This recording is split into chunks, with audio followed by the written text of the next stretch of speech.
Letter 1 to Mrs. Saville, England. St. Petersburg, Dec. 11th, 17. You will rejoice to hear that no disaster has accompanied the commencement of an enterprise which you have regarded with such evil forebodings.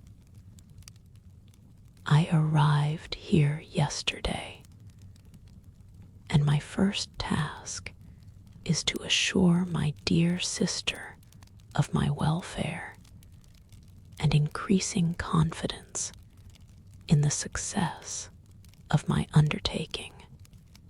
I am already far north of London, and as I walk in the streets of Petersburg, I feel a cold northern breeze play upon my cheeks, which braces my nerves and fills me with delight. Do you understand this feeling? This breeze, which has traveled from the regions towards which I am advancing, gives me a foretaste of those icy climes. Inspirited by this wind of promise, my daydreams become more fervent and vivid.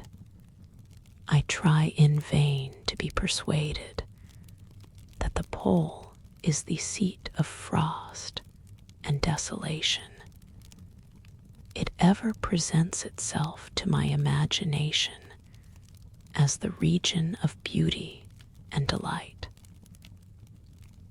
There, Margaret, the sun is forever visible, its broad disk just skirting the horizon and diffusing a perpetual splendor. There, for with your leave, my sister, I will put some trust in preceding navigators. Their snow and frost are banished, and sailing over a calm sea, we may be wafted to a land surpassing in wonders and in beauty every region hitherto discovered on the habitable globe. Its productions and features may be without example, as the phenomena of the heavenly bodies undoubtedly are in those undiscovered solitudes. What may not be expected in a country of eternal light? I may there discover the wondrous power which attracts the needle, and may regulate 1,000 celestial observations that require only this voyage to render their seeming eccentricities consistent forever. I shall satiate my ardent curiosity with the sight of a part of the world never before visited, and may tread a land never before imprinted by the foot of man. These are my enticements, and they are sufficient to conquer all fear of danger or death, and to induce me to commence this laborious voyage with the joy a child feels when he embarks in a little boat with his holiday mates on an expedition of discovery up his native river. But supposing all these conjectures to be false, you cannot contest the inestimable benefit which I shall confer on all mankind to the last generation, by discovering a passage near the pole to those countries, to reach which at present so many months are requisite, or by ascertaining the secret of the magnet, which, if at all possible, can only be effected by an undertaking such as mine. These reflections have dispelled the agitation with which I began my letter, and I feel my heart glow with an enthusiasm which elevates me to heaven, for nothing contributes so much to tranquilize the mind as a steady purpose, a point on which the soul may fix its intellectual eye. This expedition has been the favorite dream of my early years. I have read with ardor the accounts of the various voyages which have been made in the prospect of arriving at the North Pacific Ocean through the seas which surround the pole. You may remember that a history of all the voyages made for purposes of discovery composed the whole of our good Uncle Thomas' library.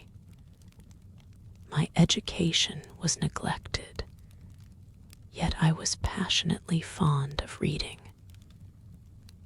These volumes were my study day and night, and my familiarity with them increased that regret which I had felt as a child on learning that my father's dying injunction had forbidden my uncle to allow me to embark in a seafaring life. These visions faded when I perused, for the first time, those poets whose effusions entranced my soul and lifted it to heaven. I also became a poet, and for 1 year lived in a paradise of my own creation. I imagined that I also might obtain a niche in the temple where the names of Homer and Shakespeare are consecrated. You are well acquainted with my failure and how heavily I bore the disappointment. But just at that time, I inherited the fortune of my cousin, and my thoughts were turned into the channel of their earlier bent.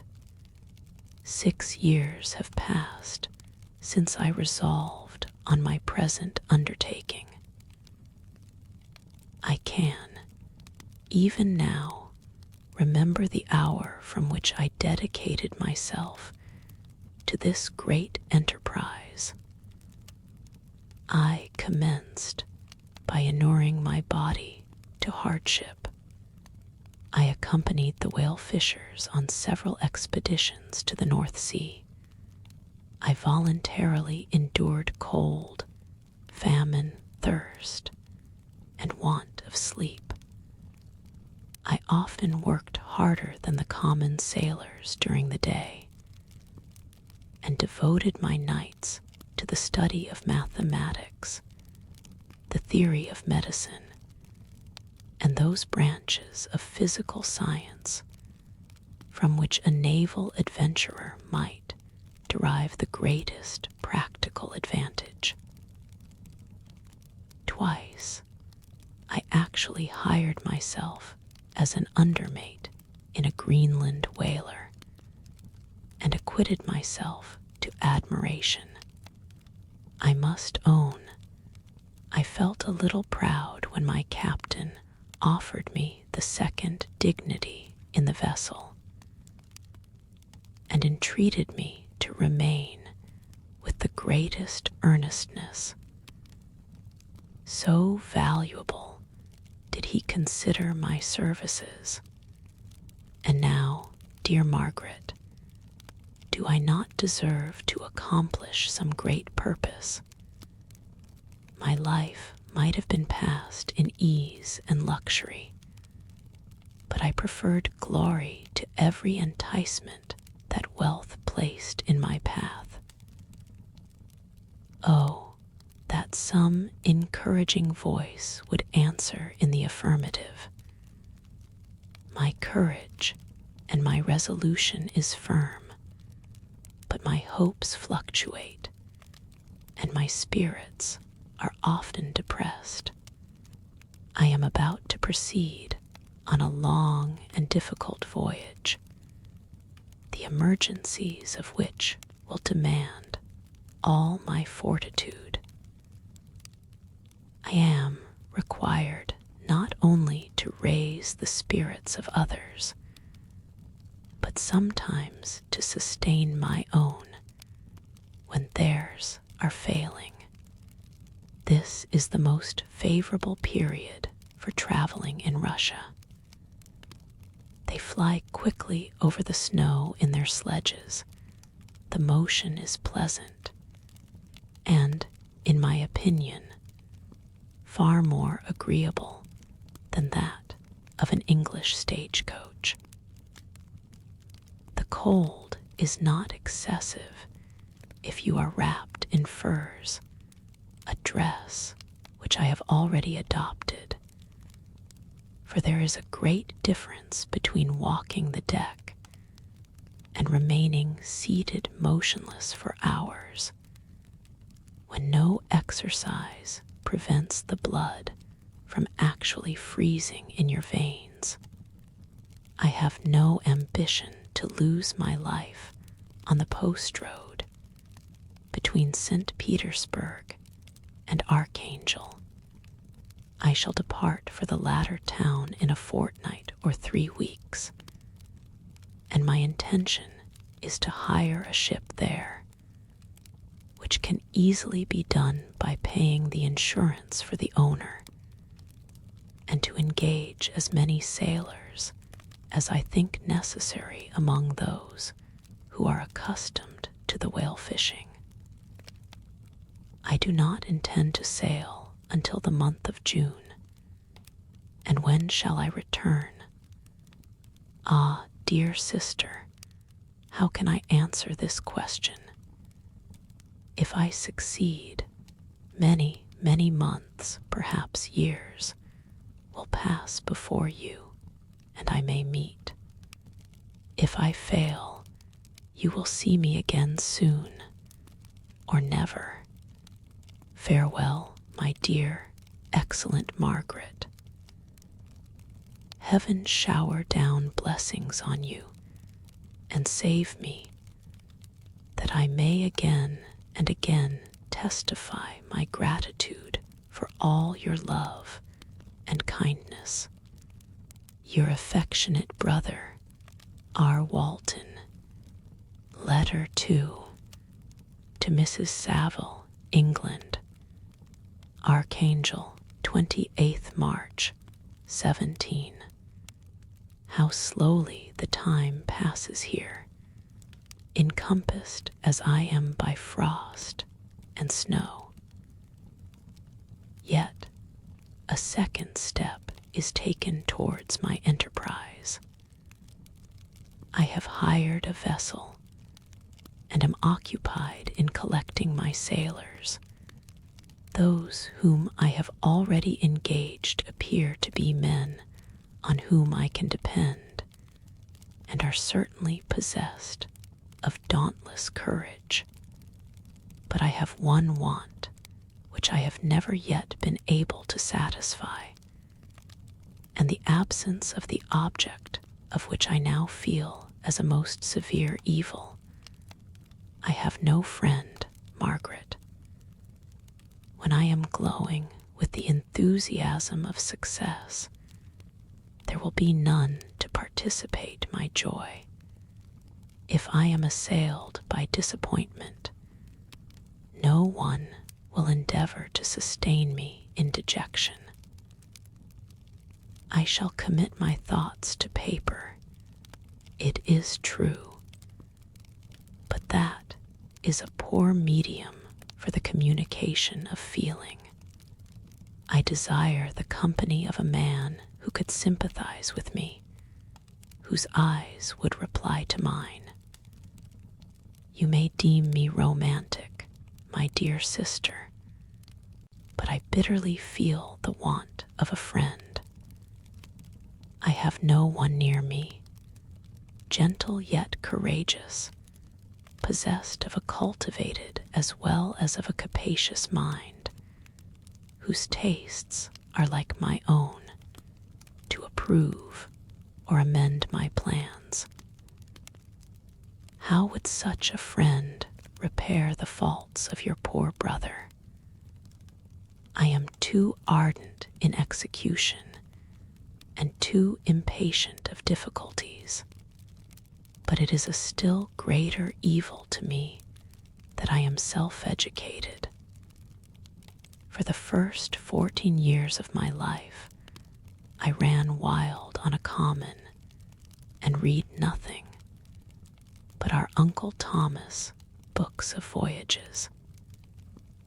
At that age, I became acquainted with the celebrated poets of our own country, but it was only when it had ceased to be in my power to derive its most important benefits from such a conviction that I perceived the necessity of becoming acquainted with more languages than that of my native country.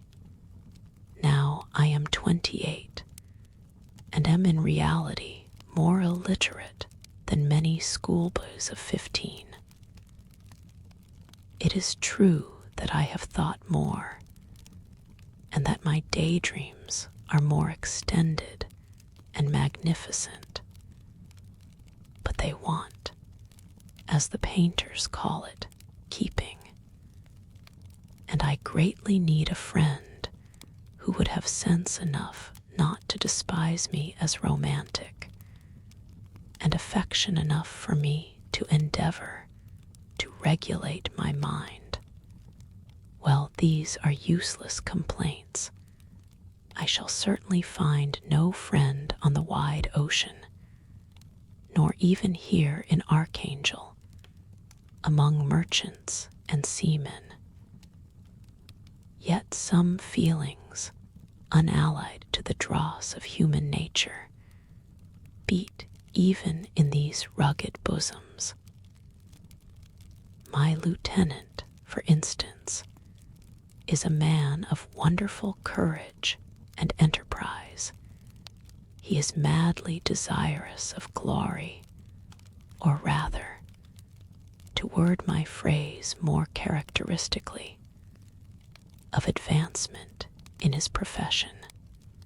He is an Englishman, and in the midst of national and professional prejudices, unsoftened by cultivation, retains some of the noblest endowments of humanity.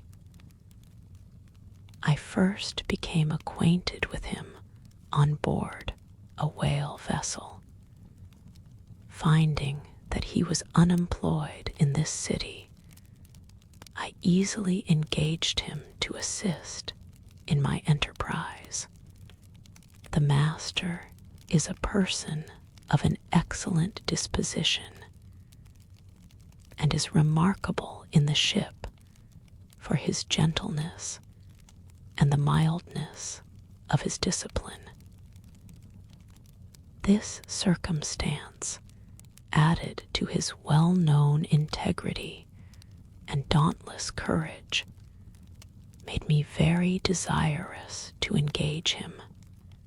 A youth passed in solitude, my best years spent under your gentle and feminine fosterage, has so refined the groundwork of my character that I cannot overcome an intense distaste to the usual brutality exercised on board ship. I have never believed it to be necessary, and when I heard of a mariner equally noted for his kindliness of heart and the respect and obedience paid to him by his crew, I felt myself peculiarly fortunate in being able to secure his services. I heard of him first in rather a romantic manner, from a lady who owes to him the happiness of her life. This, briefly, is his story. Some years ago, he loved a young Russian lady of moderate fortune, and having amassed a considerable sum in prize money, the father of the girl consented to the match. He saw his mistress once before the destined ceremony, but she was bathed in tears, and throwing herself at his feet, entreated him to spare her, confessing at the same time that she loved another, but that he was poor, and that her father would never consent to the union. My generous friend reassured the suppliant, and on being informed of the name of her lover, instantly abandoned his pursuit. He had already bought a farm with his money, on which he had designed to pass the remainder of his life. But he bestowed the whole on his rival, together with the remains of his prize money to purchase stock, and then himself solicited the young woman's father to consent to her marriage with her lover. But the old man decidedly refused, thinking himself bound in honor to my friend, who, when he found the father inexorable, quitted his country, nor returned until he heard that his former mistress was married according to her inclinations. What a noble fellow, you will exclaim. He is so, but then he is wholly uneducated. He is as silent as a Turk, and a kind of ignorant carelessness attends him, which, while it renders his conduct the more astonishing, detracts from the interest and sympathy which otherwise he would command. Yet do not suppose, because I complain a little, or because I can conceive a consolation for my toils which I may never know, that I am wavering in my resolutions. Those are as fixed as fate, and my voyage is only now delayed until the weather shall permit my embarkation. The winter has been dreadfully severe, but the spring promises well, and it is considered as a remarkably early season, so that perhaps I may sail sooner than I expected. I shall do nothing rashly.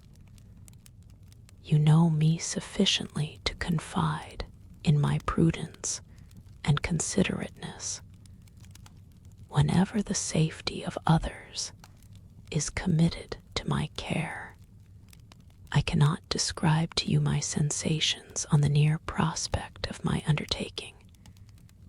It is impossible to communicate to you a conception of the trembling sensation, half pleasurable and half fearful, with which I am preparing to depart. I am going to unexplored regions, to the land of mist and snow, but I shall kill no albatross.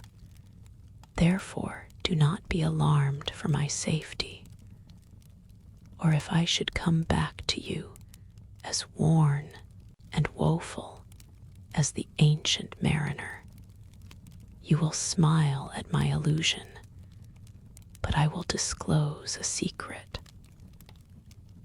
I have often attributed my attachment to my passionate enthusiasm for the dangerous mysteries of ocean to that production of the most imaginative of modern poets.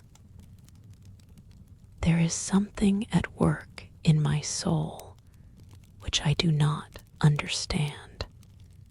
I am practically industrious, painstaking, a workman to execute with perseverance and labor.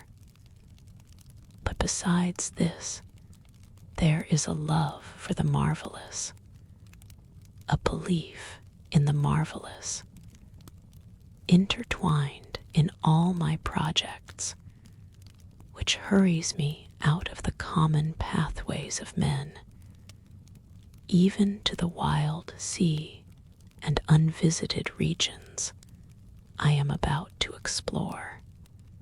But to return to dearer considerations, shall I meet you again after having traversed immense seas and returned by the most southern cape of Africa or America?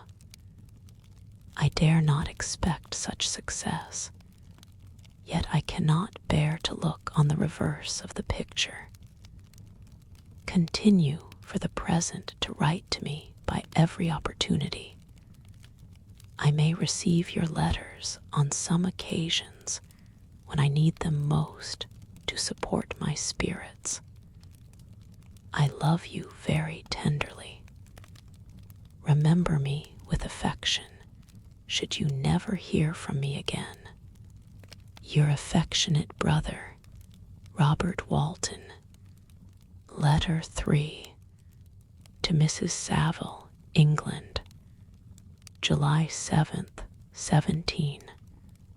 My dear sister, I write a few lines in haste to say that I am safe and well advanced on my voyage.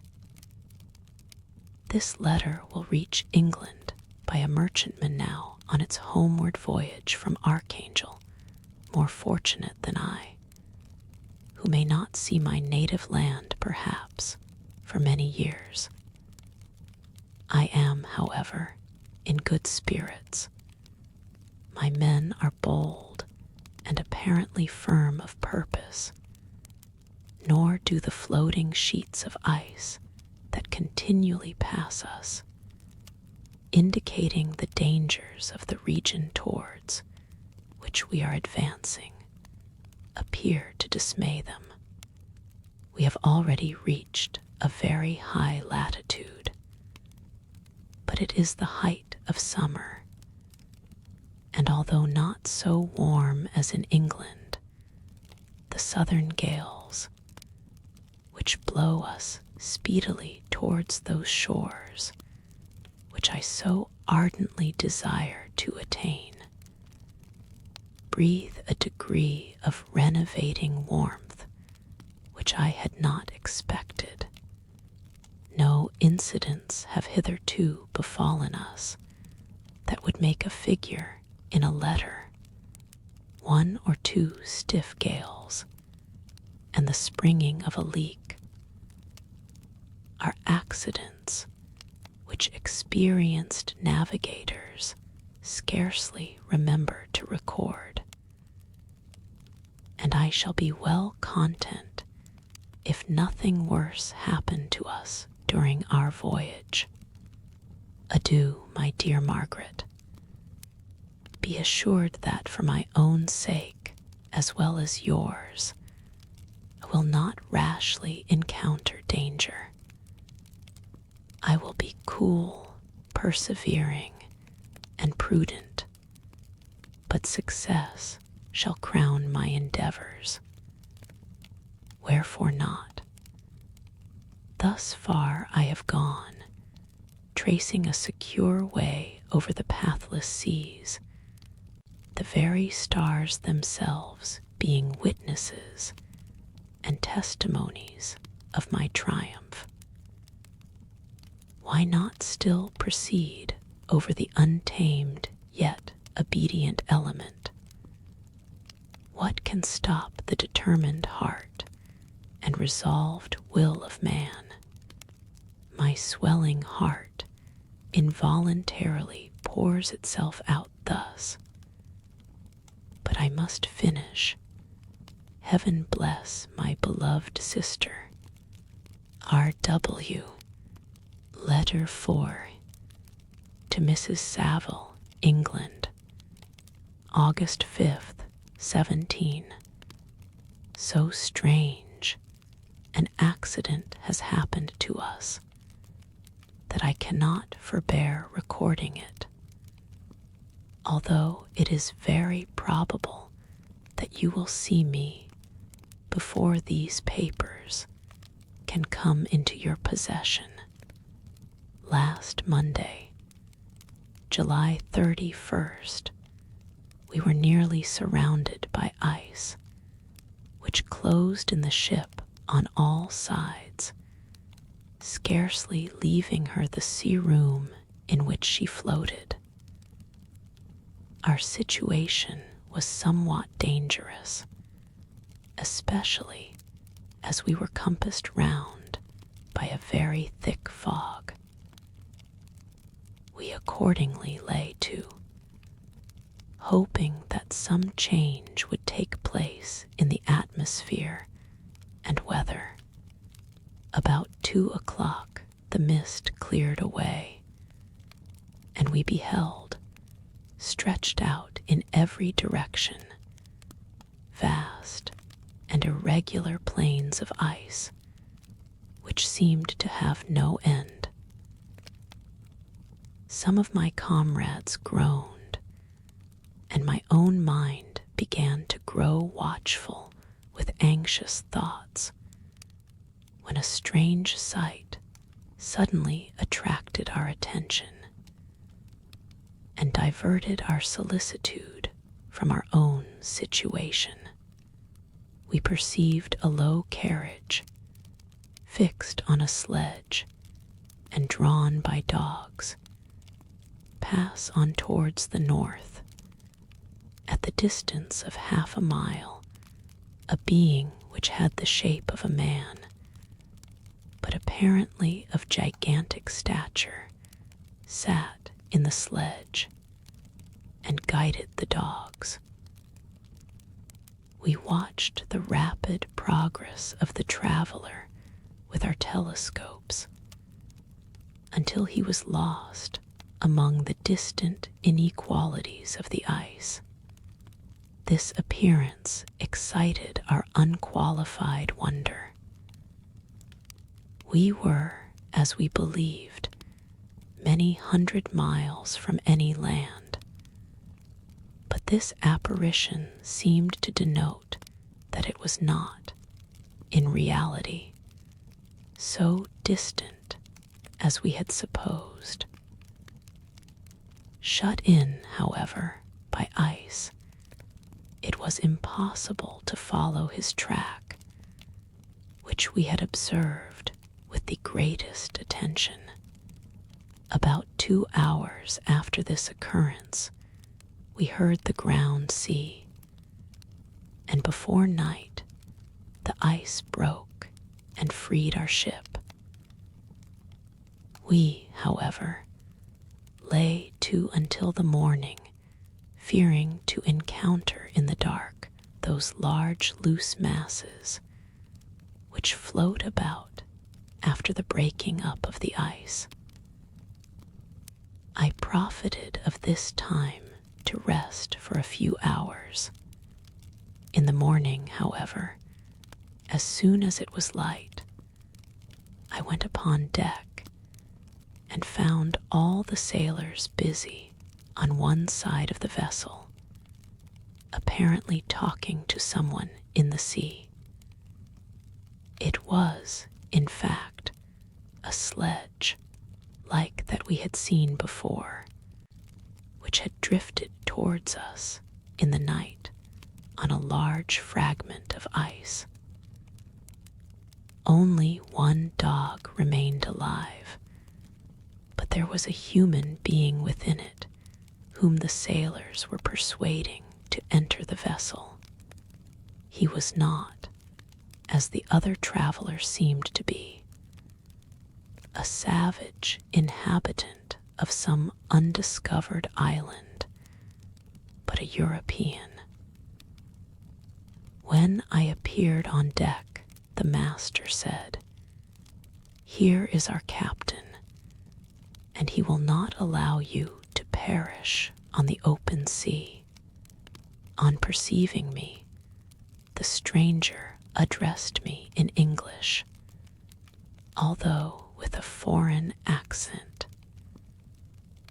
"Before I come on board your vessel," said he, "will you have the kindness to inform me whither you are bound?"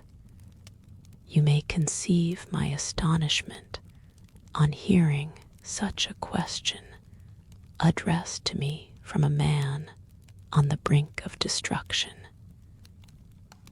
and to whom I should have supposed that my vessel would have been a resource which he would not have exchanged for the most precious wealth the earth can afford. I replied, however, that we were on a voyage of discovery towards the northern pole. Upon hearing this, he appeared satisfied and consented to come on board. Good God, Margaret, if you had seen the man who thus capitulated for his safety, your surprise would have been boundless. His limbs were nearly frozen, and his body dreadfully emaciated by fatigue and suffering. I never saw a man in so wretched a condition. We attempted to carry him into the cabin, but as soon as he had quitted the fresh air, he fainted. We accordingly brought him back to the deck and restored him to animation by rubbing him with brandy and forcing him to swallow a small quantity. As soon as he showed signs of life, we wrapped him up in blankets and placed him near the chimney of the kitchen stove. By slow degrees, he recovered and ate a little soup, which restored him wonderfully. 2 days passed in this manner before he was able to speak, and I often feared that his sufferings had deprived him of understanding. When he had in some measure recovered, I removed him to my own cabin and attended on him as much as my duty would permit. I never saw a more interesting creature.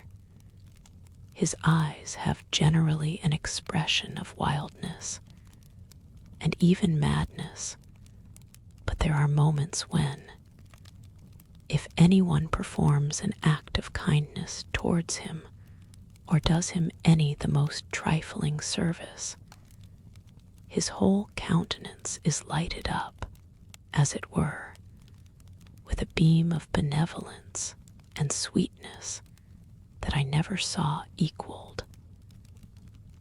But he is generally melancholy and despairing, and sometimes he gnashes his teeth, as if impatient of the weight of woes that oppresses him. When my guest was a little recovered, I had great trouble to keep off the men, who wished to ask him 1,000 questions, but I would not allow him to be tormented by their idle curiosity in a state of body and mind, whose restoration evidently depended upon entire repose. Once, however, the lieutenant asked why he had come so far upon the ice in so strange a vehicle.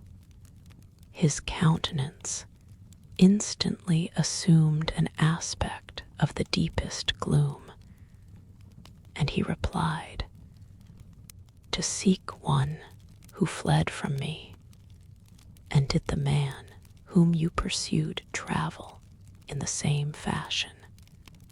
"Yes, then I fancy we have seen him. For the day before we picked you up, we saw some dogs drawing a sledge, with a man in it, across the ice." This aroused the stranger's attention, and he asked a multitude of questions concerning the route which the demon, as he called him, had pursued. Soon after, when he was alone with me, he said, "I have, doubtless, excited your curiosity, as well as that of these good people, but you are too considerate to make inquiries. Certainly, it would indeed be very impertinent and inhuman in me to trouble you with any inquisitiveness of mine, and yet you rescued me from a strange and perilous situation. You have benevolently restored me to life." Soon after this, he inquired if I thought that the breaking up of the ice had destroyed the other sledge.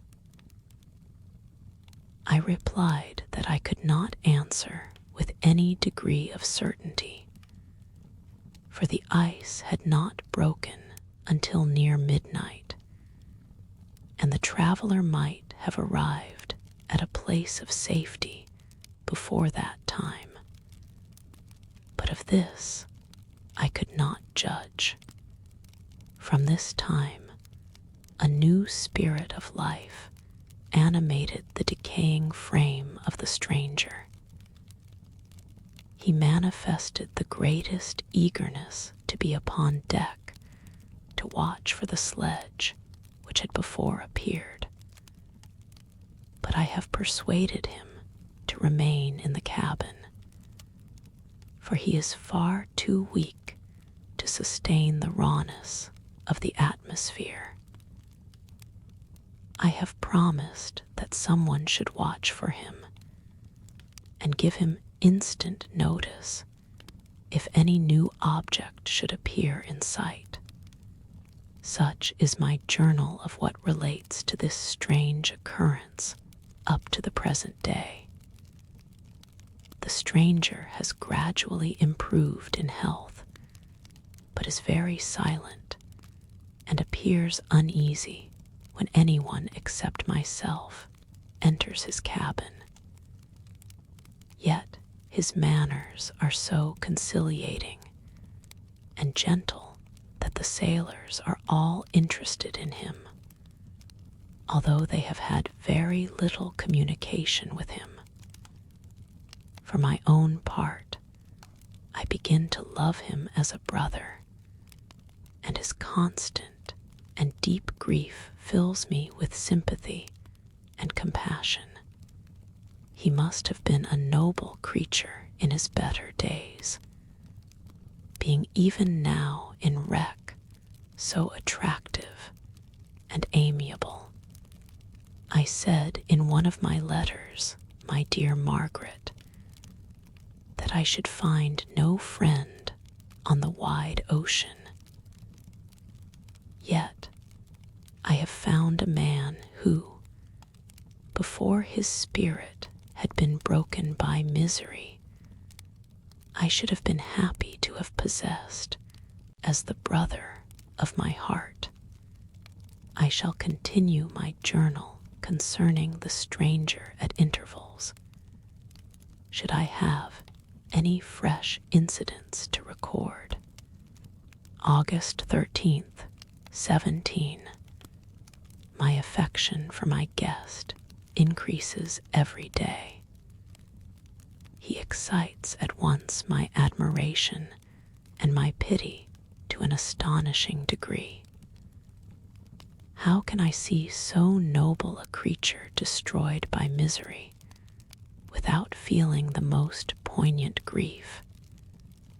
He is so gentle, yet so wise. His mind is so cultivated, and when he speaks, although his words are culled with the choicest art, yet they flow with rapidity and unparalleled eloquence. He is now much recovered from his illness, and is continually on the deck, apparently watching for the sledge that preceded his own. Yet, although unhappy, he is not so utterly occupied by his own misery, but that he interests himself deeply in the projects of others. He has frequently conversed with me on mine, which I have communicated to him without disguise. He entered attentively into all my arguments in favor of my eventual success, and into every minute detail of the measures I had taken to secure it. I was easily led by the sympathy which he evinced to use the language of my heart, to give utterance to the burning ardor of my soul, and to say, with all the fervor that warmed me, how gladly I would sacrifice my fortune, my existence, my every hope, to the furtherance of my enterprise. One man's life or death were but a small price to pay for the acquirement of the knowledge which I sought, for the dominion I should acquire and transmit over the elemental foes of our race. As I spoke, a dark gloom spread over my listener's countenance. At first, I perceived that he tried to suppress his emotion. He placed his hands before his eyes, and my voice quivered and failed me as I beheld tears trickle fast from between his fingers. A groan burst from his heaving breast. I paused. At length he spoke in broken accents. Unhappy man, do you share my madness? Have you drunk also of the intoxicating draught? Hear me, let me reveal my tale, and you will dash the cup from your lips. Such words, you may imagine, strongly excited my curiosity, but the paroxysm of grief that had seized the stranger overcame his weakened powers, and many hours of repose and tranquil conversation were necessary to restore his composure. Having conquered the violence of his feelings, he appeared to despise himself for being the slave of passion, and quelling the dark tyranny of despair, he led me again to converse concerning myself personally. He asked me the history of my earlier years. The tale was quickly told, but it awakened various trains of reflection. I spoke of my desire of finding a friend, of my thirst for a more intimate sympathy with a fellow mind than had ever fallen to my lot, and expressed my conviction that a man could boast of little happiness who did not enjoy this blessing. I agree with you, replied the stranger. We are unfashioned creatures, but half made up, if one wiser, better, dearer than ourselves. Such a friend ought to be. Do not lend his aid to perfectionate our weak and faulty natures. I once had a friend, the most noble of human creatures, and am entitled, therefore, to judge respecting friendship. You have hope and the world before you, and have no cause for despair. But I have lost everything and cannot begin life anew. As he said this, his countenance became expressive of a calm, settled grief that touched me to the heart. But he was silent and presently retired to his cabin, even broken in spirit as he is. No one can feel more deeply than he does the beauties of nature. The starry sky, the sea, and every sight afforded by these wonderful regions seems still to have the power of elevating his soul from earth. Such a man has a double existence. He may suffer misery and be overwhelmed by disappointments. Yet, when he has retired into himself, he will be like a celestial spirit that has a halo around him, within whose circle no grief or folly ventures. Will you smile at the enthusiasm I express concerning this divine wanderer? You would not if you saw him. You have been tutored and refined by books and retirement from the world, and you are therefore somewhat fastidious. But this only renders you the more fit to appreciate the extraordinary merits of this wonderful man. Sometimes I have endeavored to discover what quality it is which he possesses that elevates him so immeasurably above any other person I ever knew. I believe it to be an intuitive discernment, a quick but never failing power of judgment, a penetration into the causes of things unequaled for clearness and precision. Add to this a facility of expression and a voice whose varied intonations are soul-subduing music. August 19th, 17. Yesterday the stranger said to me, "You may easily perceive, Captain Walton, that I have suffered great and unparalleled misfortunes. I had determined at one time that the memory of these evils should die with me, but you have won me to alter my determination. You seek for knowledge and wisdom, as I once did, and I ardently hope that the gratification of your wishes may not be a serpent to sting you, as mine has been. I do not know that the relation of my disasters will be useful to you.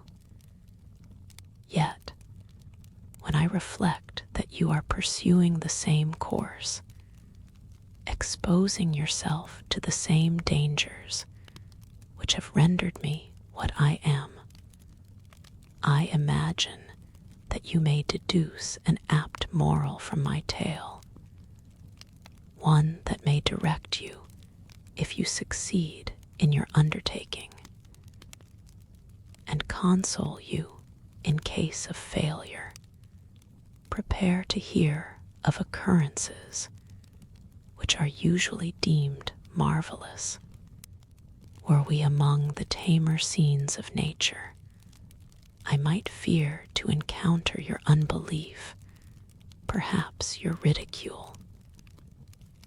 But many things will appear possible in these wild and mysterious regions, which would provoke the laughter of those unacquainted with the ever-varied powers of nature. Nor can I doubt but that my tale conveys in its series internal evidence of the truth of the events of which it is composed. You may easily imagine that I was much gratified by the offered communication. Yet I could not endure that he should renew his grief by a recital of his misfortunes. I felt the greatest eagerness to hear the promised narrative, partly from curiosity and partly from a strong desire to ameliorate his fate if it were in my power. I expressed these feelings in my answer. "I thank you," he replied, "for your sympathy, but it is useless. My fate is nearly fulfilled. I wait but for one event, and then I shall repose in peace. Understand your feeling," continued he, perceiving that I wished to interrupt him. "But you are mistaken, my friend, if thus you will allow me to name you nothing can alter my destiny. Listen to my history, and you will perceive how irrevocably it is determined." He then told me that he would commence his narrative the next day when I should be at leisure. This promise drew from me the warmest thanks. I have resolved every night, when I am not imperatively occupied by my duties, to record, as nearly as possible in his own words, what he has related during the day. If I should be engaged, I will at least make notes. This manuscript will doubtless afford you the greatest pleasure.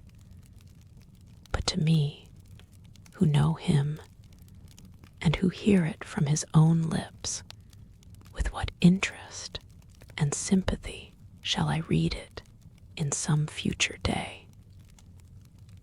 Even now, as I commence my task, his full-toned voice swells in my ears, his lustrous eyes dwell on me with all their melancholy sweetness.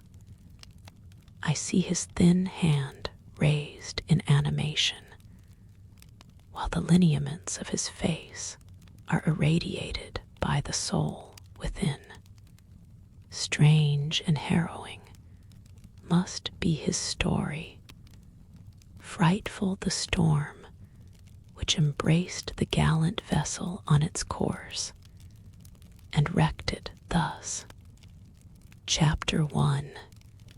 I am by birth a Genevese, and my family is one of the most distinguished of that republic. My ancestors had been for many years counselors and syndics, and my father had filled several public situations with honor and reputation. He was respected by all who knew him for his integrity and indefatigable attention to public business. He passed his younger days perpetually occupied by the affairs of his country. A variety of circumstances had prevented his marrying early, nor was it until the decline of life that he became a husband and the father of a family, as the circumstances of his marriage illustrate his character. I cannot refrain from relating them. One of his most intimate friends was a merchant who, from a flourishing state, fell, through numerous mischances, into poverty. This man, whose name was Beaufort, was of a proud and unbending disposition, and could not bear to live in poverty and oblivion in the same country where he had formerly been distinguished for his rank and magnificence. Having paid his debts, therefore, in the most honorable manner, he retreated with his daughter to the town of Lucerne, where he lived unknown and in wretchedness. My father loved Beaufort with the truest friendship, and was deeply grieved by his retreat in these unfortunate circumstances.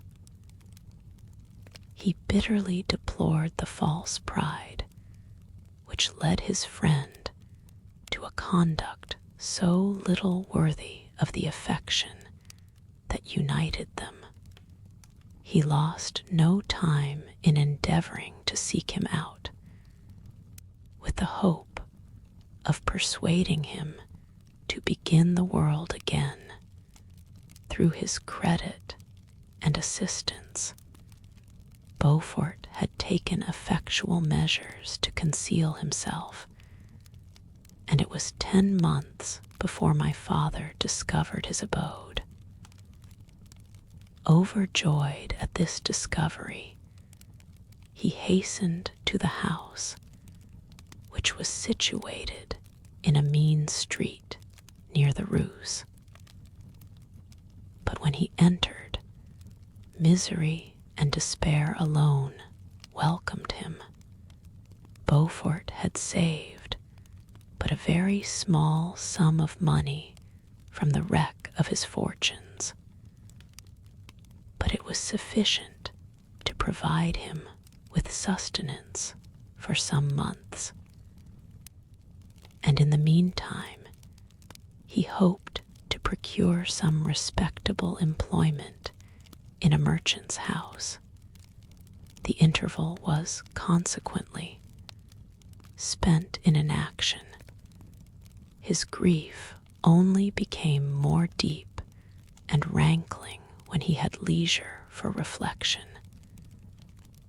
and at length it took so fast hold of his mind that at the end of 3 months he lay on a bed of sickness, incapable of any exertion. His daughter attended him with the greatest tenderness, but she saw with despair that their little fund was rapidly decreasing, and that there was no other prospect of support.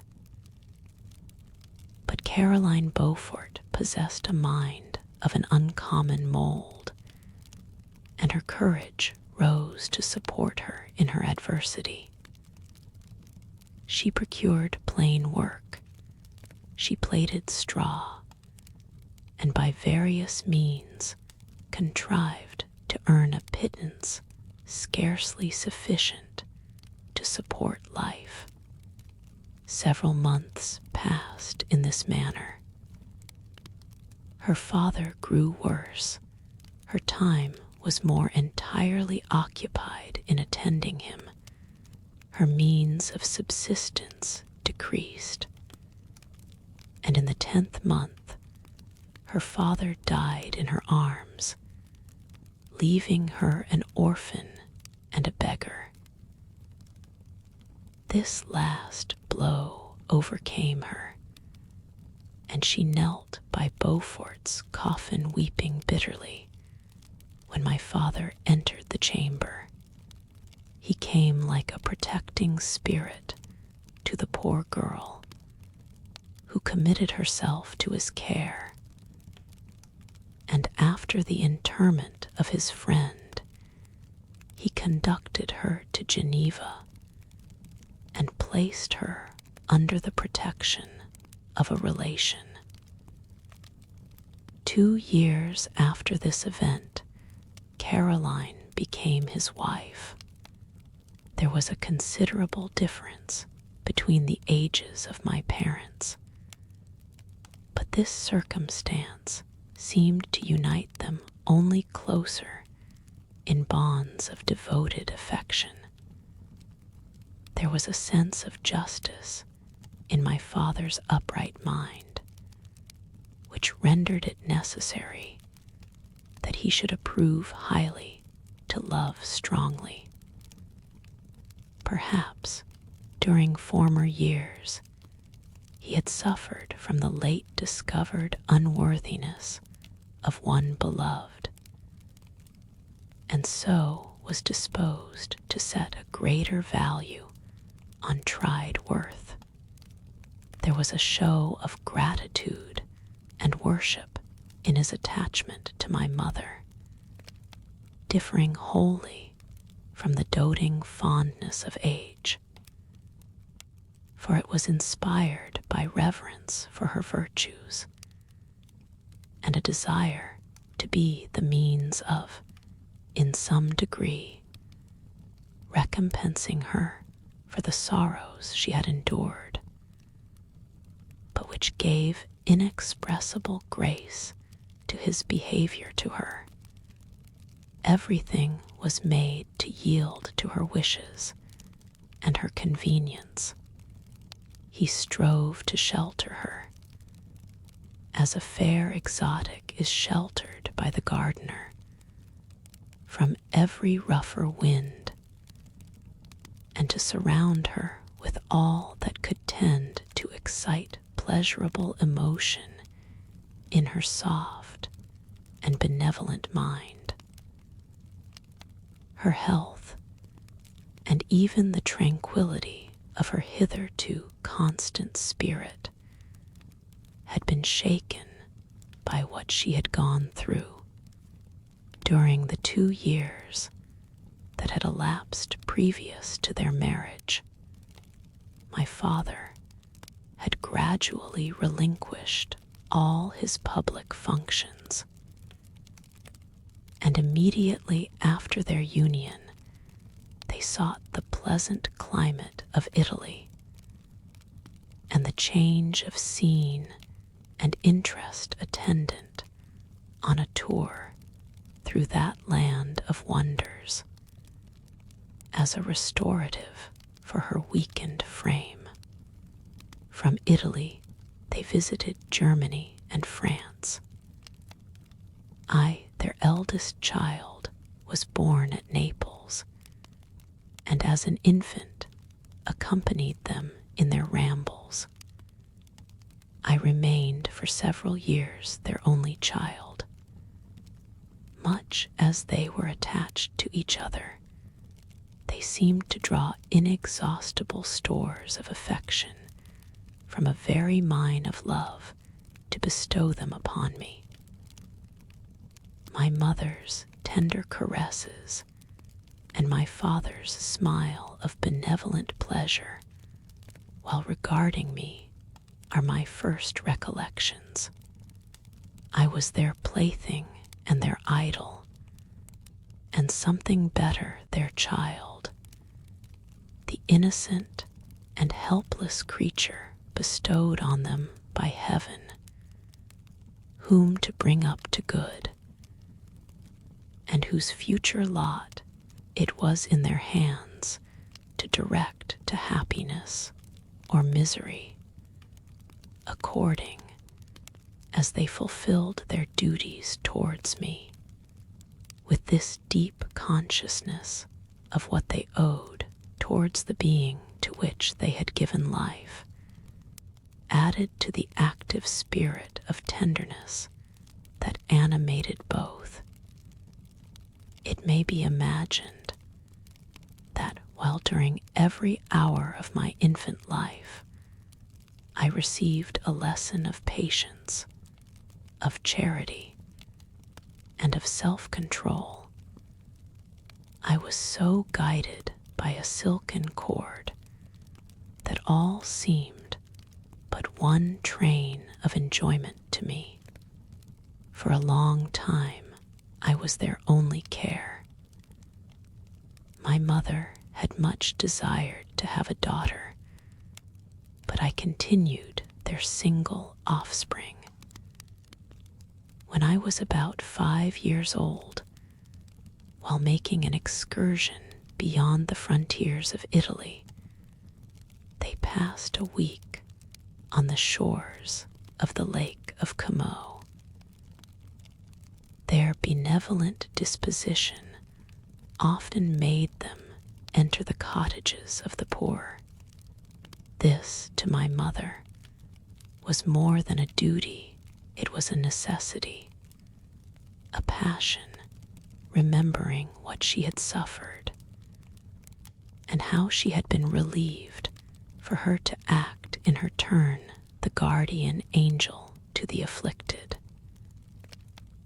During one of their walks, a poor cot in the foldings of a veil attracted their notice as being singularly disconsolate, while the number of half-clothed children gathered about it spoke of penury in its worst shape.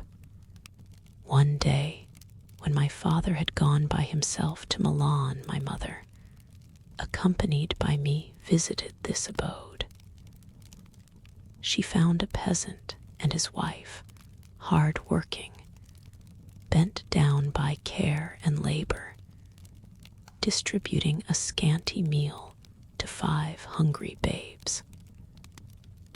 Among these, there was one which attracted my mother far above all the rest. She appeared of a different stock. The 4 others were dark-eyed, hardy little vagrants. This child was thin and very fair. Her hair was the brightest living gold, and despite the poverty of her clothing, seemed to set a crown of distinction on her head. Her brow was clear and ample, her blue eyes cloudless, and her lips, and the molding of her face, so expressive of sensibility and sweetness that none could behold her without looking on her as of a distinct species, a being heaven-sent, and bearing a celestial stamp in all her features. The peasant woman, perceiving that my mother fixed eyes of wonder and admiration on this lovely girl, eagerly communicated her history. She was not her child, but the daughter of a Milanese nobleman. Her mother was a German and had died on giving her birth. The infant had been placed with these good people to nurse. They were better off then. They had not been long married, and their eldest child was but just born. The father of their charge was one of those Italians nursed in the memory of the antique glory of Italy, one among the Sciavi Ogner Frimonti, who exerted himself to obtain the liberty of his country. He became the victim of its weakness. Whether he had died or still lingered in the dungeons of Austria was not known. His property was confiscated. His child became an orphan and a beggar. She continued with her foster parents and bloomed in their rude abode, fairer than a garden rose among dark-leaved brambles. When my father returned from Milan, he found playing with me in the hall of our villa a child fairer than pictured cherub, a creature who seemed to shed radiance from her looks, and whose form and motions were lighter than the chamois of the hills. The apparition was soon explained. With his permission, my mother prevailed on her rustic guardians to yield their charge to her. They were fond of the sweet orphan. Her presence had seemed a blessing to them, but it would be unfair to her to keep her in poverty and want when Providence afforded her such powerful protection. They consulted their village priest, and the result was that Elizabeth Lavenza became the inmate of my parents' house, my more than sister, the beautiful and adored companion of all my occupations and my pleasures. Everyone loved Elizabeth. The passionate and almost reverential attachment with which all regarded her became, while I shared it, my pride and my delight. On the evening previous to her being brought to my home, my mother had said playfully, "I have a pretty present for my Victor. Tomorrow he shall have it." And when, on the morrow, she presented Elizabeth to me as her promised gift, I, with childish seriousness, interpreted her words literally and looked upon Elizabeth as mine to protect, love, and cherish. All praises bestowed on her I received as maid to a possession of my own. We called each other familiarly by the name of cousin. No word, no expression could body forth the kind of relation in which she stood to me, my more than sister, since till death she was to be mine only. Chapter 2. We were brought up together. There was not quite a year difference in our ages. I need not say that we were strangers to any species of disunion or dispute. Harmony was the soul of our companionship, and the diversity and contrast that subsisted in our characters drew us nearer together. Elizabeth was of a calmer and more concentrated disposition, but with all my ardor, I was capable of a more intense application, and was more deeply smitten with the thirst for knowledge. She busied herself with following the aerial creations of the poets, and in the majestic and wondrous scenes which surrounded our Swiss home, the sublime shapes of the mountains, the changes of the seasons, tempest and calm, the silence of winter, and the life and turbulence of our alpine summers, she found ample scope for admiration and delight.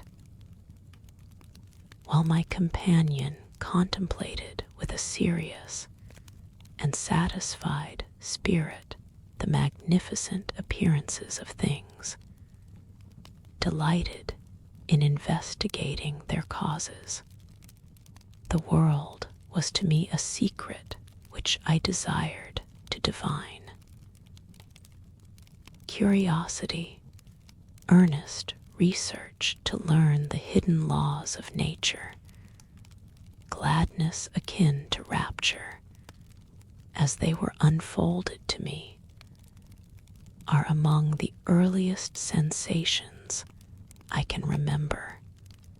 On the birth of a second son, my junior by 7 years, my parents gave up entirely their wandering life and fixed themselves in their native country.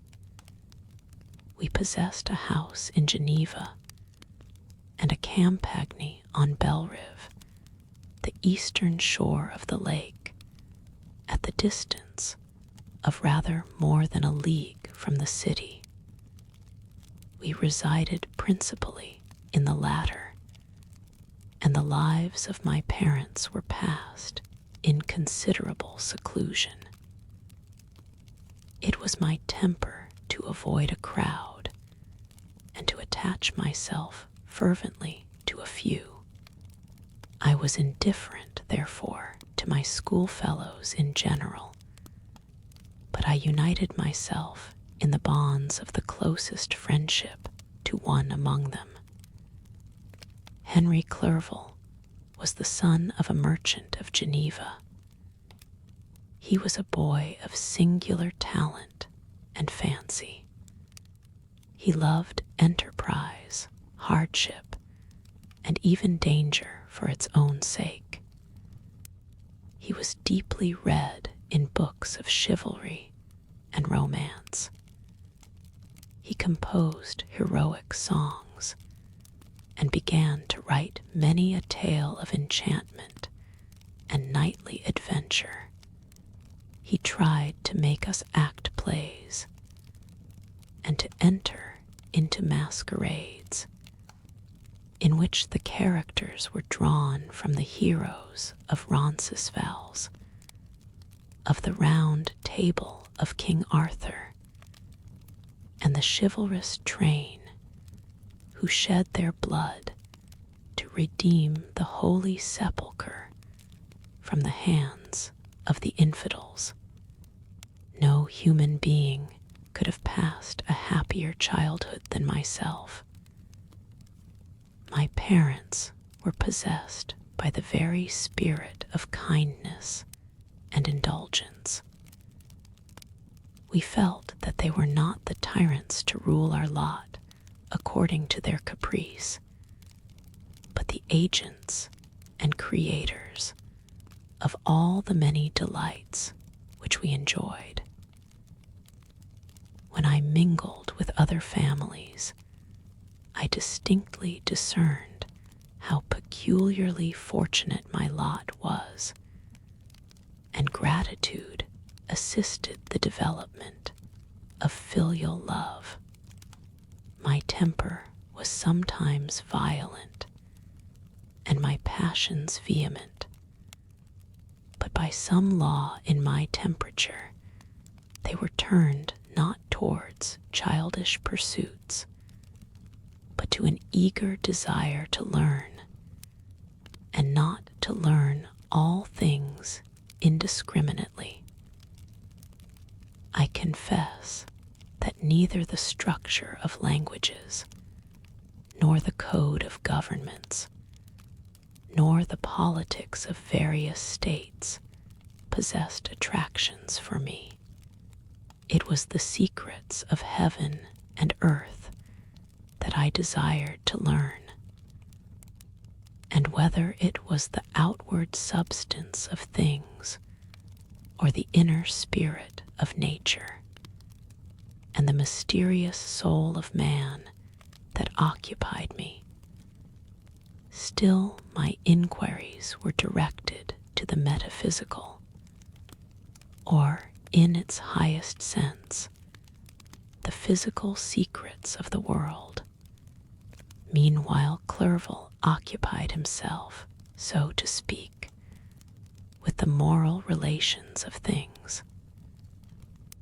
The busy stage of life, the virtues of heroes, and the actions of men were his theme, and his hope and his dream was to become one among those whose names are recorded in story as the gallant and adventurous benefactors of our species. The saintly soul of Elizabeth shone like a shrine-dedicated lamp in our peaceful home. Her sympathy was ours, her smile, her soft voice, the sweet glance of her celestial eyes were ever there to bless and animate us. She was the living spirit of love to soften and attract. I might have become sullen in my study, rough through the ardor of my nature, but that she was there to subdue me to a semblance of her own gentleness. And Clerval could aught ill entrench on the noble spirit of Clerval, yet he might not have been so perfectly humane, so thoughtful in his generosity, so full of kindness and tenderness amidst his passion for adventurous exploit, had she not unfolded to him the real loveliness of beneficence, and made the doing good the end and aim of his soaring ambition.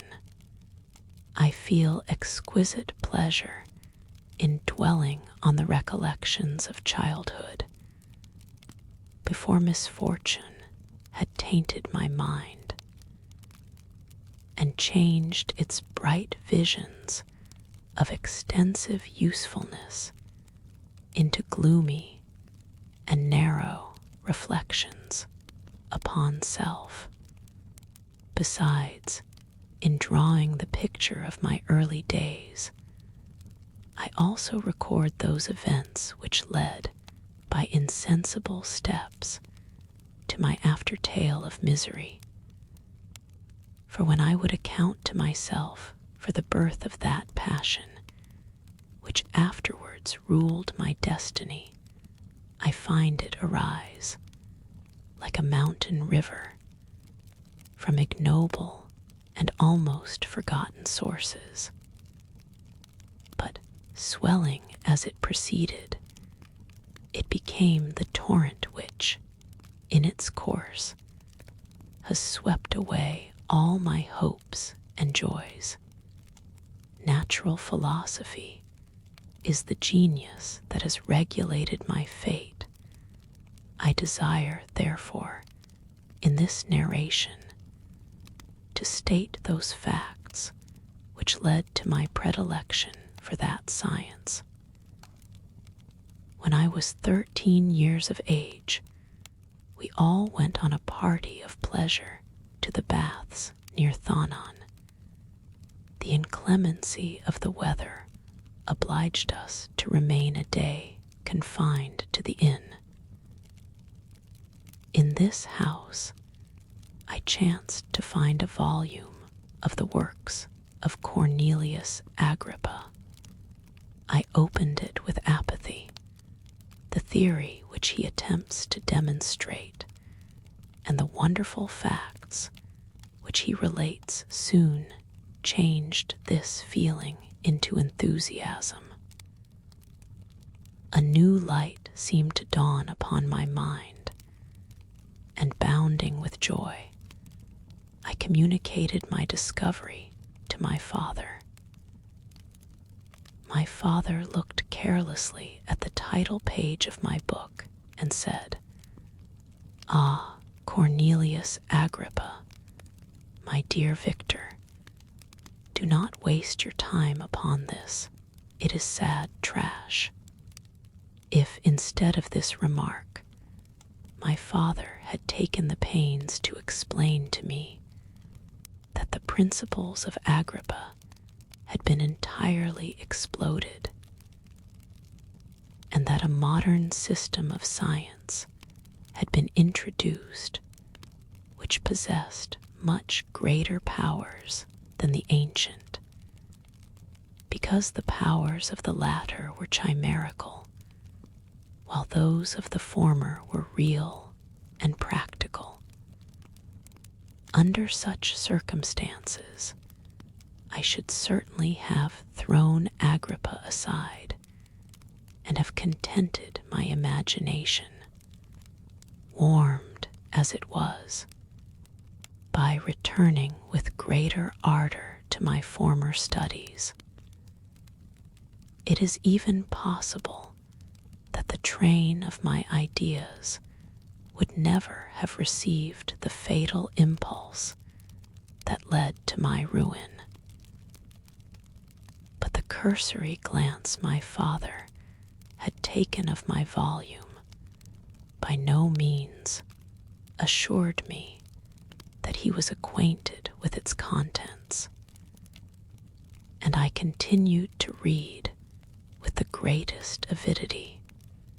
When I returned home, my first care was to procure the whole works of this author, and afterwards of Paracelsus and Albertus Magnus.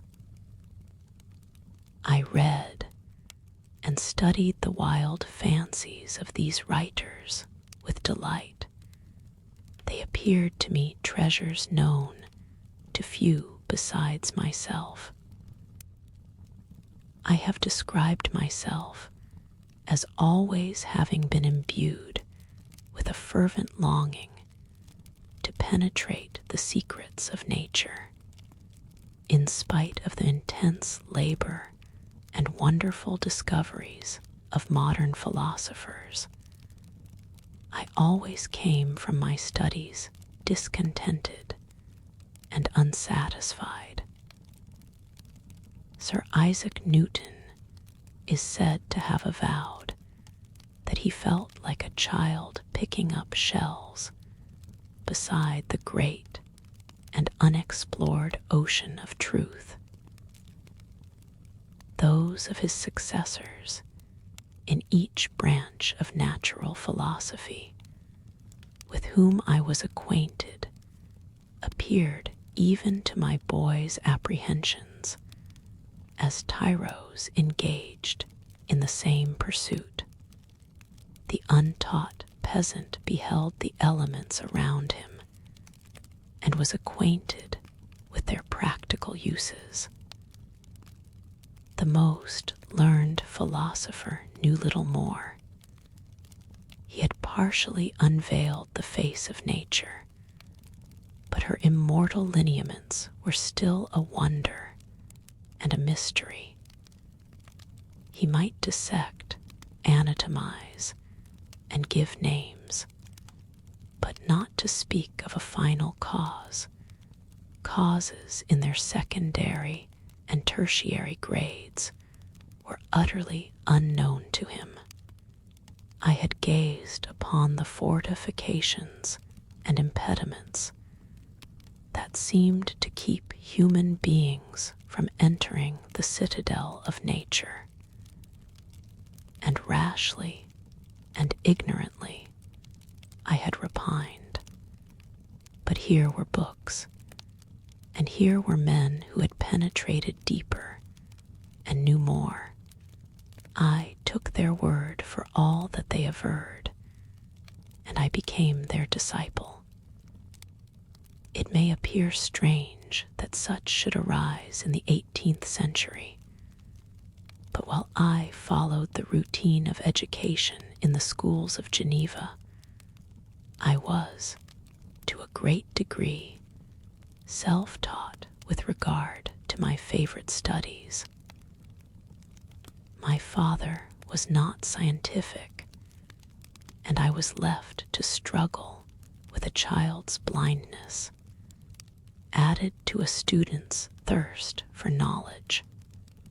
Under the guidance of my new preceptors, entered with the greatest diligence into the search of the philosopher's stone and the elixir of life, but the latter soon obtained my undivided attention. Wealth was an inferior object, but what glory would attend the discovery if I could banish disease from the human frame and render man invulnerable to any but a violent death. Nor were these my only visions. The raising of ghosts or devils was a promise liberally accorded by my favorite authors, the fulfillment of which I most eagerly sought. And if my incantations were always unsuccessful, I attributed the failure rather to my own inexperience and mistake than to a want of skill or fidelity in my instructors. And thus, for a time, I was occupied by exploded systems, mingling, like an unadept, 1,000 contradictory theories, and floundering desperately in a very slough of multifarious knowledge, guided by an ardent imagination and childish reasoning, till an accident again changed the current of my ideas. When I was about 15 years old, we had retired to our house near Belrive, when we witnessed a most violent and terrible thunderstorm.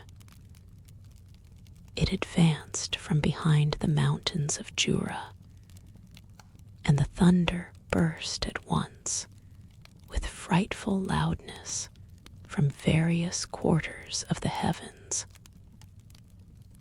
I remained, while the storm lasted, watching its progress with curiosity and delight.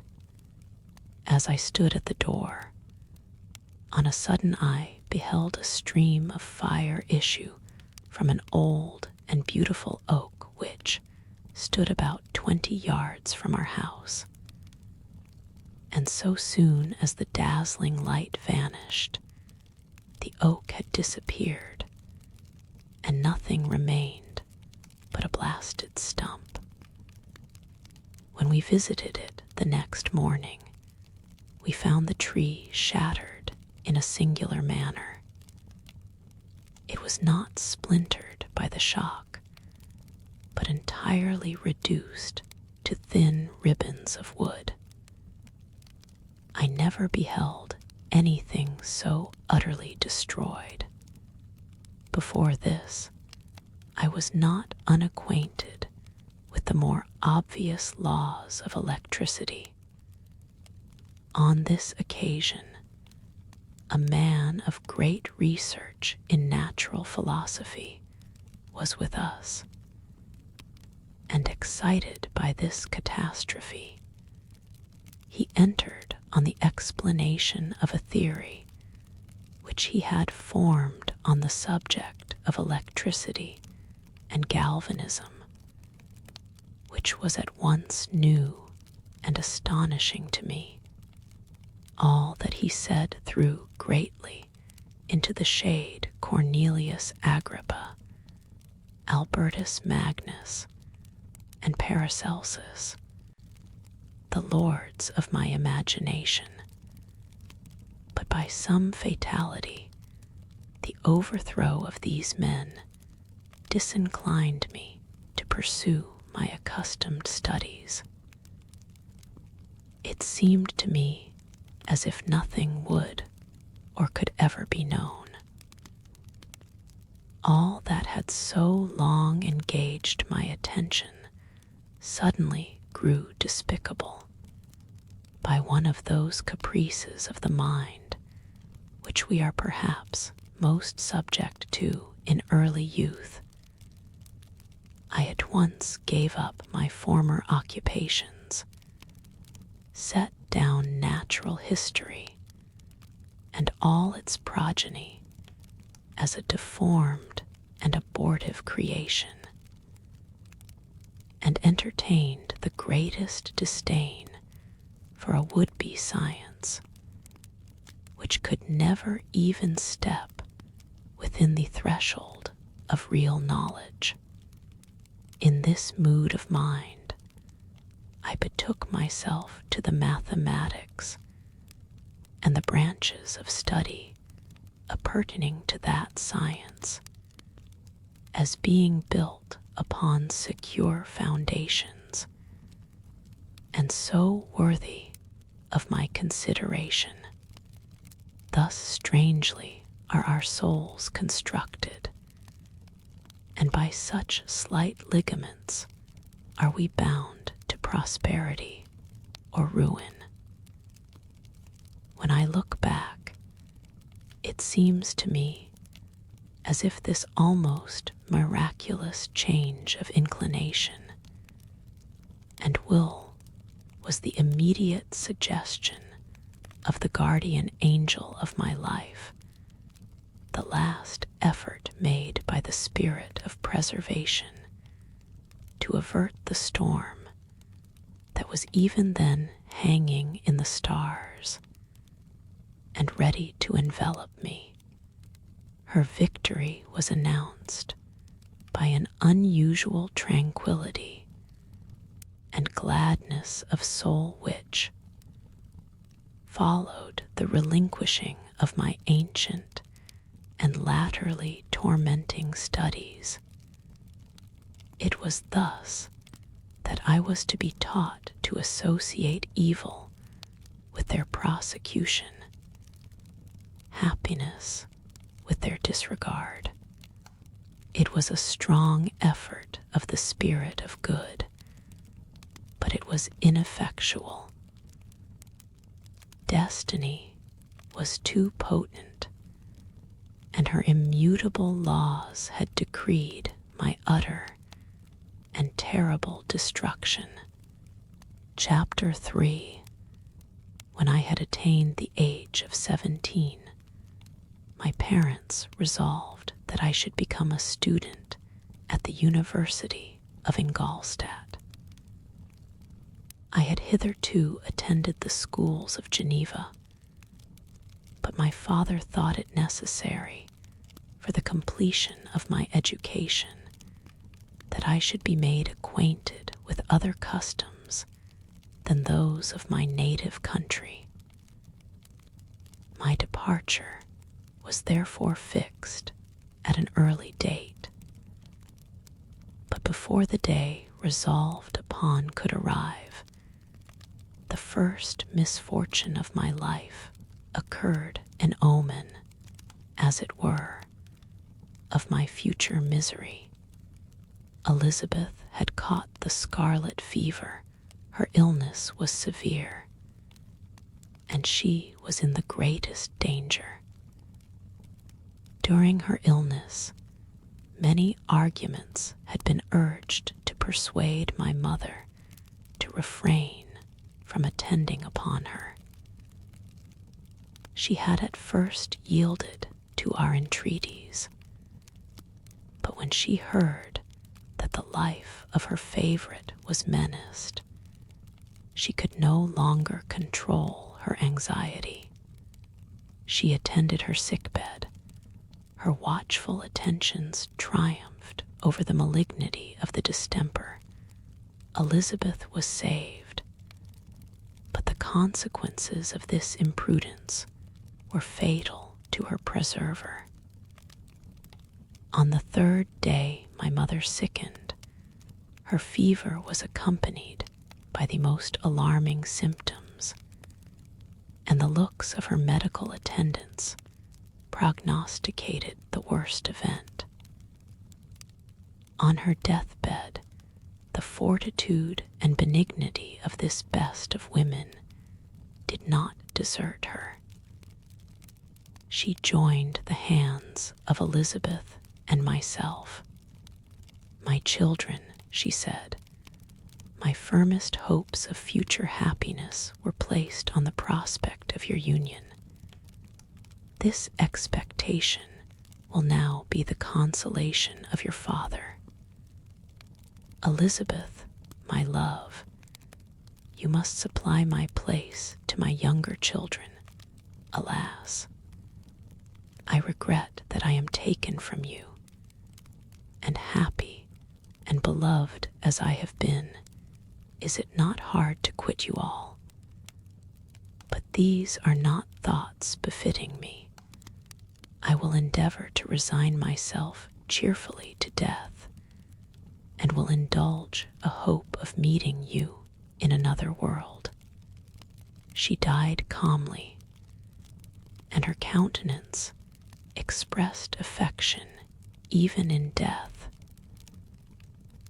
I need not describe the feelings of those whose dearest ties are rent by that most irreparable evil, the void that presents itself to the soul, and the despair that is exhibited on the countenance.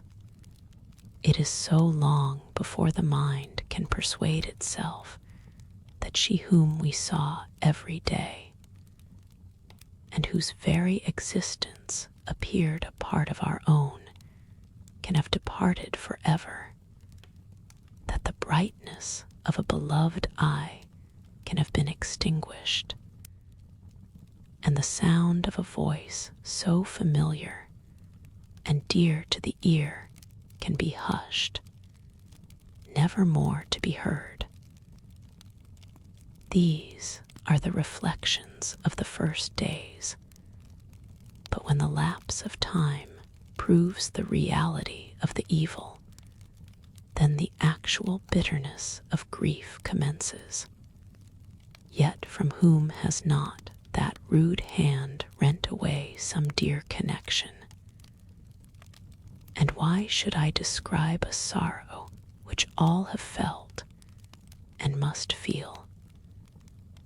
The time at length arrives when grief is rather an indulgence than a necessity, and the smile that plays upon the lips, although it may be deemed a sacrilege, is not banished. My mother was dead, but we had still duties which we ought to perform. We must continue our course with the rest, and learn to think ourselves fortunate, whilst one remains whom the spoiler has not seized.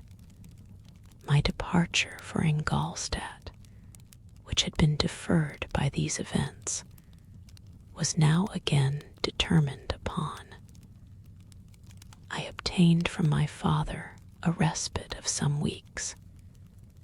It appeared to me sacrilege so soon to leave the repose, akin to death, of the house of mourning, and to rush into the thick of life. I was new to sorrow, but it did not the less alarm me. I was unwilling to quit the sight of those that remained to me, and above all, I desired to see my sweet Elizabeth in some degree consoled. She indeed veiled her grief and strove to act the comforter to us all. She looked steadily on life and assumed its duties with courage and zeal. She devoted herself to those whom she had been taught to call her uncle and cousins. Never was she so enchanting as at this time, when she recalled the sunshine of her smiles and spent them upon us. She forgot even her own regret in her endeavors to make us forget. The day of my departure at length arrived. Clerval spent the last evening with us. He had endeavored to persuade his father to permit him to accompany me and to become my fellow student, but in vain. His father was a narrow-minded trader and saw idleness and ruin in the aspirations and ambition of his son. Henry deeply felt the misfortune of being debarred from a liberal education. He said little, but when he spoke I read in his kindling eye, and in his animated glance a restrained but firm resolve not to be chained to the miserable details of commerce. We sat late. We could not tear ourselves away from each other, nor persuade ourselves to say the word farewell. It was said, and we retired under the pretense of seeking repose, each fancying that the other was deceived. But when at morning's dawn I descended to the carriage which was to convey me away, they were all there, my father again to bless me, Clerval to press my hand once more, my Elizabeth to renew her entreaties that I would write often, and to bestow the last feminine attentions on her playmate and friend. I threw myself into the chaise that was to convey me away, and indulged in the most melancholy reflections. I, who had ever been surrounded by amiable companions, continually engaged in endeavoring to bestow mutual pleasure, I was now alone. In the university whither I was going, I must form my own friends and be my own protector. My life had hitherto been remarkably secluded and domestic, and this had given me invincible repugnance to new countenances.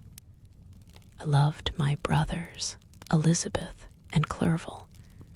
These were old familiar faces, but I believed myself totally unfitted for the company of strangers. Such were my reflections as I commenced my journey, but as I proceeded, my spirits and hopes rose. I ardently desired the acquisition of knowledge. I had often, when at home, thought it hard to remain during my youth cooped up in one place, and had longed to enter the world and take my station among other human beings. Now my desires were complied with, and it would, indeed, have been folly to repent.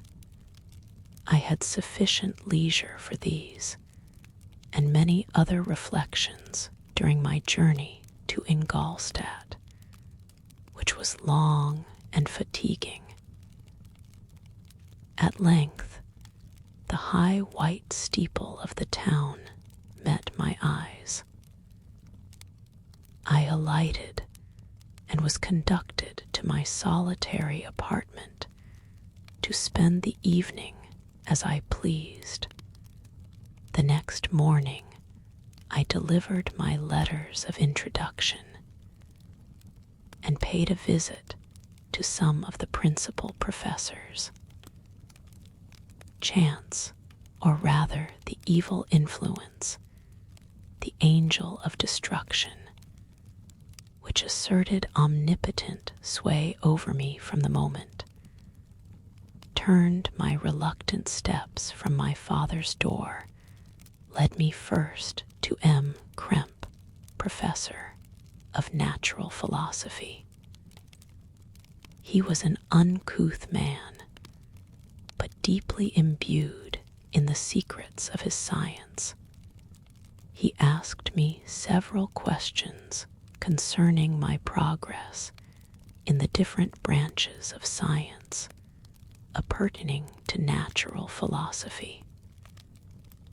I replied carelessly, and partly in contempt, mentioned the names of my alchemists as the principal authors I had studied. The professor stared. "Have you," he said, "really spent your time in studying such nonsense?" I replied in the affirmative. "Every minute," continued M. Kremp with warmth, "every instant that you have wasted on those books is utterly and entirely lost. You have burdened your memory with exploded systems and useless names. Good God! In what desert land have you lived, where no one was kind enough to inform you that these fancies, which you have so greedily imbibed, are 1,000 years old, and as musty as they are ancient? I little expected, in this enlightened and scientific age, to find a disciple of Albertus Magnus and Paracelsus. My dear sir, you must begin your studies entirely anew." So saying, he stepped aside and wrote down a list of several books treating of natural philosophy which he desired me to procure, and dismissed me after mentioning that in the beginning of the following week he intended to commence a course of lectures upon natural philosophy in its general relations, and that M. Waldman, a fellow professor, would lecture upon chemistry the alternate days that he omitted. I returned home not disappointed, for I have said that I had long considered those authors useless whom the professor reprobated. But I returned not at all the more inclined to recur to these studies in any shape. M. Kremp was a little squat man with a gruff voice and a repulsive countenance.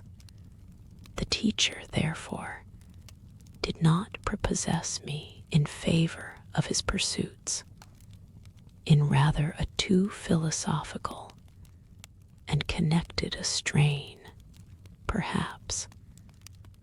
I have given an account of the conclusions I had come to concerning them in my early years. As a child, I had not been content with the results promised by the modern professors of natural science, with a confusion of ideas only to be accounted for by my extreme youth and my want of a guide on such matters.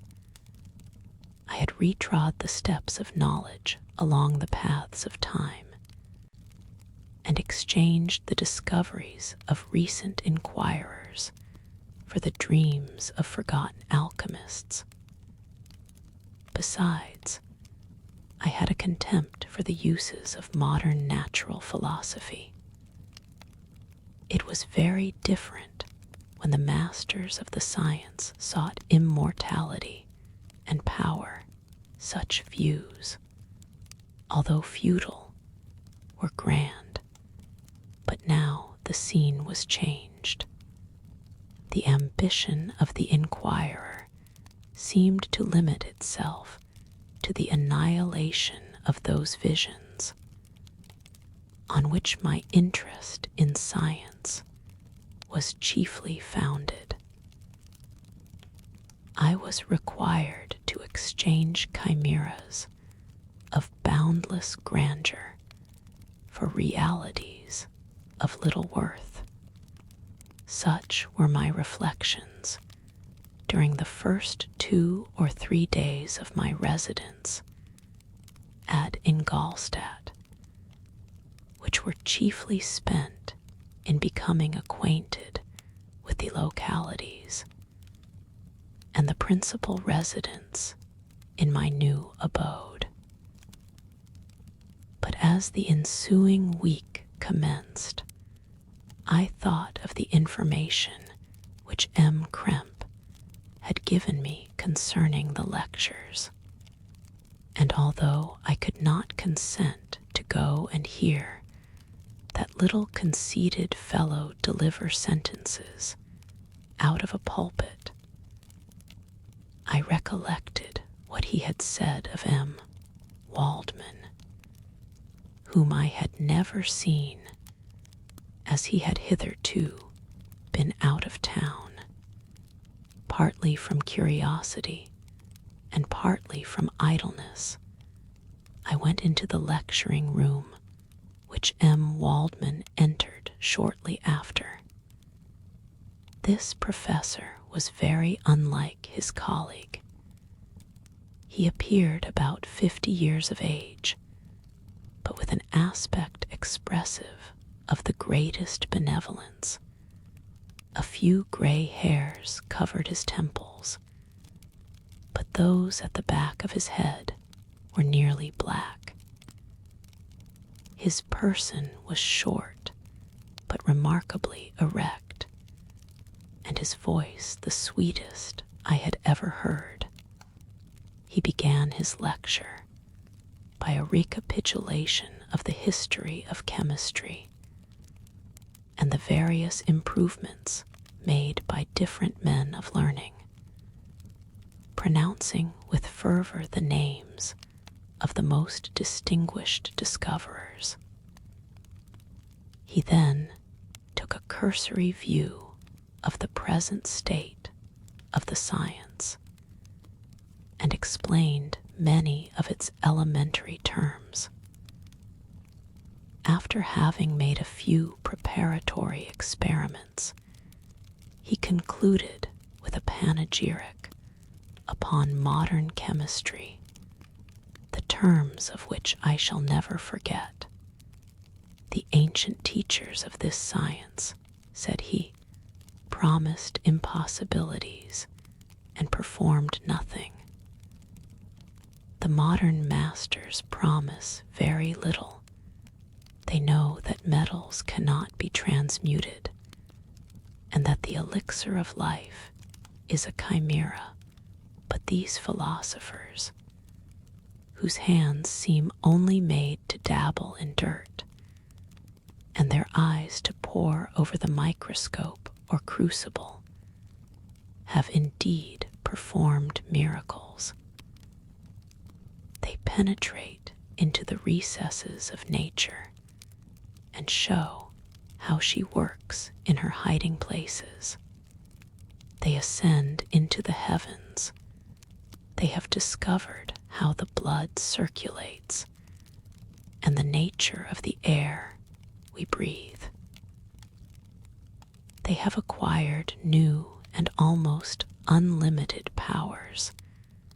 They can command the thunders of heaven, mimic the earthquake, and even mock the invisible world with its own shadows.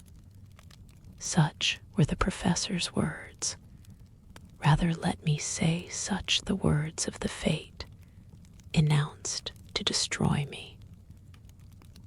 As he went on, I felt as if my soul were grappling with a palpable enemy. One by one, the various keys were touched which formed the mechanism of my being. Chord after chord was sounded, and soon my mind was filled with one thought, one conception, one purpose. So much has been done, exclaimed the soul of Frankenstein, more, far more, will I achieve, treading in the steps already marked.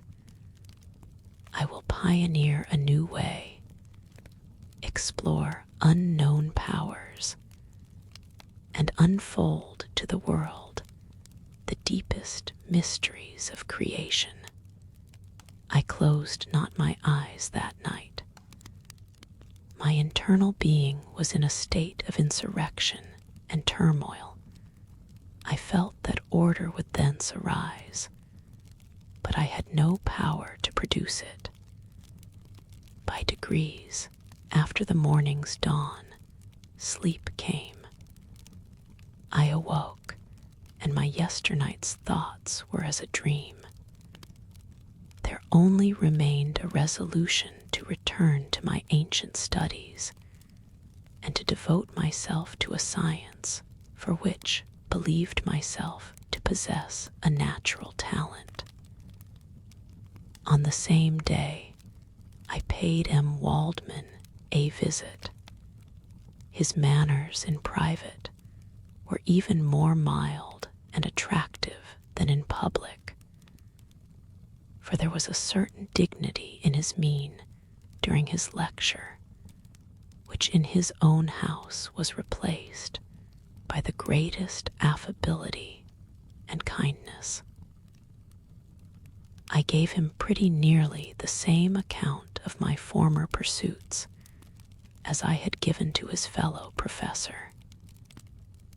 He heard with attention the little narration concerning my studies, and smiled at the names of Cornelius Agrippa and Paracelsus, but without the contempt that M. Krempe had exhibited. He said that these were men to whose indefatigable zeal modern philosophers were indebted for most of the foundations of their knowledge. They had left to us, as an easier task, to give new names and arrange, in connected classifications, the facts which they in a great degree had been the instruments of bringing to light. The labors of men of genius, however erroneously directed, scarcely ever fail in ultimately turning to the solid advantage of mankind. I listened to his statement, which was delivered without any presumption or affectation, and then added that his lecture had removed my prejudices against modern chemists. I expressed myself in measured terms, with the modesty and deference due from a youth to his instructor, without letting escape. Inexperience in life would have made me ashamed any of the enthusiasm which stimulated my intended labors. Requested his advice concerning the books I ought to procure. I am happy, said M. Waldman, to have gained a disciple, and if your application equals your ability, I have no doubt of your success. Chemistry is that branch of natural philosophy in which the greatest improvements have been and may be made. It is on that account that I have made it my peculiar study, but at the same time I have not neglected the other branches of science. A man would make but a very sorry chemist if he attended to that department of human knowledge alone. If your wish is to become really a man of science, and not merely a petty experimentalist, I should advise you to apply to every branch of natural philosophy, including mathematics. He then took me into his laboratory and explained to me the uses of his various machines, instructing me as to what I ought to procure, and promising me the use of his own when I should have advanced far enough in the science not to derange their mechanism. He also gave me the list of books which I had requested, and I took my leave. Thus ended a day memorable to me. It decided my future destiny. Chapter 4. From this day, natural philosophy, and particularly chemistry, in the most comprehensive sense of the term, became nearly my sole occupation. I read with ardor those works, so full of genius and discrimination, which modern inquirers have written on these subjects. I attended the lectures and cultivated the acquaintance of the men of science of the university, and I found even in M. Krempe a great deal of sound sense and real information combined, it is true, with a repulsive physiognomy and manners, but not on that account the less valuable. In M. Waldman I found a true friend.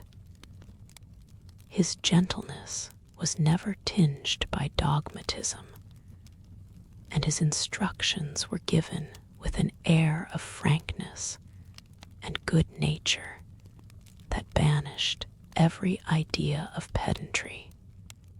In 1,000 ways, he smoothed for me the path of knowledge, and made the most abstruse inquiries clear and facile to my apprehension.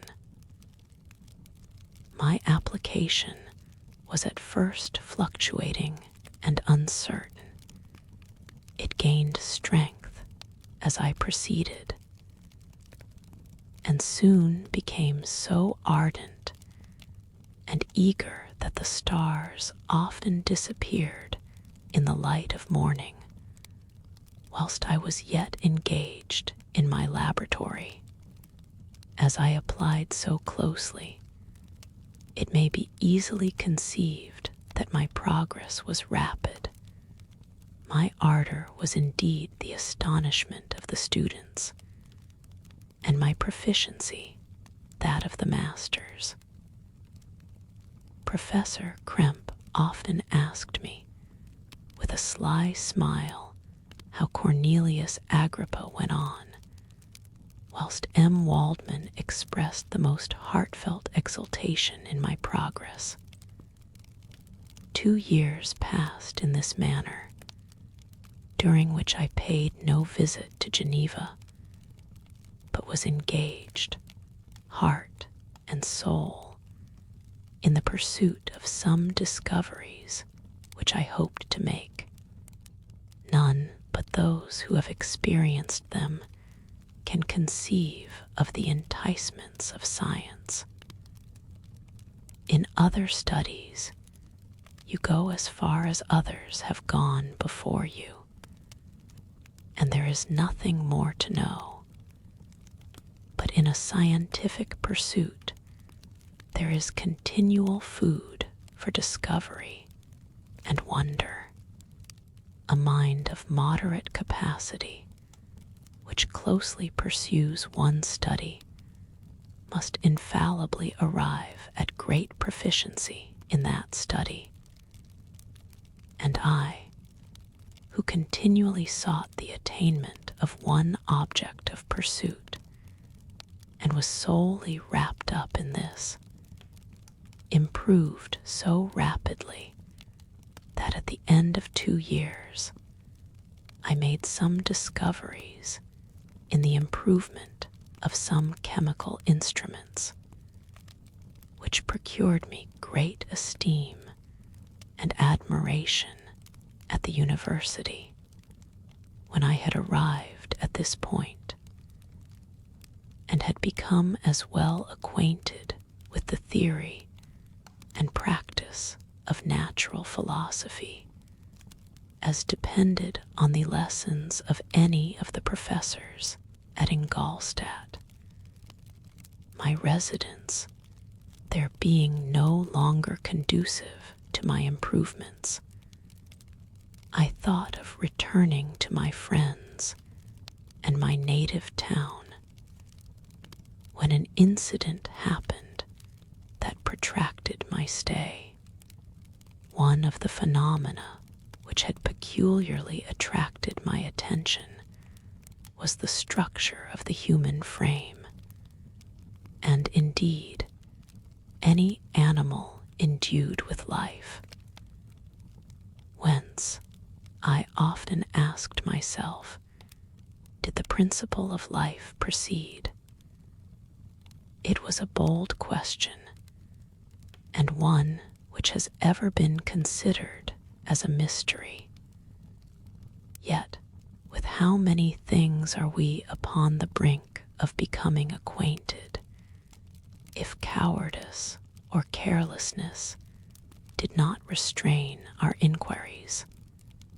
I revolved these circumstances in my mind and determined thenceforth to apply myself more particularly to those branches of natural philosophy which relate to physiology. Unless I had been animated by an almost supernatural enthusiasm, my application to this study would have been irksome and almost intolerable. To examine the causes of life, we must first have recourse to death. I became acquainted with the science of anatomy, but this was not sufficient. I must also observe the natural decay and corruption of the human body. In my education, my father had taken the greatest precautions that my mind should be impressed with no supernatural horrors. I do not ever remember to have trembled at a tale of superstition, or to have feared the apparition of a spirit. Darkness had no effect upon my fancy, and a churchyard was to me merely the receptacle of bodies deprived of life, which, from being the seat of beauty and strength, had become food for the worm. Now I was led to examine the cause and progress of this decay, and forced to spend days and nights in vaults and charnel houses. My attention was fixed upon every object the most insupportable to the delicacy of the human feelings. I saw how the fine form of man was degraded and wasted. I beheld the corruption of death succeed to the blooming cheek of life. I saw how the worm inherited the wonders of the eye and brain. I paused, examining and analyzing all the minutiae of causation, as exemplified in the change from life to death, and death to life, until, from the midst of this darkness, a sudden light broke in upon me, a light so brilliant and wondrous, yet so simple, that while I became dizzy with the immensity of the prospect which it illustrated, I was surprised that among so many men of genius who had directed their inquiries towards the same science, that I alone should be reserved to discover so astonishing a secret. Remember, I am not recording the vision of a madman. The sun does not more certainly shine in the heavens than that which I now affirm is true. Some miracle might have produced it, yet the stages of the discovery were distinct and probable. After days and nights of incredible labor and fatigue, I succeeded in discovering the cause of generation and life. Nay, more, I became myself capable of bestowing animation upon lifeless matter. The astonishment which I had at first experienced on this discovery soon gave place to delight and rapture. After so much time spent in painful labor, to arrive at once at the summit of my desires was the most gratifying consummation of my toils. But this discovery was so great and overwhelming that all the steps by which I had been progressively led to it were obliterated, and I beheld only the result, what had been the study and desire of the wisest men, since the creation of the world was now within my grasp. Not that, like a magic scene, it all opened upon me at once.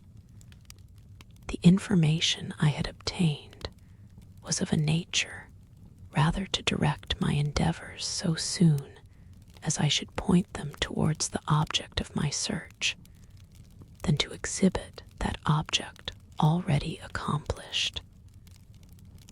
I was like the Arabian who had been buried with the dead, and found a passage to life, aided only by one glimmering and seemingly ineffectual light.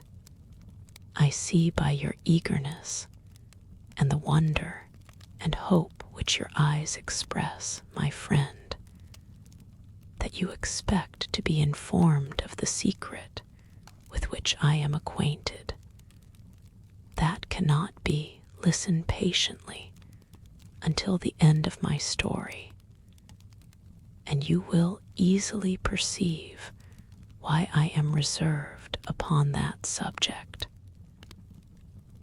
I will not lead you on, unguarded and ardent as I then was, to your destruction and infallible misery. Learn from me, if not by my precepts, at least by my example, how dangerous is the acquirement of knowledge, and how much happier that man is who believes his native town to be the world, than he who aspires to become greater than his nature will allow. When I found so astonishing a power placed within my hands, I hesitated a long time concerning the manner in which I should employ it. Although I possessed the capacity of bestowing animation, yet to prepare a frame for the reception of it, with all its intricacies of fibers, muscles, and veins, still remained a work of inconceivable difficulty and labor.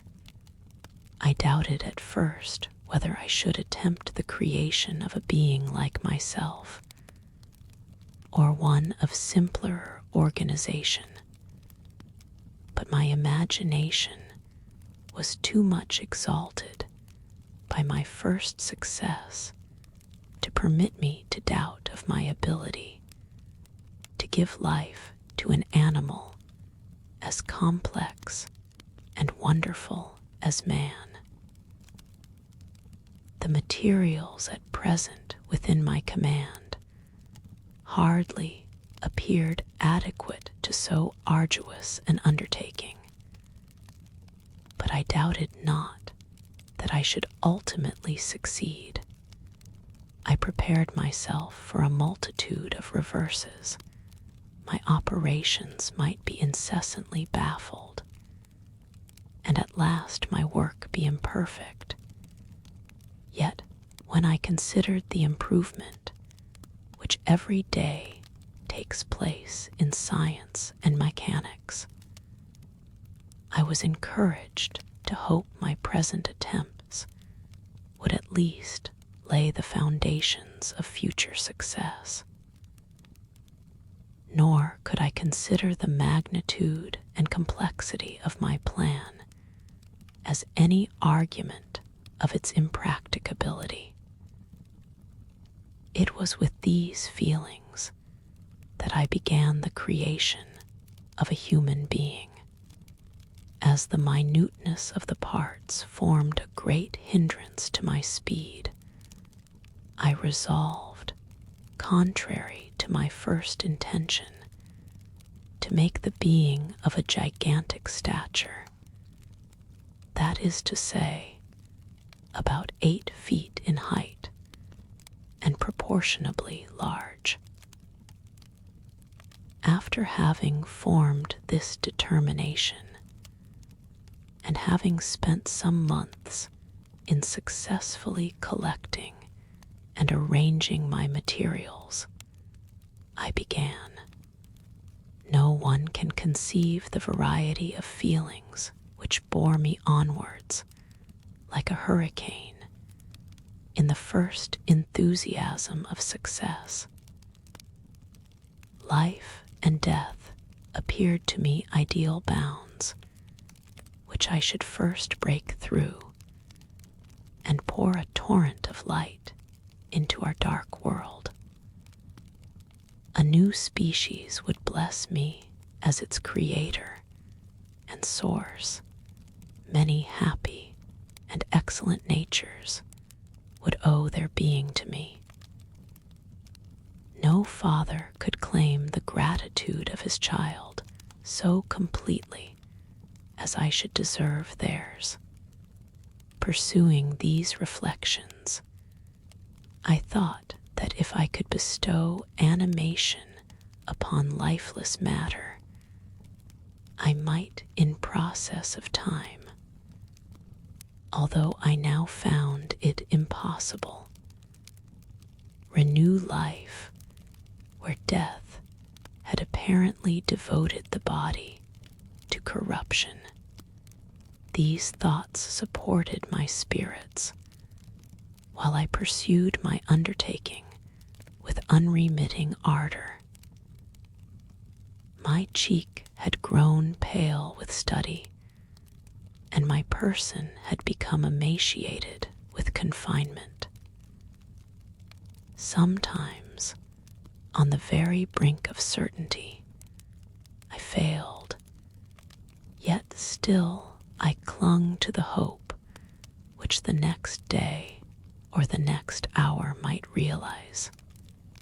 One secret which I alone possessed was the hope to which I had dedicated myself, and the moon gazed on my midnight labors, while, with unrelaxed and breathless eagerness, I pursued nature to her hiding places.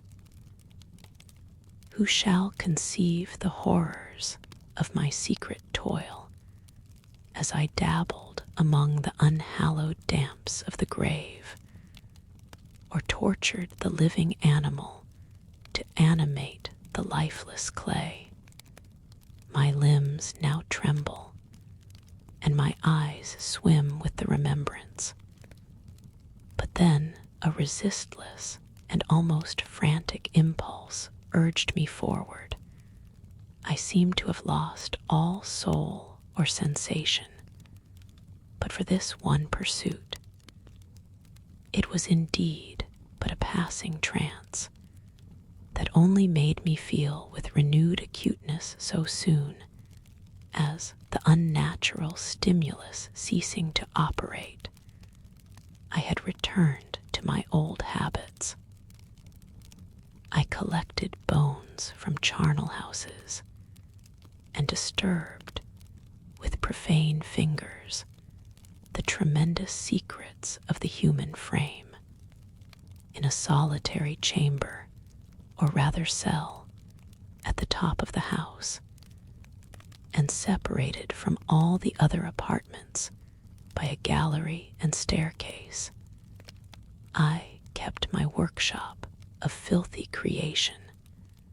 My eyeballs were starting from their sockets in attending to the details of my employment.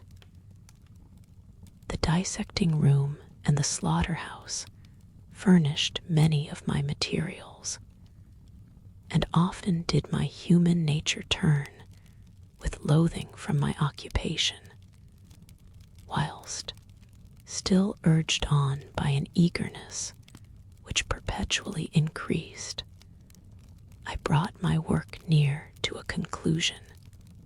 The summer months passed while I was thus engaged, heart and soul, in one pursuit. It was a most beautiful season. Never did the fields bestow a more plentiful harvest, or the vines yield a more luxuriant vintage. But my eyes were insensible to the charms of nature, and the same feelings which made me neglect the scenes around me caused me also to forget those friends who were so many miles absent, and whom I had not seen for so long a time. I knew my silence disquieted them, and I well remembered the words of my father. I know that while you are pleased with yourself, you will think of us with affection, and we shall hear regularly from you. You must pardon me if I regard any interruption in your correspondence as a proof that your other duties are equally neglected. I knew well, therefore, what would be my father's feelings, but I could not tear my thoughts from my employment, loathsome in itself, but which had taken an irresistible hold of my imagination. I wished, as it were, to procrastinate all that related to my feelings of affection until the great object, which swallowed up every habit of my nature, should be completed. I then thought that my father would be unjust if he ascribed my neglect to vice or faultiness on my part. But I am now convinced that he was justified in conceiving that I should not be altogether free from blame. A human being in perfection ought always to preserve a calm and peaceful mind, and never to allow passion or a transitory desire to disturb his tranquility. I do not think that the pursuit of knowledge is an exception to this rule. If the study to which you apply yourself has a tendency to weaken your affections and to destroy your taste for those simple pleasures in which no alloy can possibly mix, then that study is certainly unlawful. That is to say, not befitting the human mind. If this rule were always observed, if no man allowed any pursuit whatsoever to interfere with the tranquility of his domestic affections, Greece had not been enslaved. Caesar would have spared his country. America would have been discovered more gradually, and the empires of Mexico and Peru had not been destroyed. But I forget that I am moralizing in the most interesting part of my tale, and your looks remind me to proceed. My father made no reproach in his letters, and only took notice of my silence by inquiring into my occupations more particularly than before. Winter, spring, and summer passed away during my labors, but I did not watch the blossom or the expanding leaves, sights which before always yielded me supreme delight. So deeply was I engrossed in my occupation. The leaves of that year had withered before my work drew near to a close, and now every day showed me more plainly how well I had succeeded. But my enthusiasm was checked by my anxiety, and I appeared rather like one doomed by slavery to toil in the mines, or any other unwholesome trade than an artist occupied by his favorite employment. Every night I was oppressed by a slow fever, and I became nervous to a most painful degree. The fall of a leaf startled me, and I shunned my fellow creatures as if I had been guilty of a crime. Sometimes I grew alarmed at the wreck. I perceived that I had become. The energy of my purpose alone sustained me. My labors would soon end, and I believed that exercise and amusement would then drive away incipient disease.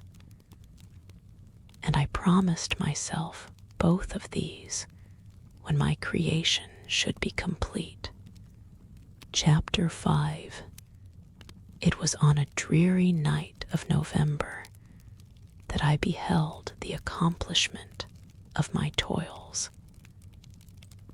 With an anxiety that almost amounted to agony, I collected the instruments of life around me, that I might infuse a spark of being into the lifeless thing that lay at my feet. It was already 1 in the morning.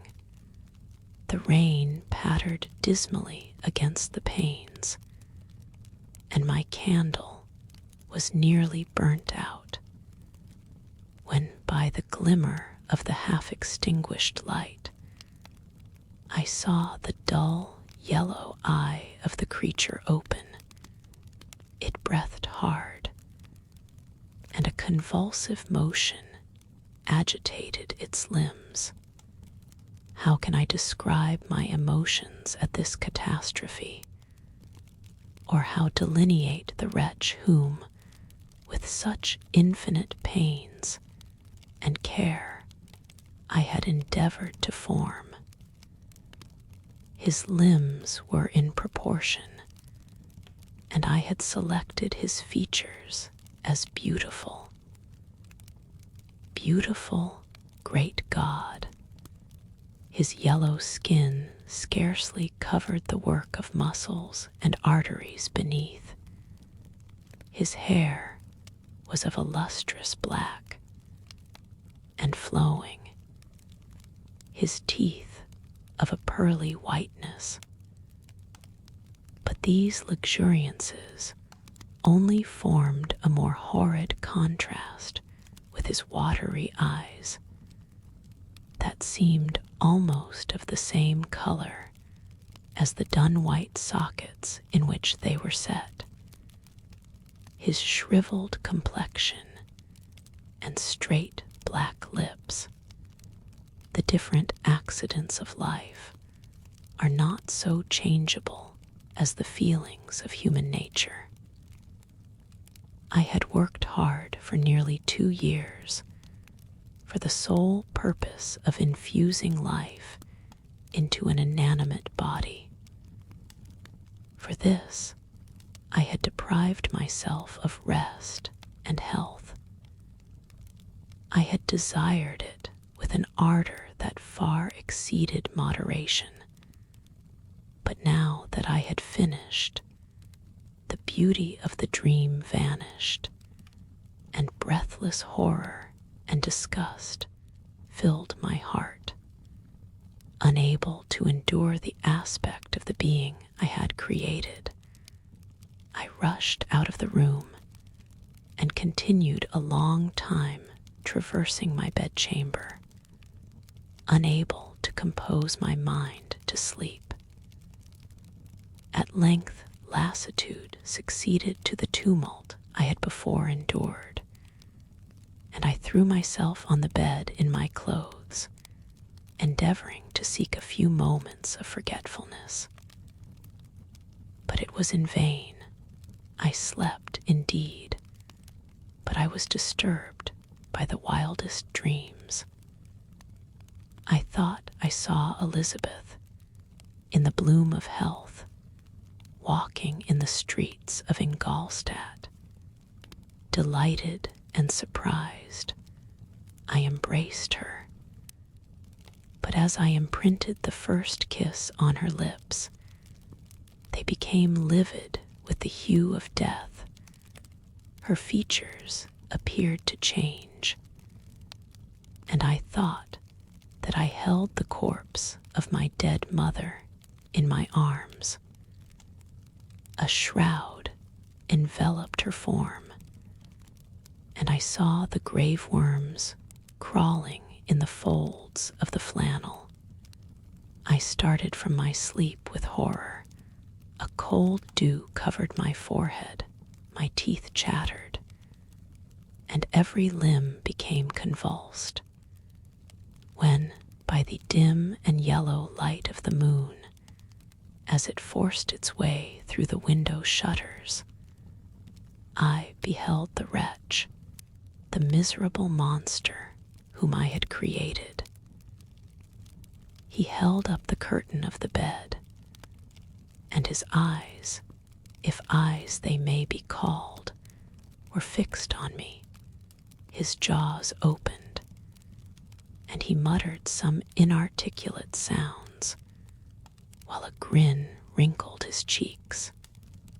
He might have spoken, but I did not hear. One hand was stretched out, seemingly to detain me, but I escaped and rushed downstairs, took refuge in the courtyard belonging to the house which I inhabited, where I remained during the rest of the night, walking up and down in the greatest agitation, listening attentively, catching and fearing each sound as if it were to announce the approach of the demoniacal corpse to which I had so miserably given life. Oh, no mortal could support the horror of that countenance. A mummy again endued with animation could not be so hideous as that wretch. I had gazed on him while unfinished. He was ugly then, but when those muscles and joints were rendered capable of motion, became a thing such as even Dante could not have conceived. I passed the night wretchedly. Sometimes my pulse beat so quickly and hardly that I felt the palpitation of every artery. At others, I nearly sank to the ground through languor and extreme weakness. Mingled with this horror, I felt the bitterness of disappointment. Dreams that had been my food and pleasant rest for so long a space were now become a hell to me, and the change was so rapid, the overthrow so complete. Morning, dismal and wet, at length dawned, and discovered to my sleepless and aching eyes the church of Ingolstadt, its white steeple and clock, which indicated the 6th hour.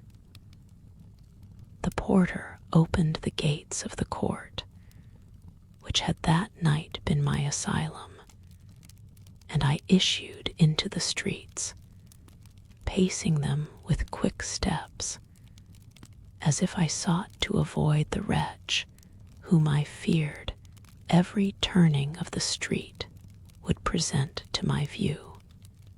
I did not dare return to the apartment which I inhabited, but felt impelled to hurry on, although drenched by the rain which poured from a black and comfortless sky. I continued walking in this manner for some time, endeavoring by bodily exercise to ease the load that weighed upon my mind. I traversed the streets without any clear conception of where I was or what I was doing. My heart palpitated in the sickness of fear, and I hurried on with irregular steps, not daring to look about me, like one who, on a lonely road, doth walk in fear and dread, and having once turned round, walks on, and turns no more his head, because he knows a frightful fiend doth close behind him tread. Coleridge S., Ancient Mariner. Continuing thus, I came at length opposite to the inn at which the various diligences and carriages usually stopped. Here I paused, I knew not why, but I remained some minutes with my eyes fixed on a coach that was coming towards me from the other end of the street. As it drew nearer, I observed that it was the Swiss diligence. It stopped just where I was standing, and on the door being opened, I perceived Henry Clerval, who, on seeing me, instantly sprung out. "My dear Frankenstein," exclaimed he, "how glad I am to see you! How fortunate that you should be here at the very moment of my alighting. Nothing could equal my delight on seeing Clerval. His presence brought back to my thoughts my father, Elizabeth, and all those scenes of home so dear to my recollection." I grasped his hand, and in a moment forgot my horror and misfortune. I felt suddenly, and for the first time during many months, calm and serene joy. I welcomed my friend, therefore, in the most cordial manner, and we walked towards my college. Clerval continued talking for some time about our mutual friends and his own good fortune in being permitted to come to Ingolstadt. "You may easily believe," said he, "how great was the difficulty to persuade my father that all necessary knowledge was not comprised in the noble art of bookkeeping. And indeed, I believe I left him incredulous to the last, for his constant answer to my unwearied entreaties was the same as that of the Dutch schoolmaster in the Vicar of Wakefield. I have 10,000 florins a year without Greek. I eat heartily without Greek. But his affection for me at length overcame his dislike of learning, and he has permitted me to undertake a voyage of discovery to the land of knowledge. It gives me the greatest delight to see you. But tell me how you left my father, brothers, and Elizabeth." "Very well and very happy, only a little uneasy that they hear from you so seldom. By the by, I mean to lecture you a little upon their account myself. But my dear Frankenstein," continued he, stopping short and gazing full in my face, "I did not before remark how very ill you appear, so thin and pale. You look as if you had been watching for several nights. You have guessed right. I have lately been so deeply engaged in one occupation that I have not allowed myself sufficient rest, as you see. But I sincerely hope, that all these employments are now at an end, and that I am at length free." I trembled excessively. I could not endure to think of, and far less to allude to, the occurrences of the preceding night. I walked with a quick pace, and we soon arrived at my college. I then reflected, and the thought made me shiver, that the creature whom I had left in my apartment might still be there, alive and walking about. I dreaded to behold this monster, but I feared still more that Henry should see him. Entreating him, therefore, to remain a few minutes at the bottom of the stairs, I darted up towards my own room. My hand was already on the lock of the door before I recollected myself. I then paused, and a cold shivering came over me. I threw the door forcibly open, as children are accustomed to do when they expect a spectre to stand in waiting for them on the other side, but nothing appeared. I stepped fearfully in. The apartment was empty, and my bedroom was also freed from its hideous guest. I could hardly believe that so great a good fortune could have befallen me. But when I became assured that my enemy had indeed fled, I clapped my hands for joy and ran down to Clerval. We ascended into my room, and the servant presently brought breakfast. But I was unable to contain myself. It was not joy only that possessed me. I felt my flesh tingle with excess of sensitiveness, and my pulse beat rapidly. I was unable to remain for a single instant in the same place. I jumped over the chairs, clapped my hands, and laughed aloud. Clerval at first attributed my unusual spirits to joy on his arrival, but when he observed me more attentively, he saw a wildness in my eyes for which he could not account, and my loud, unrestrained, heartless laughter frightened and astonished him. "My dear Victor," cried he, "what, for God's sake, is the matter? Do not laugh in that manner. How ill you are! What is the cause of all this?" "Do not ask me," cried I, putting my hands before my eyes, for I thought I saw the dreaded spectre glide into the room. "He can tell. Oh, save me!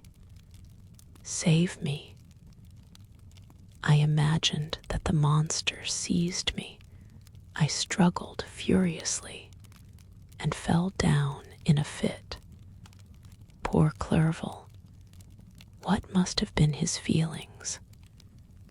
A meeting which he anticipated with such joy, so strangely turned to bitterness.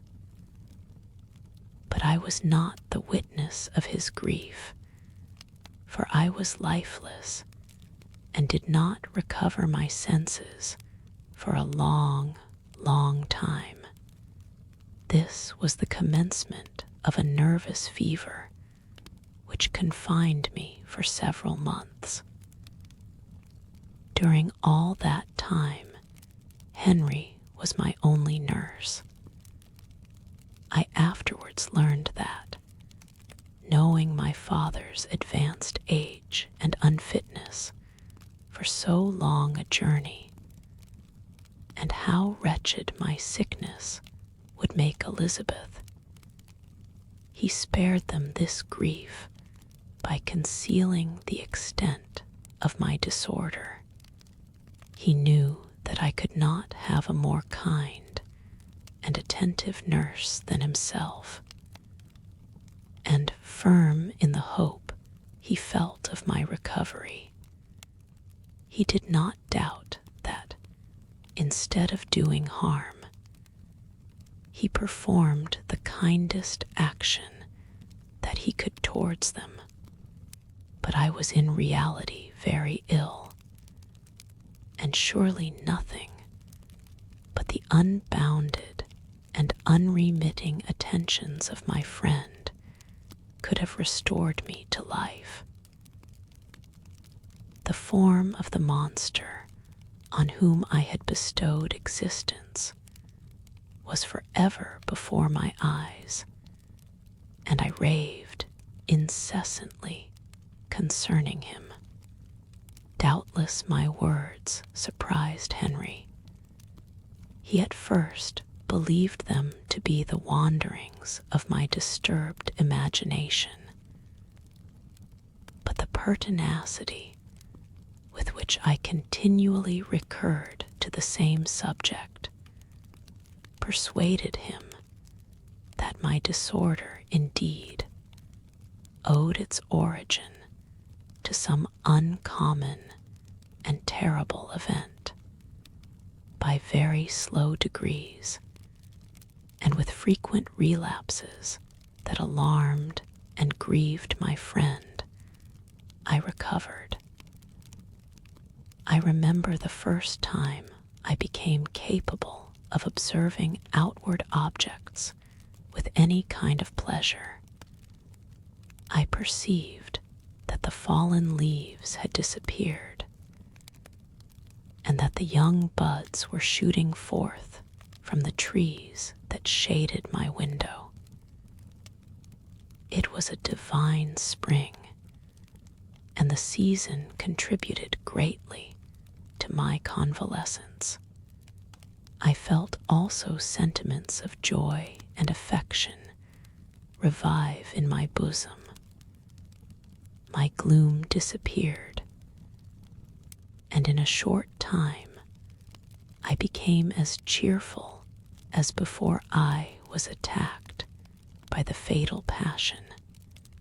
"Dearest Clerval," exclaimed I, "how kind, how very good you are to me. This whole winter, instead of being spent in study, as you promised yourself, has been consumed in my sick room. How shall I ever repay you? I feel the greatest remorse for the disappointment of which I have been the occasion, but you will forgive me. You will repay me entirely if you do not discompose yourself, but get well as fast as you can. And since you appear in such good spirits, I may speak to you on one subject, may I not?" I trembled. One subject. What could it be? Could he allude to an object on whom I dared not even think? "Compose yourself," said Clerval, who observed my change of color. "I will not mention it if it agitates you, but your father and cousin would be very happy if they received a letter from you in your own handwriting. They hardly know how ill you have been and are uneasy at your long silence. Is that all, my dear Henry?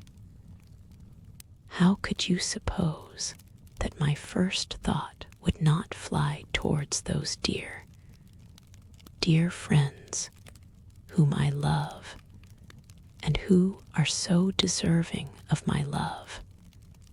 If this is your present temper, my friend, you will perhaps be glad to see a letter that has been lying here some days for you. It is from your cousin, believe." Chapter 6. Clerval then put the following letter into my hands. It was from my own Elizabeth. "My dearest cousin, you have been ill, very ill, and even the constant letters of dear kind Henry are not sufficient to reassure me on your account. You are forbidden to write, to hold a pen. Yet one word from you, dear Victor, is necessary to calm our apprehensions. For a long time I have thought that each post would bring this line, and my persuasions have restrained my uncle from undertaking a journey to Ingolstadt. I have prevented his encountering the inconveniences and perhaps dangers of so long a journey. Yet how often have I regretted not being able to perform it myself. I figure to myself that the task of attending on your sickbed has devolved on some mercenary old nurse, who could never guess your wishes nor minister to them with the care and affection of your poor cousin. Yet that is over now. Clerval writes that indeed you are getting better. I eagerly hope that you will confirm this intelligence soon in your own handwriting. Get well and return to us. You will find a happy, cheerful home and friends who love you dearly. Your father's health is vigorous, and he asks but to see you, but to be assured that you are well, and not a care will ever cloud his benevolent countenance. How pleased you would be to remark the improvement of our Ernest. He is now 16 and full of activity and spirit. He is desirous to be a true Swiss and to enter into foreign service, but we cannot part with him, at least until his elder brother returns to us. My uncle is not pleased with the idea of a military career in a distant country, but Ernest never had your powers of application. He looks upon study as an odious fetter. His time is spent in the open air, climbing the hills or rowing on the lake. I fear that he will become an idler unless we yield the point and permit him to enter on the profession which he has selected. Little alteration, except the growth of our dear children, has taken place since you left us. The blue lake and snow-clad mountains, they never change, and I think our placid home and our contented hearts are regulated by the same immutable laws. My trifling occupations take up my time and amuse me, and I am rewarded for any exertions by seeing none but happy, kind faces around me since you left us. But one change has taken place in our little household. Do you remember on what occasion Justine Moritz entered our family? Probably you do not. I will relate her history, therefore, in a few words. Madame Moritz, her mother, was a widow with 4 children, of whom Justine was the third. This girl had always been the favorite of her father, but through a strange perversity, her mother could not endure her, and after the death of M. Moritz, treated her very ill. My aunt observed this, and when Justine was 12 years of age, prevailed on her mother to allow her to live at our house. The republican institutions of our country have produced simpler and happier manners than those which prevail in the great monarchies that surround it. Hence, there is less distinction between the several classes of its inhabitants and the lower orders, being neither so poor nor so despised. Their manners are more refined and moral. A servant in Geneva does not mean the same thing as a servant in France and England. Justine, thus received in our family, learned the duties of a servant, a condition which, in our fortunate country, does not include the idea of ignorance and a sacrifice of the dignity of a human being. Justine, you may remember, was a great favorite of yours, and I recollect you once remarked that if you were in an ill humor, one glance from Justine could dissipate it, for the same reason that Ariosto gives concerning the beauty of Angelica. She looked so frank-hearted and happy. my aunt conceived a great attachment for her, by which she was induced to give her an education superior to that which she had at first intended. This benefit was fully repaid. Justine was the most grateful little creature in the world. I do not mean that she made any professions. I never heard one pass her lips. But you could see by her eyes that she almost adored her protectress. Although her disposition was gay, and in many respects inconsiderate, yet she paid the greatest attention to every gesture of my aunt. She thought her the model of all excellence, and endeavored to imitate her phraseology and manners, so that even now she often reminds me of her.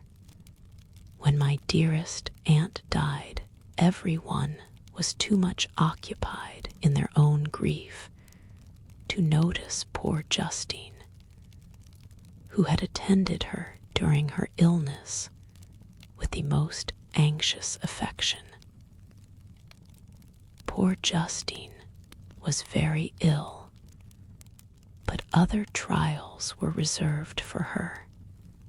One by one, her brothers and sister died, and her mother, with the exception of her neglected daughter, was left childless. The conscience of the woman was troubled. She began to think that the deaths of her favorites was a judgment from heaven to chastise her partiality. She was a Roman Catholic, and I believe her confessor confirmed the idea which she had conceived.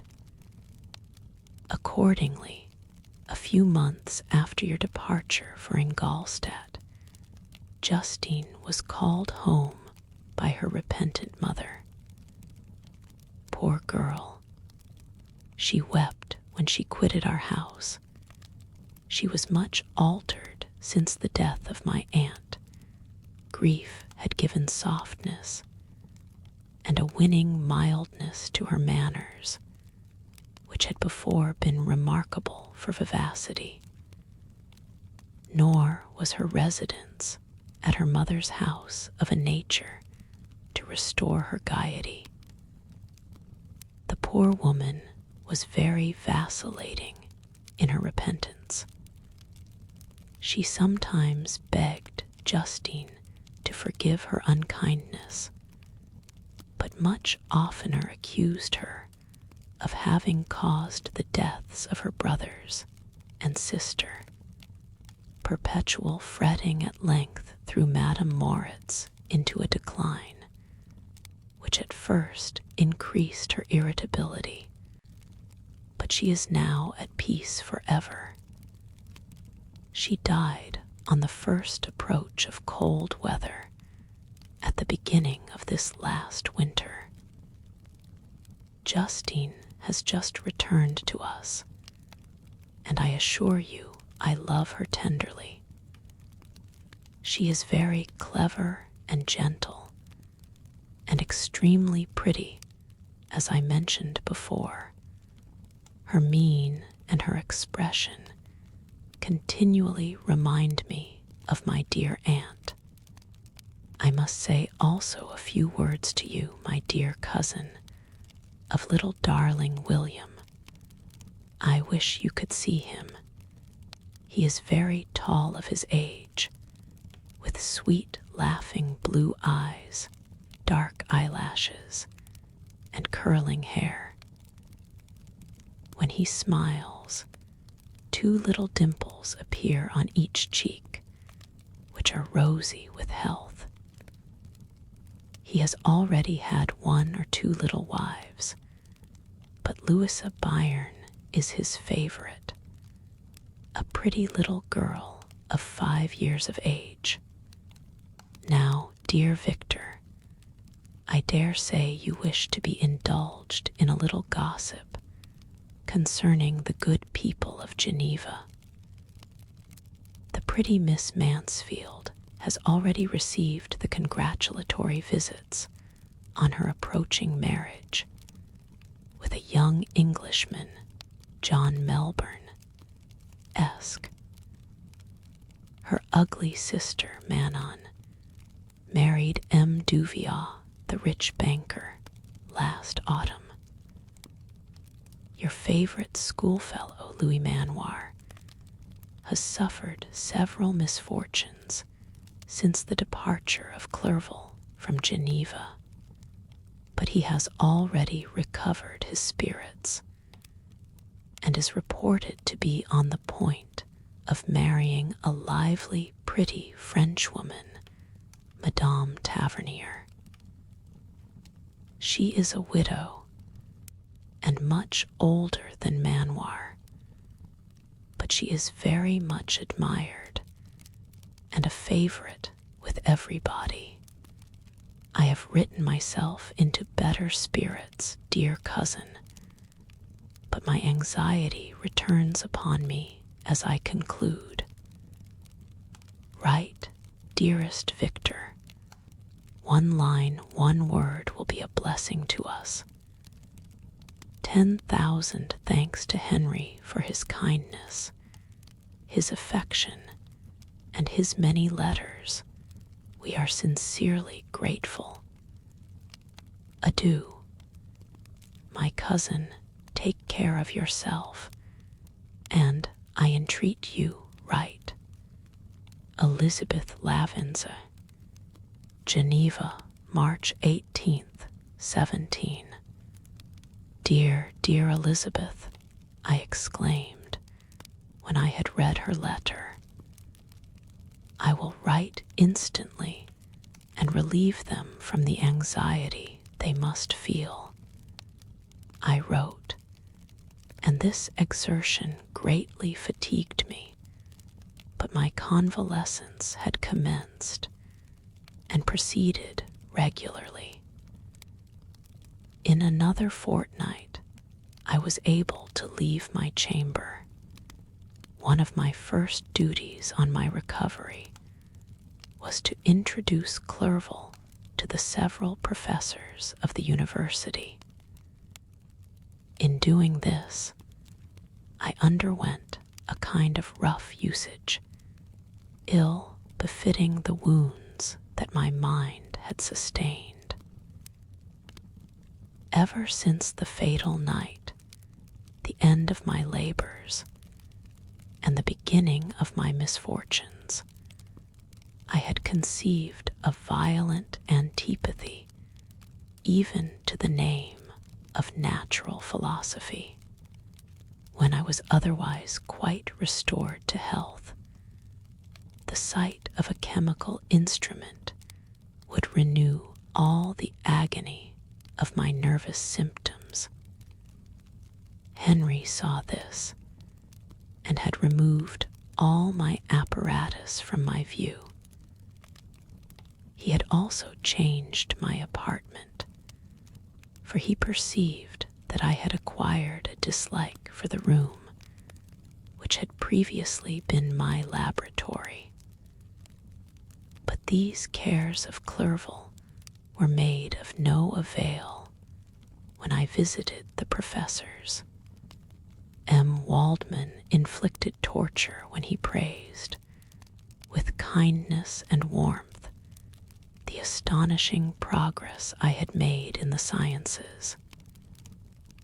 He soon perceived that I disliked the subject, but not guessing the real cause, he attributed my feelings to modesty and changed the subject from my improvement to the science itself with a desire, as I evidently saw, of drawing me out. What could I do? He meant to please, and he tormented me. I felt as if he had placed carefully, one by one, in my view those instruments which which were to be afterwards used in putting me to a slow and cruel death. I writhed under his words, yet dared not exhibit the pain I felt.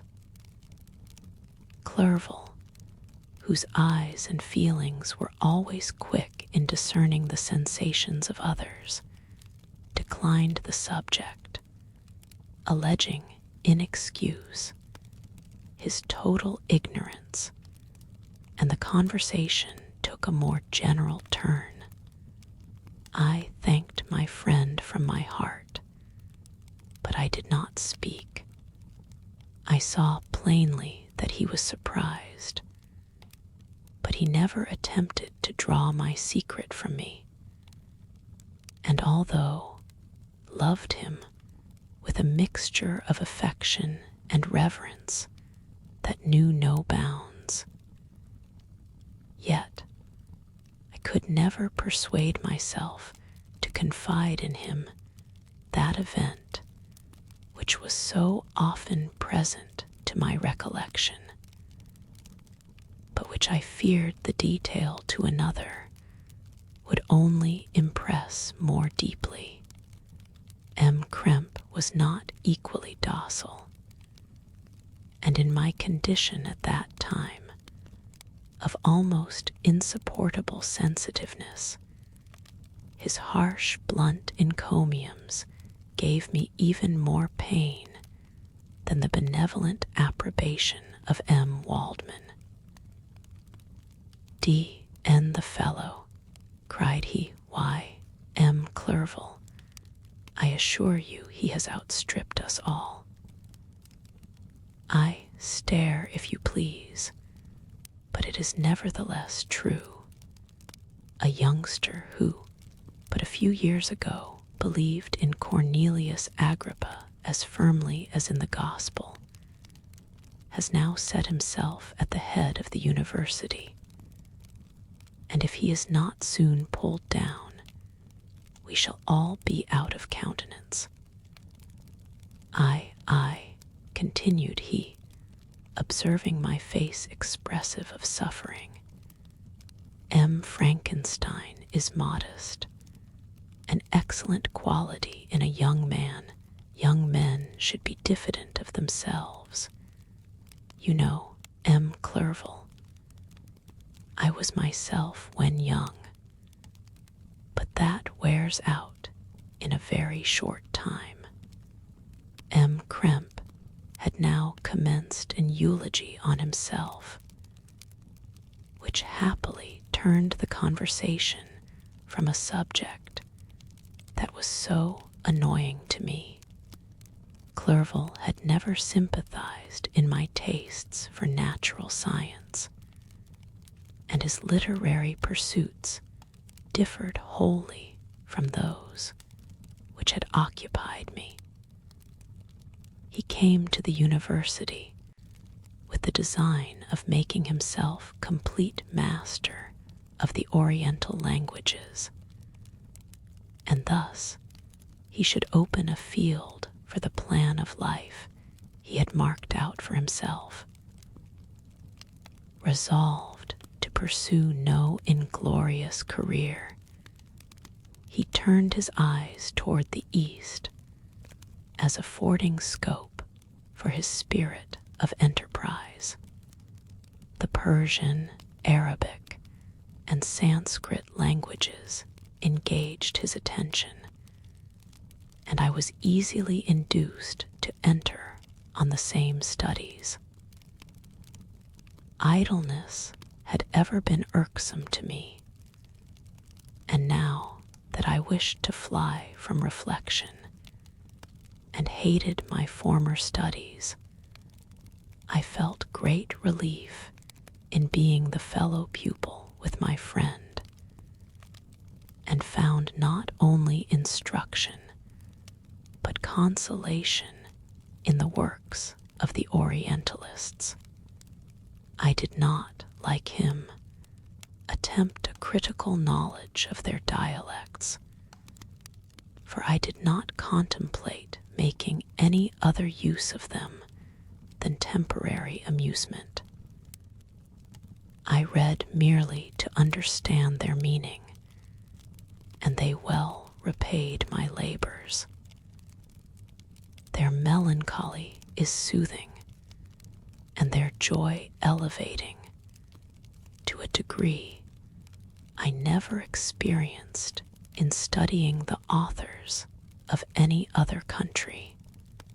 When you read their writings, life appears to consist in a warm sun and a garden of roses, in the smiles and frowns of a fair enemy, and the fire that consumes your own heart.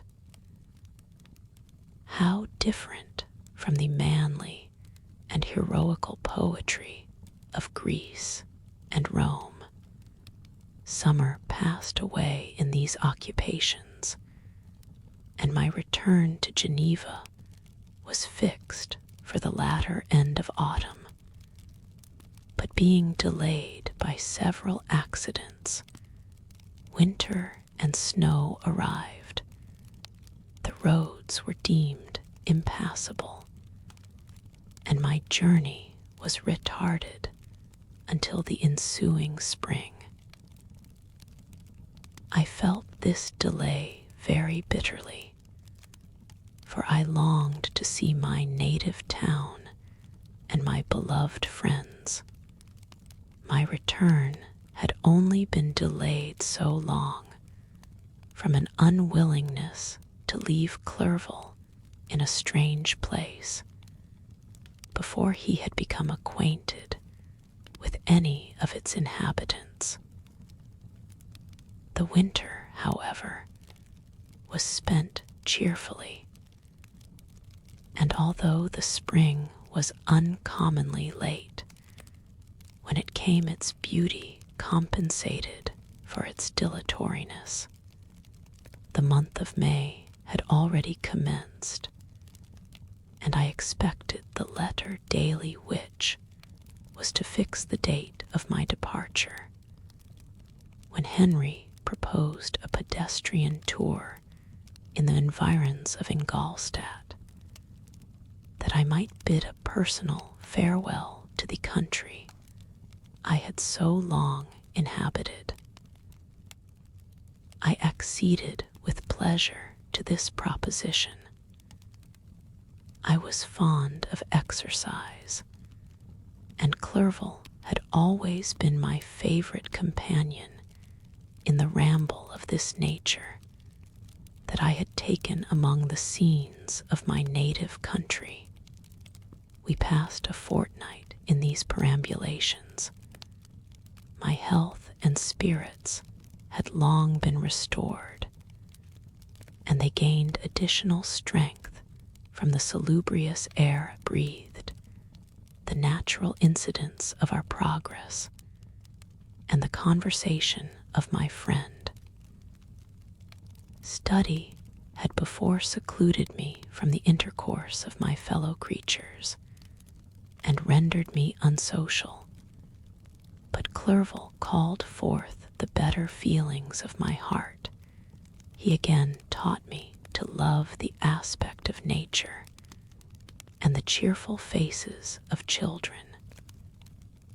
Excellent friend, how sincerely you did love me, and endeavor to elevate my mind until it was on a level with your own.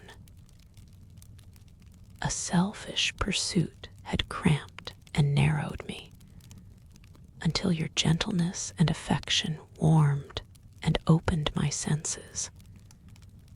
I became the same happy creature who, a few years ago, loved and beloved by all, had no sorrow or care.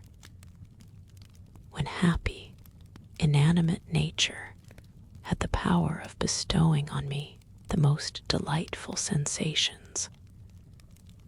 A serene sky and verdant fields filled me with ecstasy. The present season was indeed divine. The flowers of spring bloomed in the hedges, while those of summer were already in bud. I was undisturbed by thoughts which during the preceding year had pressed upon me, notwithstanding my endeavors to throw them off with an invincible burden. Henry rejoiced in my gaiety and sincerely sympathized in my feelings.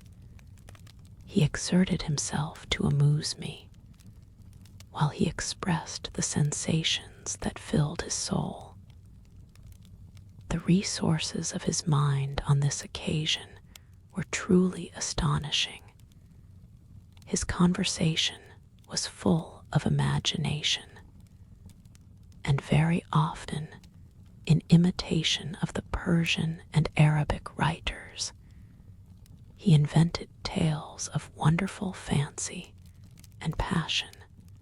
At other times, he repeated my favorite poems or drew me out into arguments which he supported with great ingenuity.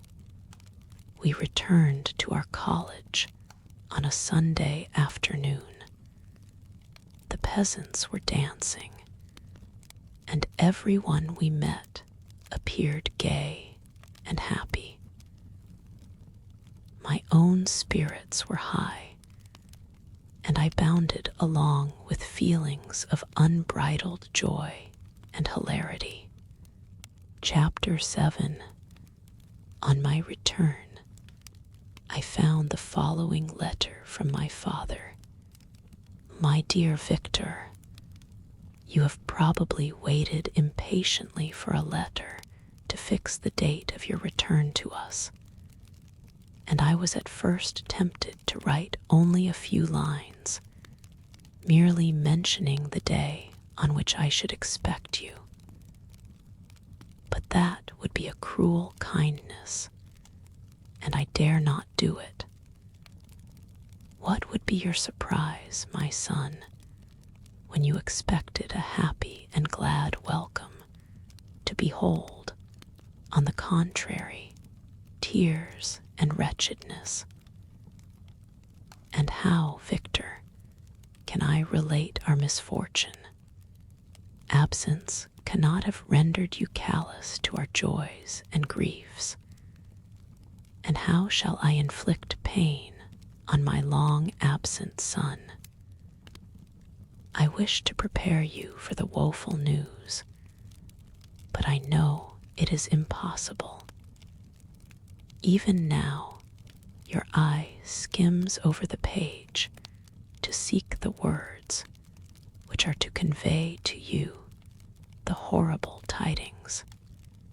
William is dead, that sweet child whose smiles delighted and warmed my heart, who was so gentle, yet so gay. Victor, he is murdered. I will not attempt to console you, but will simply relate the circumstances of the transaction. Last Thursday, May 7th, I, my niece, and your two brothers went to walk in Plainpalais. The evening was warm and serene, and we prolonged our walk farther than usual. It was already dusk before we thought of returning, and then we discovered that William and Ernest, who had gone on before, were not to be found. We accordingly rested on a seat until they should return. Presently Ernest came and inquired if we had seen his brother. He said that he had been playing with him, that William had run away to hide himself, and that he vainly sought for him, and afterwards waited for a long time, but that he did not return. This account rather alarmed us, and we continued to search for him until night fell, when Elizabeth conjectured that he might have returned to the house. He was not there. We returned again with torches, for I could not rest when I thought that my sweet boy had lost himself and was exposed to all the damps and dews of night. Elizabeth also suffered extreme anguish. About 5 in the morning, I discovered my lovely boy, whom the night before I had seen blooming and active in health, stretched on the grass livid and motionless. The print of the murderer's finger was on his neck. He was conveyed home, and the anguish that was visible in my countenance betrayed the secret to Elizabeth. She was very earnest to see the corpse. At first, I attempted to prevent her, but she persisted, and entering the room where it lay, hastily examined the neck of the victim, and clasping her hands, exclaimed, "O God, I have murdered my darling child." She fainted and was restored with extreme difficulty. When she again lived, it was only to weep and sigh.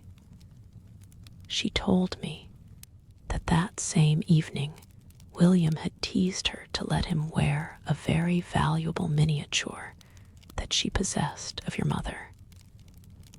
This picture is gone, and was doubtless the temptation which urged the murderer to the deed.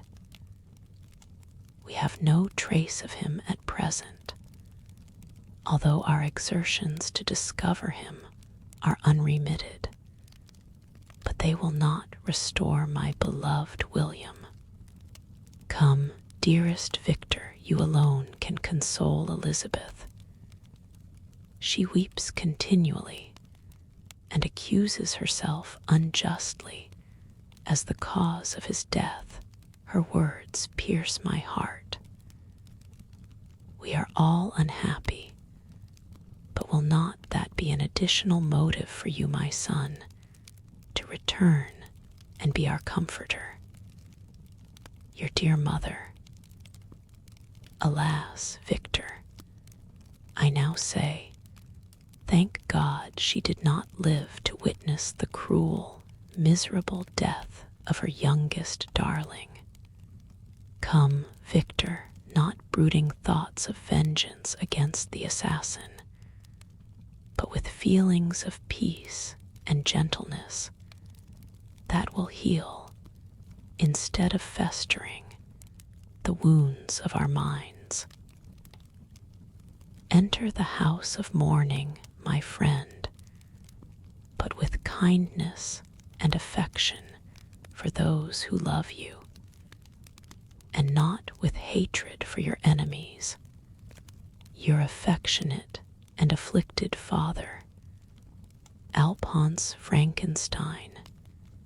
Geneva, May 12th, 17.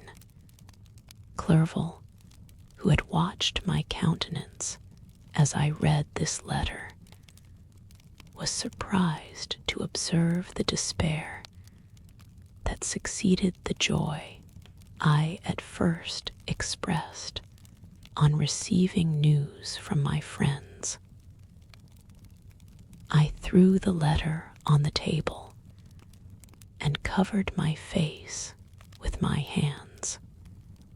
"My dear Frankenstein," exclaimed Henry, when he perceived me weep with bitterness, "are you always to be unhappy? My dear friend, what has happened?" I motioned him to take up the letter, while I walked up and down the room in the extremest agitation. Tears also gushed from the eyes of Clerval as he read the account of my misfortune. "I can offer you no consolation, my friend," said he. "Your disaster is irreparable. What do you intend to do?" "To go instantly to Geneva. Come with me, Henry, to order the horses." During our walk, Clerval endeavored to say a few words of consolation. He could only express his heartfelt sympathy. "Poor William," said he, "dear lovely child, he now sleeps with his angel mother." Who that had seen him bright and joyous in his young beauty, but must weep over his untimely loss, to die so miserably, to feel the murderer's grasp. How much more a murdered that could destroy radiant innocence. Poor little fellow, one only consolation have we his friends mourn and weep, but he is at rest. The pang is over. His sufferings are at an end forever. A sod covers his gentle form, and he knows no pain. He can no longer be a subject for pity. We must reserve that for his miserable survivors. Clerval spoke thus as we hurried through the streets. The words impressed themselves on my mind, and I remembered them afterwards in solitude. But now, as soon as the horses arrived, I hurried into a cabriolet and bade farewell to my friend. My journey was very melancholy. At first I wished to hurry on, for I longed to console and sympathize with my loved and sorrowing friends. But when I drew near my native town, I slackened my progress.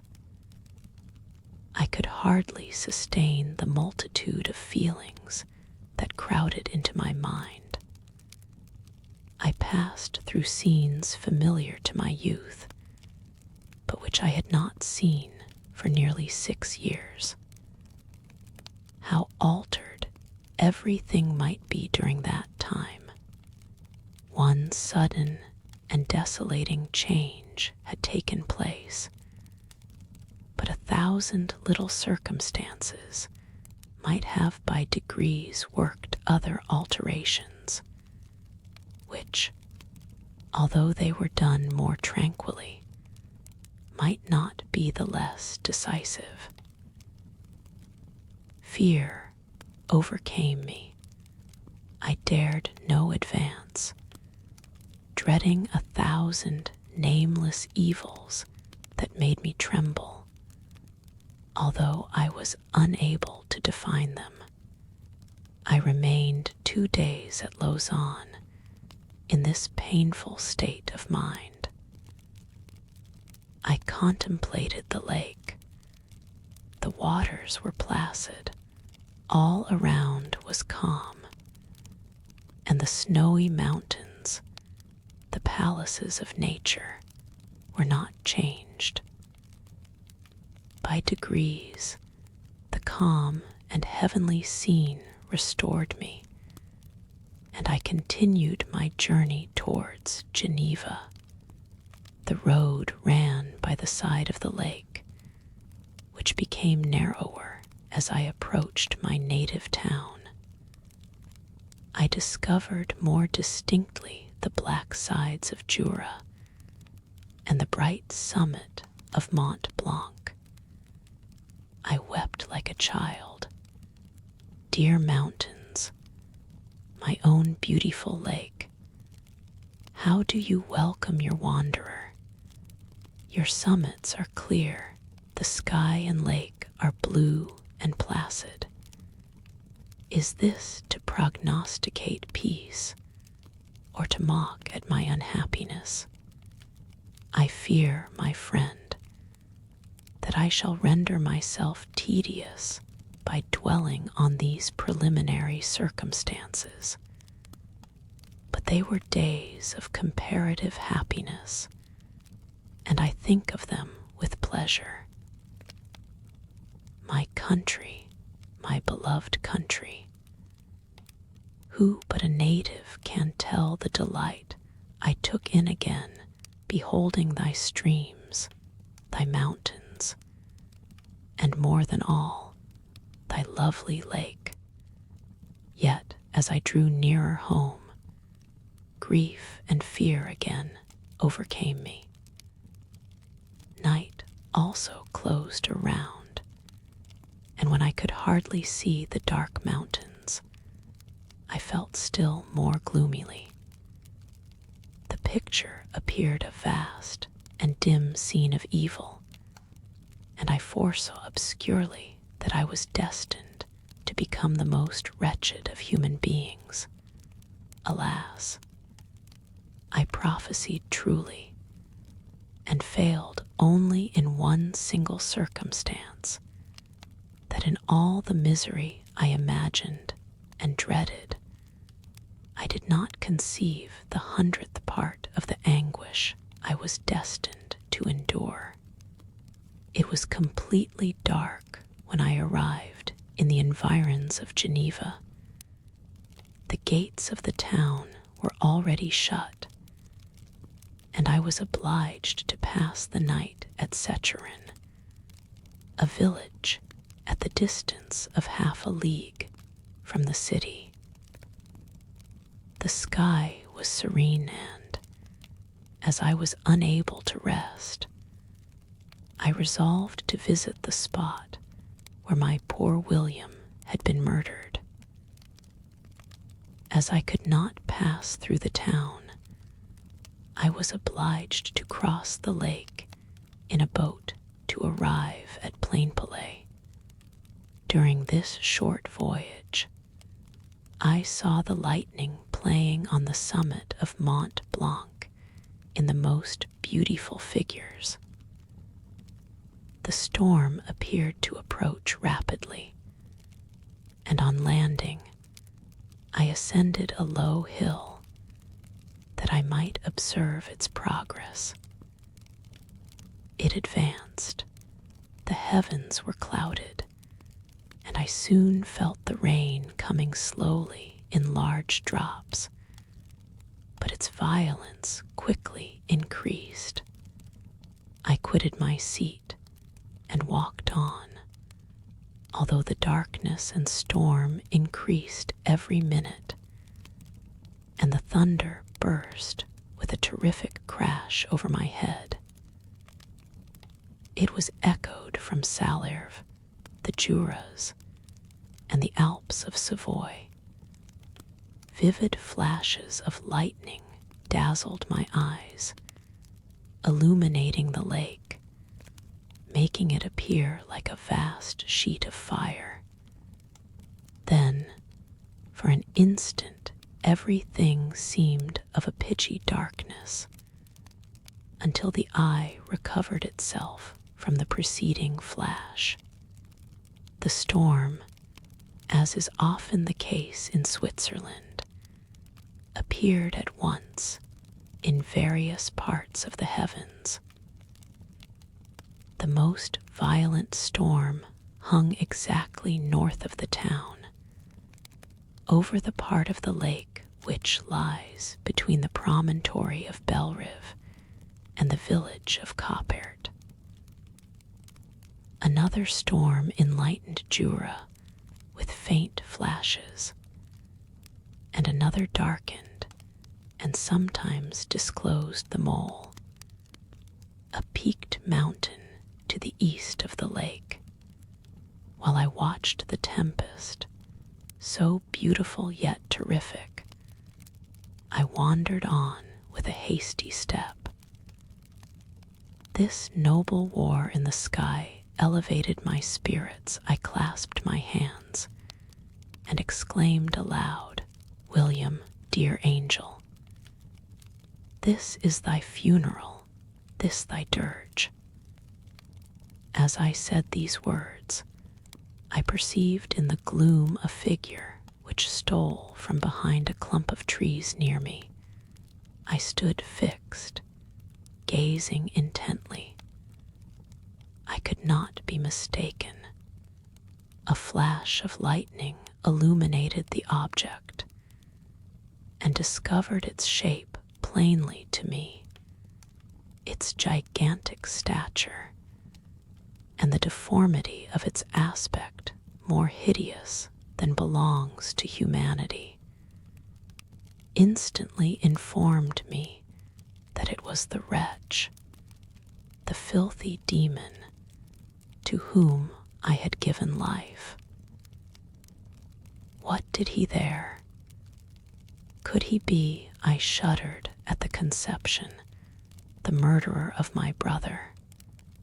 No sooner did that idea cross my imagination than I became convinced of its truth. My teeth chattered, and I was forced to lean against a tree for support. The figure passed me quickly, and I lost it in the gloom. Nothing in human shape could have destroyed the fair child. He was the murderer. I could not doubt it. The mere presence of the idea was an irresistible proof of the fact. I thought of pursuing the devil, but it would have been in vain, for another flash discovered him to me hanging among the rocks of the nearly perpendicular ascent of Mont Salierve, a hill that bounds Plainpalais on the south. He soon reached the summit and disappeared. I remained motionless. The thunder ceased, but the rain still continued, and the scene was enveloped in an impenetrable darkness. I revolved in my mind the events which I had until now sought to forget. The whole train of my progress toward the creation, the appearance of the works of my own hands at my bedside, its departure. 2 years had now nearly elapsed since the night on which he first received life. And was this his first crime? Alas, I had turned loose into the world a depraved wretch, whose delight was in carnage and misery. Had he not murdered my brother, no one can conceive the anguish I suffered during the remainder of the night, which I spent, cold and wet, in the open air. But I did not feel the inconvenience of the weather. My imagination was busy in scenes of evil and despair. I considered the being whom I had cast among mankind, and endowed with the will and power to effect purposes of horror, such as the deed which he had now done, nearly in the light of my own vampire, my own spirit let loose from the grave and forced to destroy all that was dear to me.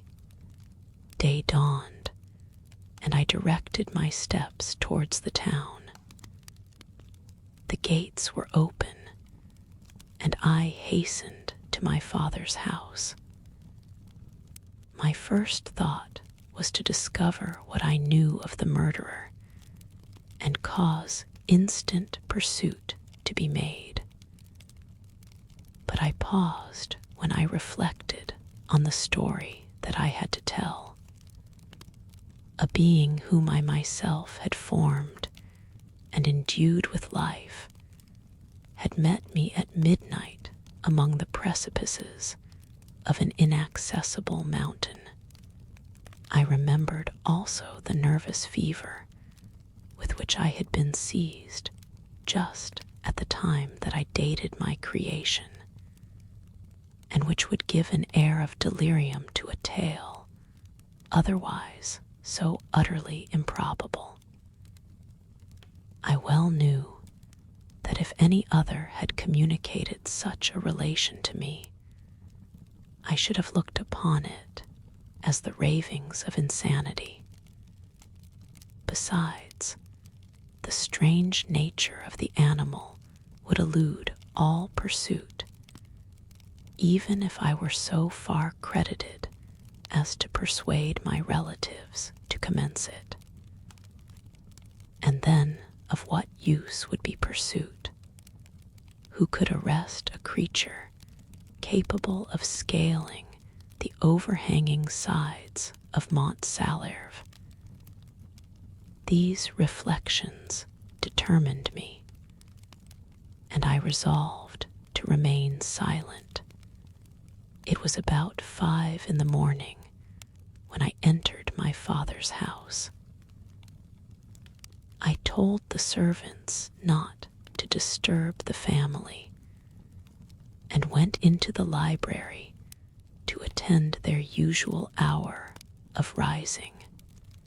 6 years had elapsed, passed in a dream but for one indelible trace, and I stood in the same place where I had last embraced my father before my departure for Ingolstadt. Beloved and venerable parent, he still remained to me. I gazed on the picture of my mother, which stood over the mantelpiece. It was an historical subject, painted at my father's desire, and represented Caroline Beaufort in an agony of despair, kneeling by the coffin of her dead father. Her garb was rustic and her cheek pale, but there was an air of dignity and beauty that hardly permitted the sentiment of pity. Below this picture was a miniature of William, and my tears flowed when I looked upon it. While I was thus engaged, Ernest entered. He had heard me arrive and hastened to welcome me. "Welcome, my dearest Victor," said he. "Ah, I wish you had come 3 months ago, and then you would have found us all joyous and delighted. You come to us now to share a misery which nothing can alleviate. Yet your presence will, I hope, revive our father, who seems sinking under his misfortune, and your persuasions will induce poor Elizabeth to cease her vain and tormenting self-accusations. Poor William! He was our darling and our pride. Tears, unrestrained, fell from my brother's eyes. A sense of mortal agony crept over my frame. Before, I had only imagined the wretchedness of my desolated home. The reality came on me as a new and a not less terrible disaster. Tried to calm Ernest, I inquired more minutely concerning my father, and here I named my cousin. "She most of all," said Ernest, "requires consolation. She accused herself of having caused the death of my brother, and that made her very wretched. But since the murderer has been discovered, the murderer discovered, good God, how can that be? Who could attempt to pursue him? It is impossible. One might as well try to overtake the winds or confine a mountain stream with a straw. I saw him too. He was free last night. I do not know what you mean, replied my brother in accents of wonder. But to us, the discovery we have made completes our misery. No one would believe it at first, and even now Elizabeth will not be convinced, notwithstanding all the evidence. Indeed, who would credit that Justine Moritz, who was so amiable and fond of all the family, could suddenly become so capable of so frightful, so appalling a crime? Justine Moritz. Poor, poor girl, is she the accused? But it is wrongfully. Everyone knows that. No one believes it, surely, Ernest. No one did at first, but several circumstances came out that have almost forced conviction upon us, and her own behavior has been so confused as to add to the evidence of facts a weight that, I fear, leaves no hope for doubt. But she will be tried today, and you will then hear all. He then related that the morning on which the murder of poor William had been discovered, Justine had been taken ill and confined to her bed for several days. During this interval, one of the servants, happening to examine the apparel she had worn on the night of the murder, had discovered in her pocket the picture of my mother, which had been judged to be the temptation of the murderer. The servant instantly showed it to one of the others, who, without saying a word to any of the family, went to a magistrate, and, upon their deposition, Justine was apprehended. On being charged with the fact, the poor girl confirmed the suspicion in a great measure by her extreme confusion of manner. This was a strange tale, but it did not shake my faith, and I replied earnestly, "You are all mistaken. I know the murderer. Justine, poor, good Justine, is innocent." At that instant, my father entered.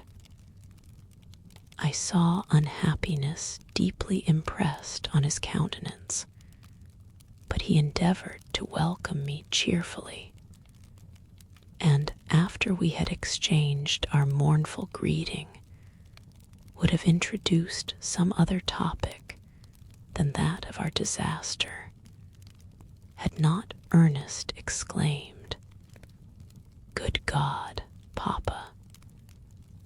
Victor says that he knows who was the murderer of poor William." "We do also, unfortunately," replied my father, "for indeed I had rather have been forever ignorant than have discovered so much depravity and ungratitude in one I valued so highly. My dear father, you are mistaken. Justine is innocent. If she is, God forbid that she should suffer as guilty. She is to be tried today, and I sincerely hope, that she will be acquitted. This speech calmed me. I was firmly convinced in my own mind that Justine, and indeed every human being, was guiltless of this murder. I had no fear, therefore, that any circumstantial evidence could be brought forward strong enough to convict her. My tale was not one to announce publicly. Its astounding horror would be looked upon as madness by the vulgar. Did any one indeed exist, except I, the Creator, who would believe, unless his senses convinced him, in the existence of the living monument of presumption and rash ignorance which I had let loose upon the world. We were soon joined by Elizabeth. Time had altered her since I last beheld her. It had endowed her with loveliness surpassing the beauty of her childish years.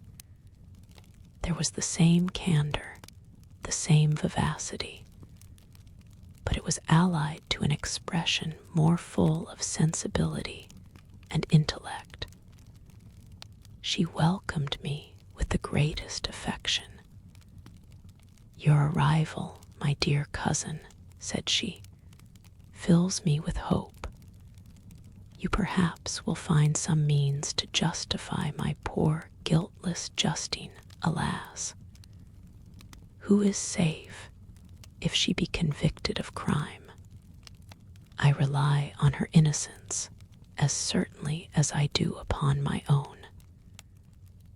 Our misfortune is doubly hard to us. We have not only lost that lovely darling boy, but this poor girl, whom I sincerely love, is to be torn away by even a worse fate. If she is condemned, I never shall know joy more. But she will not. I am sure she will not. And then I shall be happy again, even after the sad death of my little William. She is innocent, my Elizabeth, said I, and that shall be proved. Fear nothing, but let your spirits be cheered by the assurance of her acquittal. How kind and generous you are. Everyone else believes in her guilt, and that made me wretched, for I knew that it was impossible, and to see everyone else prejudiced in so deadly a manner rendered me hopeless and despairing. She wept. "Dearest niece," said my father, "dry your tears. If she is, as you believe, innocent, rely on the justice of our laws and the activity with which I shall prevent the slightest shadow of partiality." Chapter 8. We passed a few sad hours until 11 o'clock, when the trial was to commence. My father and the rest of the family being obliged to attend as witnesses, I accompanied them to the court.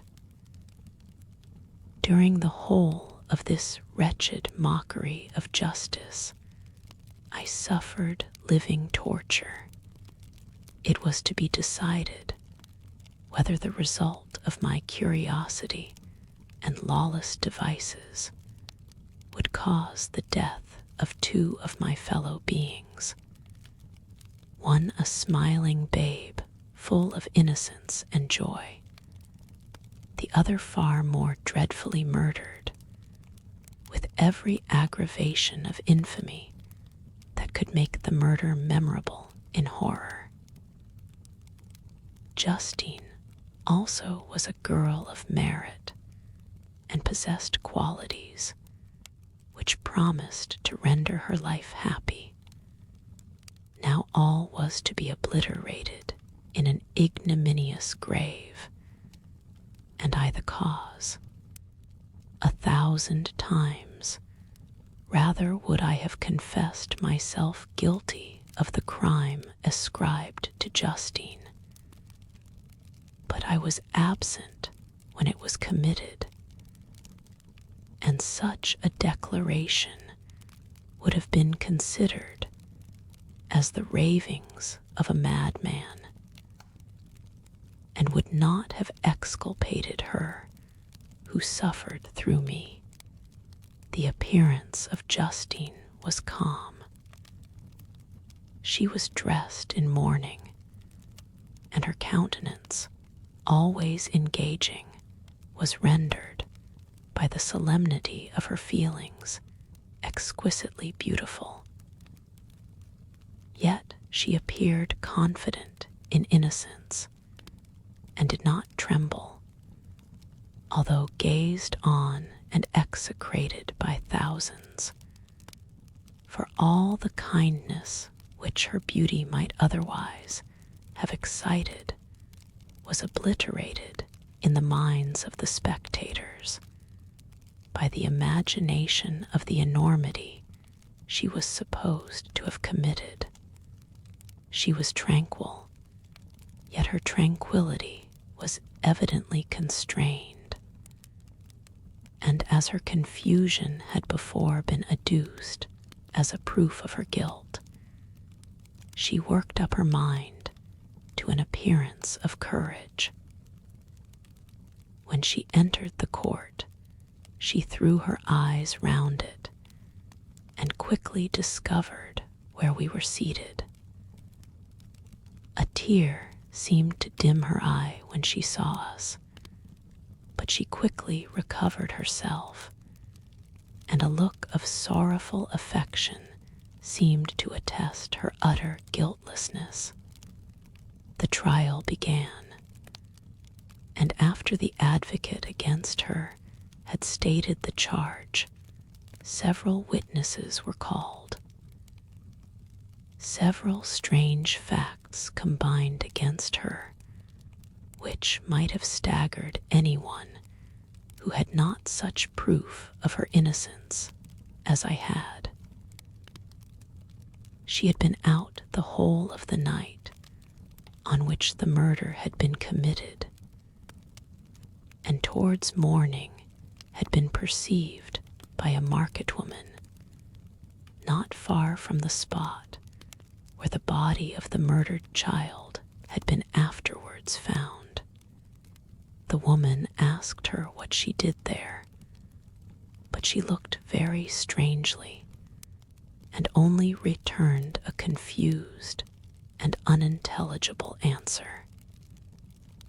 She returned to the house about 8 o'clock, and when one inquired where she had passed the night, she replied that she had been looking for the child, and demanded earnestly if anything had been heard concerning him. When shown the body, she fell into violent hysterics and kept her bed for several days. The picture was then produced, which the servant had found in her pocket, and when Elizabeth, in a faltering voice, proved that it was the same witch, an hour before the child had been missed, she had placed round his neck. A murmur of horror and indignation filled the court. Justine was called on for her defense. As the trial had proceeded, her countenance had altered. Surprise, horror, and misery were strongly expressed. Sometimes she struggled with her tears, but when she was desired to plead, she collected her powers and spoke in an audible, although variable voice. "God knows," she said, "how entirely I am innocent. But I do not pretend that my protestations should acquit me. I rest my innocence on a plain and simple explanation of the facts which have been adduced against me, and I hope the character I have always borne will incline my judges to a favorable interpretation where any circumstance appears doubtful or suspicious." She then related that, by the permission of Elizabeth, she had passed the evening of the night on which the murder had been committed at the house of an aunt at Chairn, a village situated at about a league from Geneva. On her return, at about 9 o'clock, she met a man who asked her if she had seen anything of the child who was lost. She was alarmed by this account and passed several hours in looking for him. When the gates of Geneva were shut, and she was forced to remain several hours of the night in a barn belonging to a cottage, being unwilling to call up the inhabitants, to whom she was well known. Most of the night she spent here watching. Towards morning, she believed that she slept for a few minutes. Some steps disturbed her, and she awoke. It was dawn, and she quitted her asylum, that she might again endeavor to find my brother. If she had gone near the spot where his body lay, it was without her knowledge. That she had been bewildered when questioned by the market woman was not surprising, since she had passed a sleepless night, and the fate of poor William was yet uncertain. Concerning the picture, she could give no account. "I know," continued the unhappy victim, "how heavily and fatally this one circumstance weighs against me, but I have no power of explaining it. And when I have expressed my utter ignorance, I am only left to conjecture concerning the probabilities by which it might have been placed in my pocket. But here also I am checked. I believe that I have no enemy on earth, and none surely would have been so wicked as to destroy me wantonly. Did the murderer place it there, I know of no opportunity afforded him for so doing. Or, if I had, why should he have stolen the jewel, to part with it again so soon? I commit my cause to the justice of my judges, yet I see no room for hope. I beg permission to have a few witnesses examined concerning my character, and if their testimony shall not overweigh my supposed guilt, I must be condemned, although I would pledge my salvation on my innocence. Several witnesses were called who had known her for many years, and they spoke well of her. But fear and hatred of the crime of which they supposed her guilty rendered them timorous and unwilling to come forward. Elizabeth saw even this last resource, her excellent dispositions and irreproachable conduct, about to fail the accused, when, although violently agitated, she desired permission to address the court. "I am," said she, "the cousin of the unhappy child who was murdered, or rather his sister, for I was educated by and have lived with his parents ever since, and even long before his birth. It may therefore be judged indecent in me to come forward on this occasion. But when I see a fellow creature about to perish through the cowardice of her pretended friends, I wish to be allowed to speak, that I may say what I know of her character. I am well acquainted with the accused. I have lived in the same house with her, at one time for 5, and at another for nearly 2 years. During all that period, she appeared to me the most amiable and benevolent of human creatures.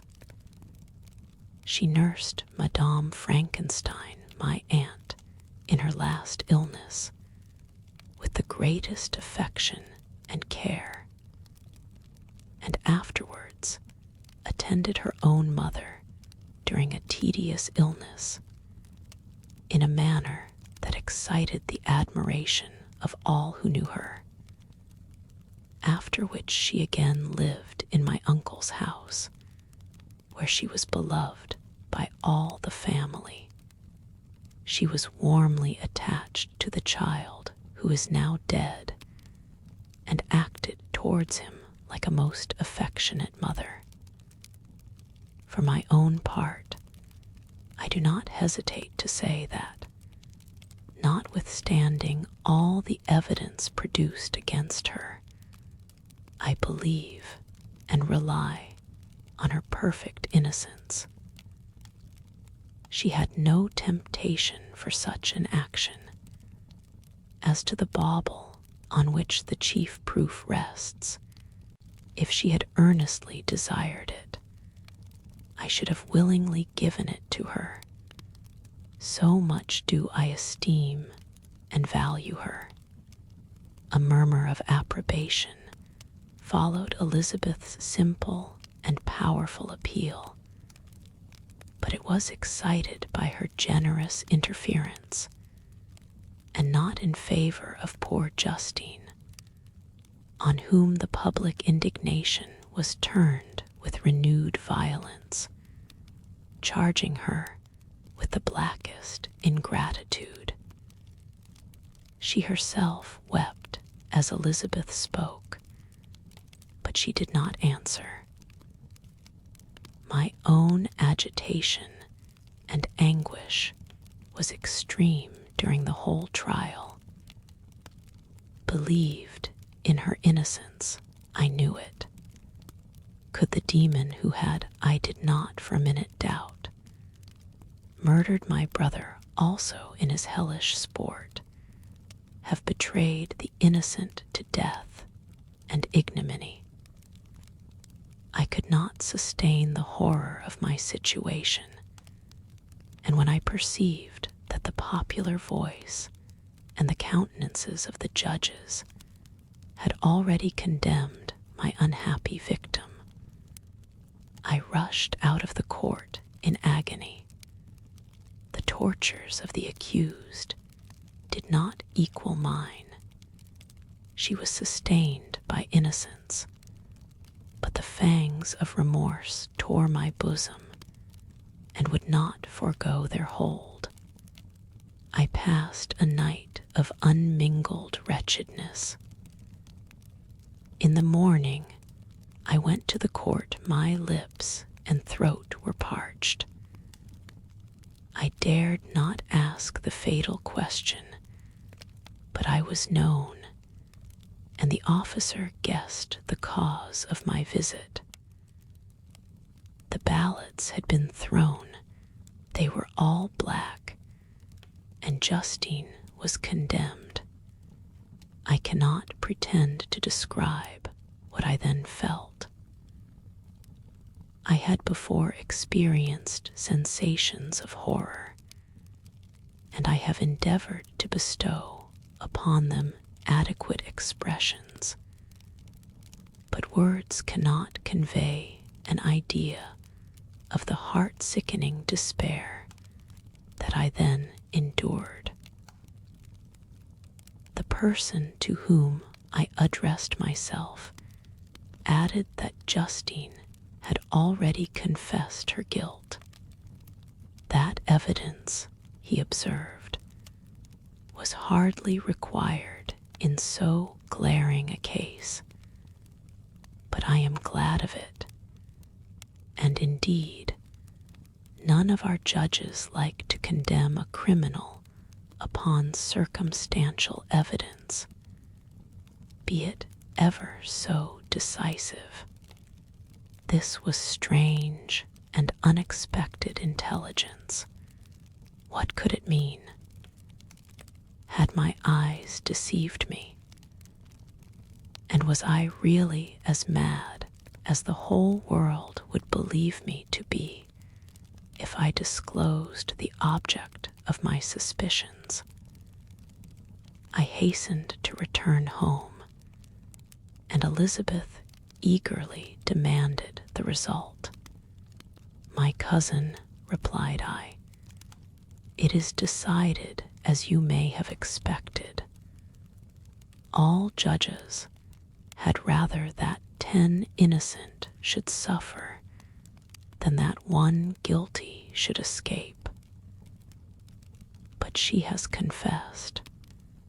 This was a dire blow to poor Elizabeth, who had relied with firmness upon Justine's innocence. "Alas," said she, "how shall I ever again believe in human goodness? Justine, whom I loved and esteemed as my sister, how could she put on those smiles of innocence only to betray? Her mild eyes seemed incapable of any severity or guile, and yet she has committed a murder. Soon after we heard that the poor victim had expressed a desire to see my cousin. My father wished her not to go, but said that he left it to her own judgment and feelings to decide. "Yes," said Elizabeth, "I will go, although she is guilty, and you, Victor, shall accompany me. I cannot go alone." The idea of this visit was torture to me, yet I could not refuse. We entered the gloomy prison chamber, and beheld Justine sitting on some straw at the farther end. Her hands were manacled, and her head rested on her knees. She rose on seeing us enter, and when we were left alone with her, she threw herself at the feet of Elizabeth, weeping bitterly. My cousin wept also. "Oh, Justine," said she, "why did you rob me of my last consolation? I relied on your innocence, and although I was then very wretched, I was not so miserable as I am now. And you also believe that I am so very, very wicked. Do you also join with my enemies to crush me, to condemn me, as a murderer. Her voice was suffocated with sobs. "Rise, my poor girl," said Elizabeth. "Why do you kneel if you are innocent? I am not one of your enemies. I believed you guiltless, notwithstanding every evidence, until I heard that you had yourself declared your guilt. That report, you say, is false, and be assured, dear Justine, that nothing can shake my confidence in you for a moment but your own confession. I did confess, but I confessed a lie. I confessed that I might obtain absolution, but now that falsehood lies heavier at my heart than all my other sins. The God of heaven forgive me. Ever since I was condemned, my confessor has besieged me. He threatened and menaced, until I almost began to think that I was the monster that he said I was. He threatened excommunication and hell fire in my last moments if I continued obdurate. Dear lady, I had none to support me. All looked on me as a wretch doomed to ignominy and perdition. What could I do? In an evil hour, I subscribed to a lie, and now only am I truly miserable. She paused, weeping, and then continued. I thought with horror, my sweet lady, that you should believe your Justine, whom your blessed aunt had so highly honored, and whom you loved, was a creature capable of a crime which none but the devil himself could have perpetrated.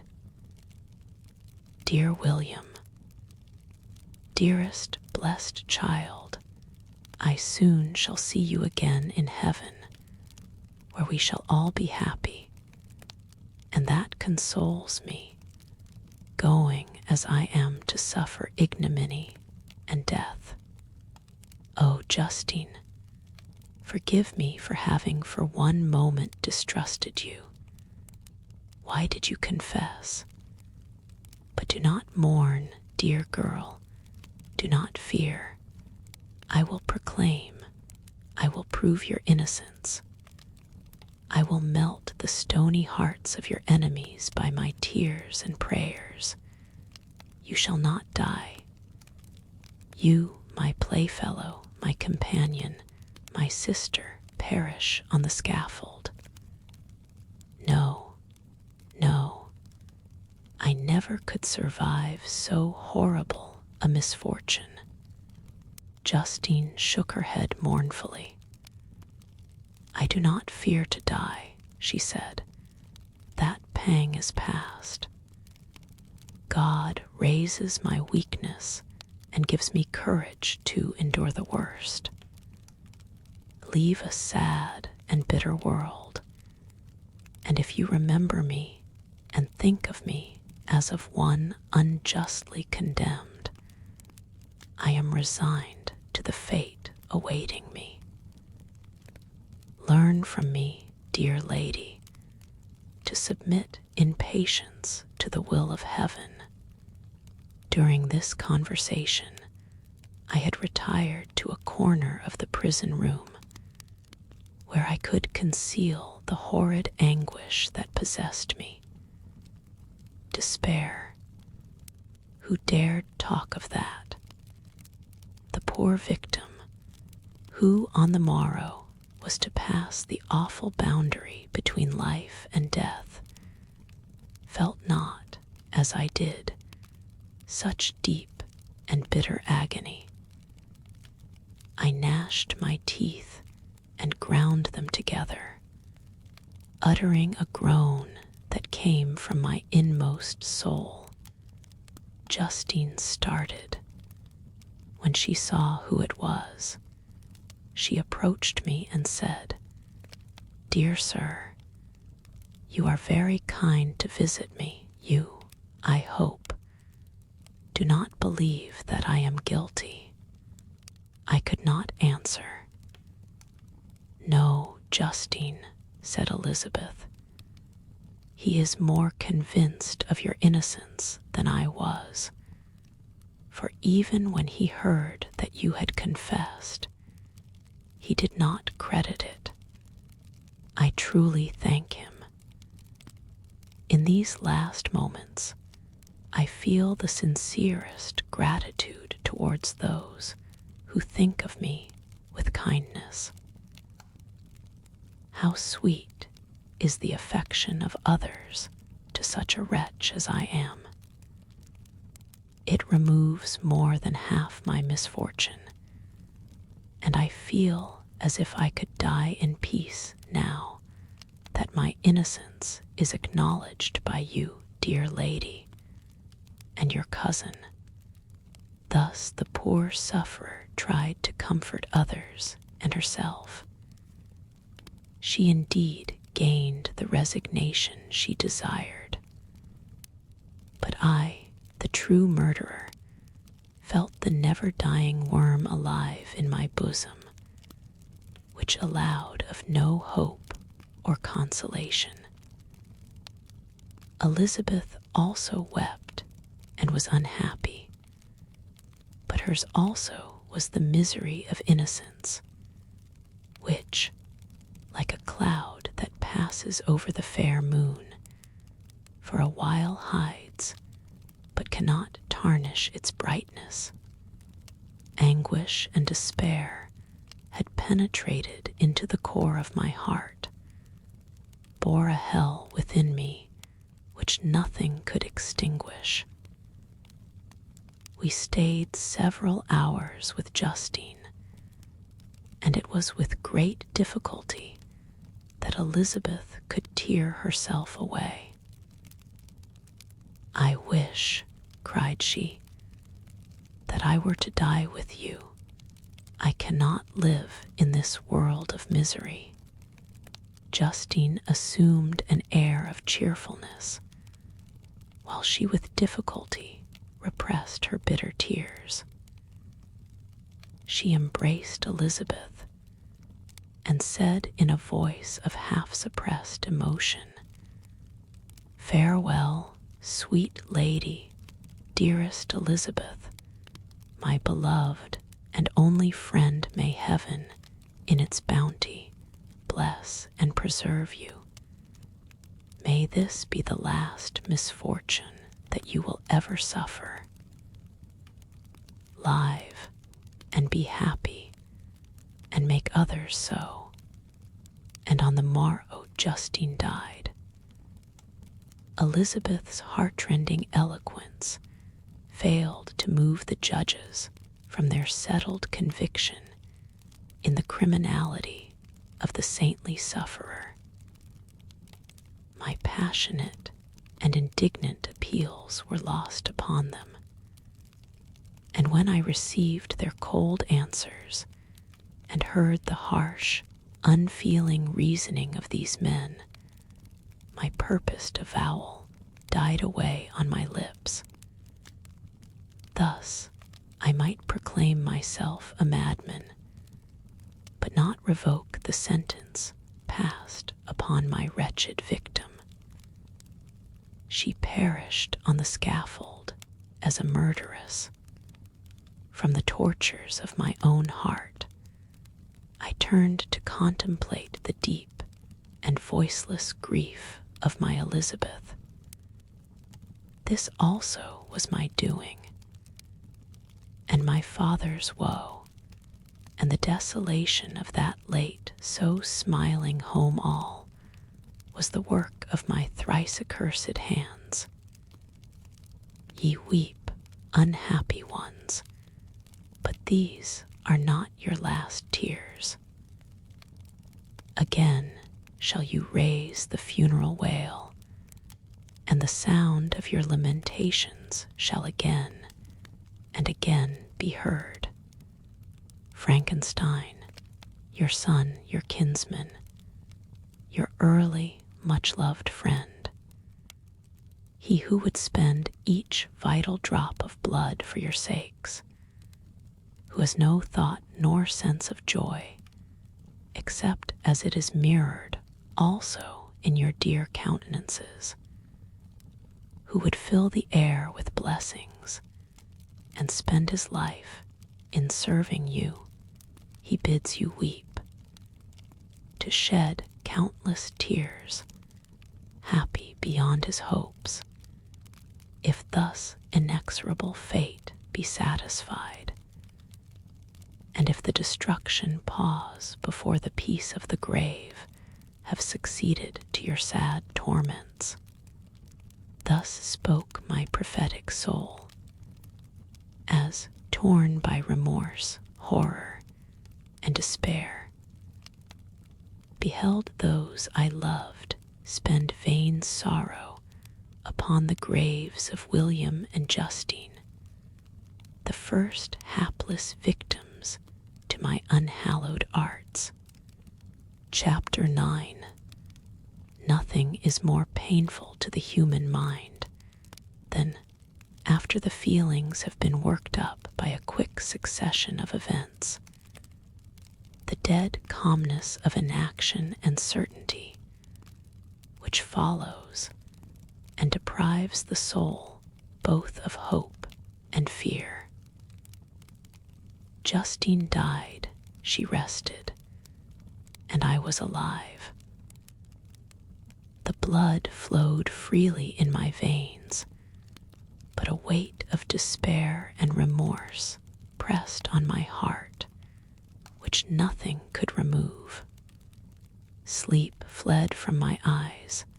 I wandered like an evil spirit, for I had committed deeds of mischief beyond description horrible, and more, much more, I persuaded myself, was yet behind. Yet my heart overflowed with kindness and the love of virtue. I had begun life with benevolent intentions, and thirsted for the moment when I should put them in practice and make myself useful to my fellow beings. Now all was blasted.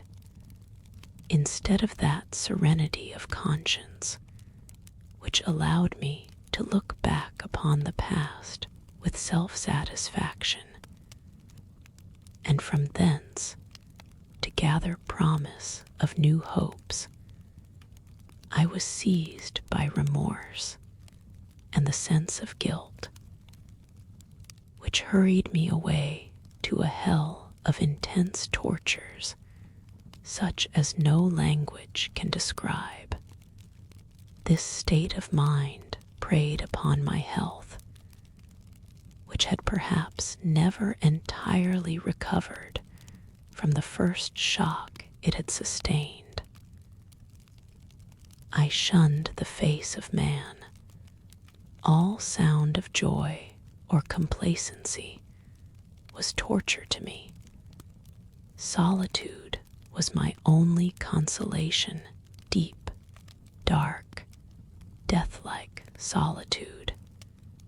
My father observed with pain the alteration perceptible in my disposition and habits, and endeavored by arguments deduced from the feelings of his serene conscience and guiltless life to inspire me with fortitude and awaken in me the courage to dispel the dark cloud which brooded over me.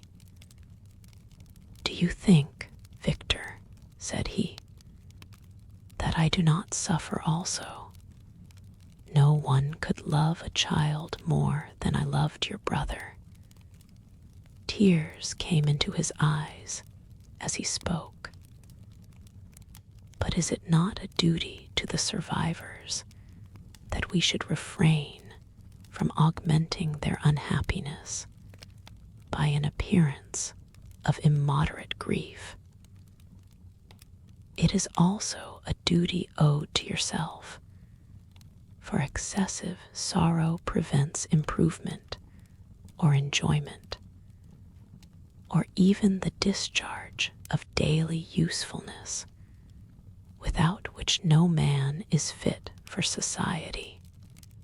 This advice, although good, was totally inapplicable to my case.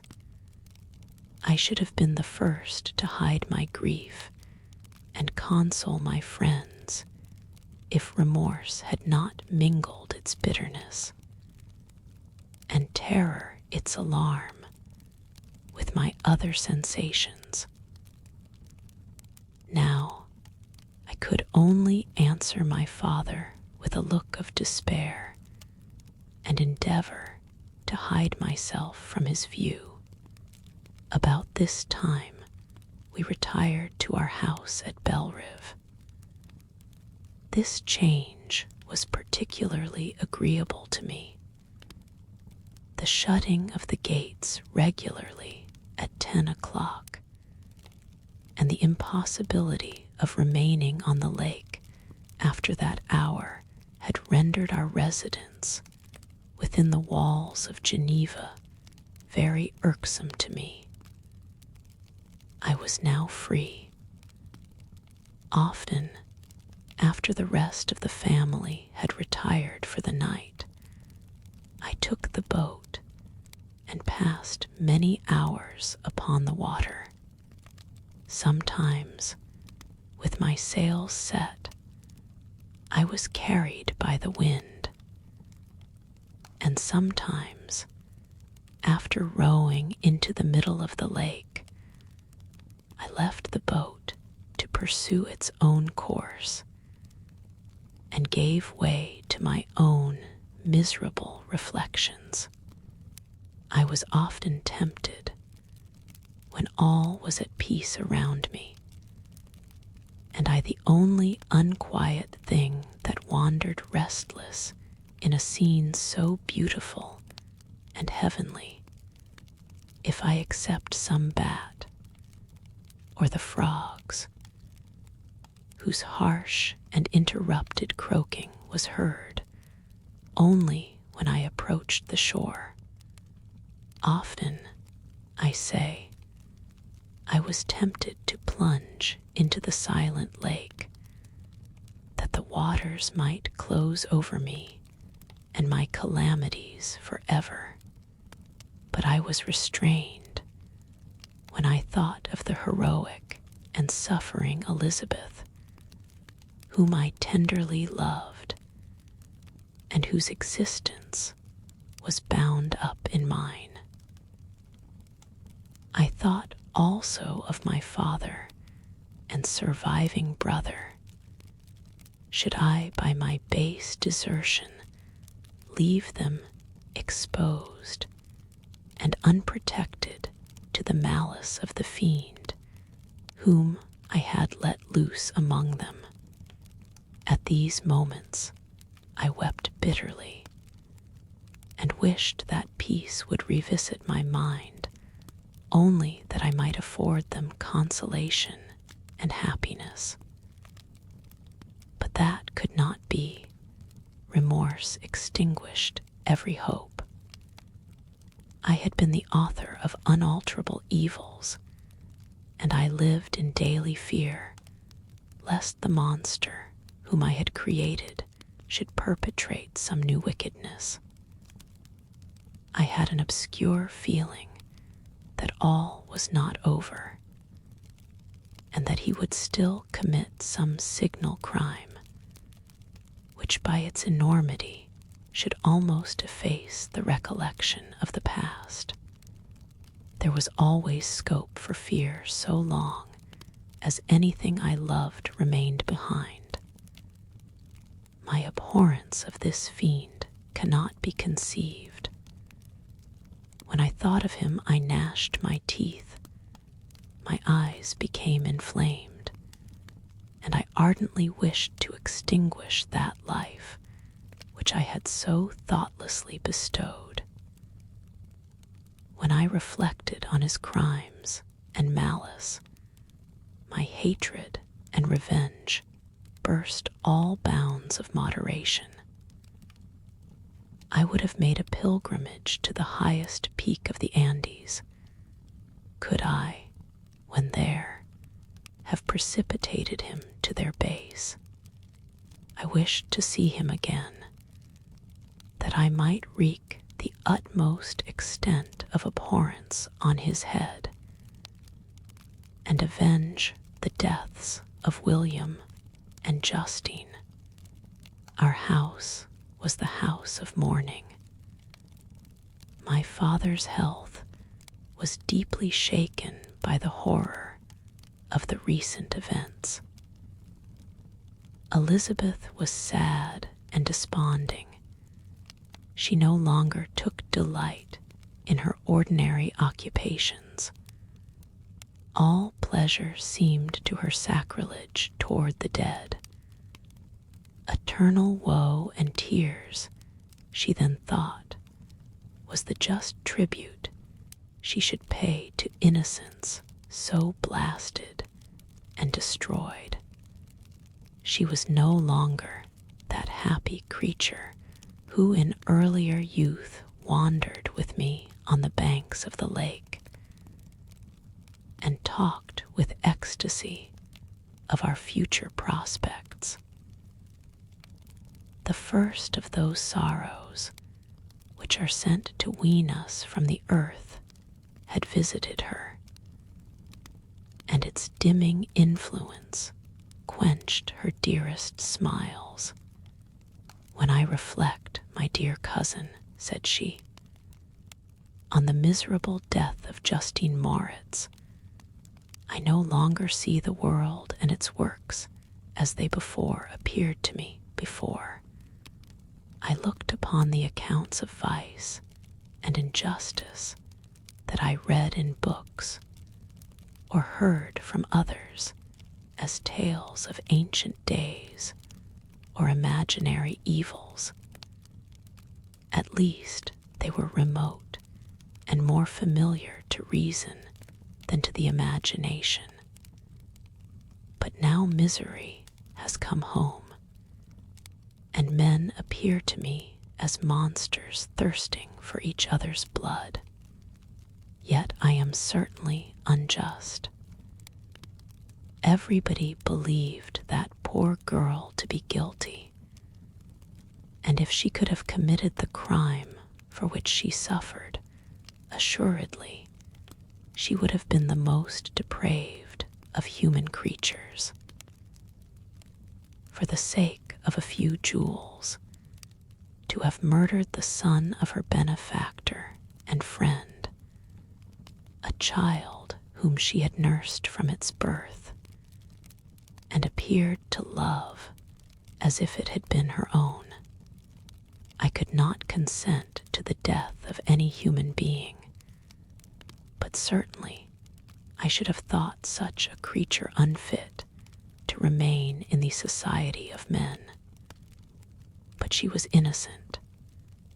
I know, I feel she was innocent. You are of the same opinion, and that confirms me. Alas, Victor, when falsehood can look so like the truth, who can assure themselves of certain happiness, I feel as if I were walking on the edge of a precipice, towards which thousands are crowding and endeavoring to plunge me into the abyss. William and Justine were assassinated, and the murderer escapes. He walks about the world free, and perhaps respected. But even if I were condemned to suffer on the scaffold for the same crimes, I would not change places with such a wretch. I listened to this discourse with the extremest agony. I not indeed, but in effect, was the true murderer. Elizabeth read my anguish in my countenance, and kindly taking my hand, said, "My dearest friend, you must calm yourself. These events have affected me, God knows how deeply, but I am not so wretched as you are. There is an expression of despair, and sometimes of revenge, in your countenance that makes me tremble. Dear Victor, banish these dark passions. Remember the friends around you who center all their hopes in you. Have we lost the power of rendering you happy? Ah, while we love, while we are true to each other, here in this land of peace and beauty, your native country, we may reap every tranquil blessing.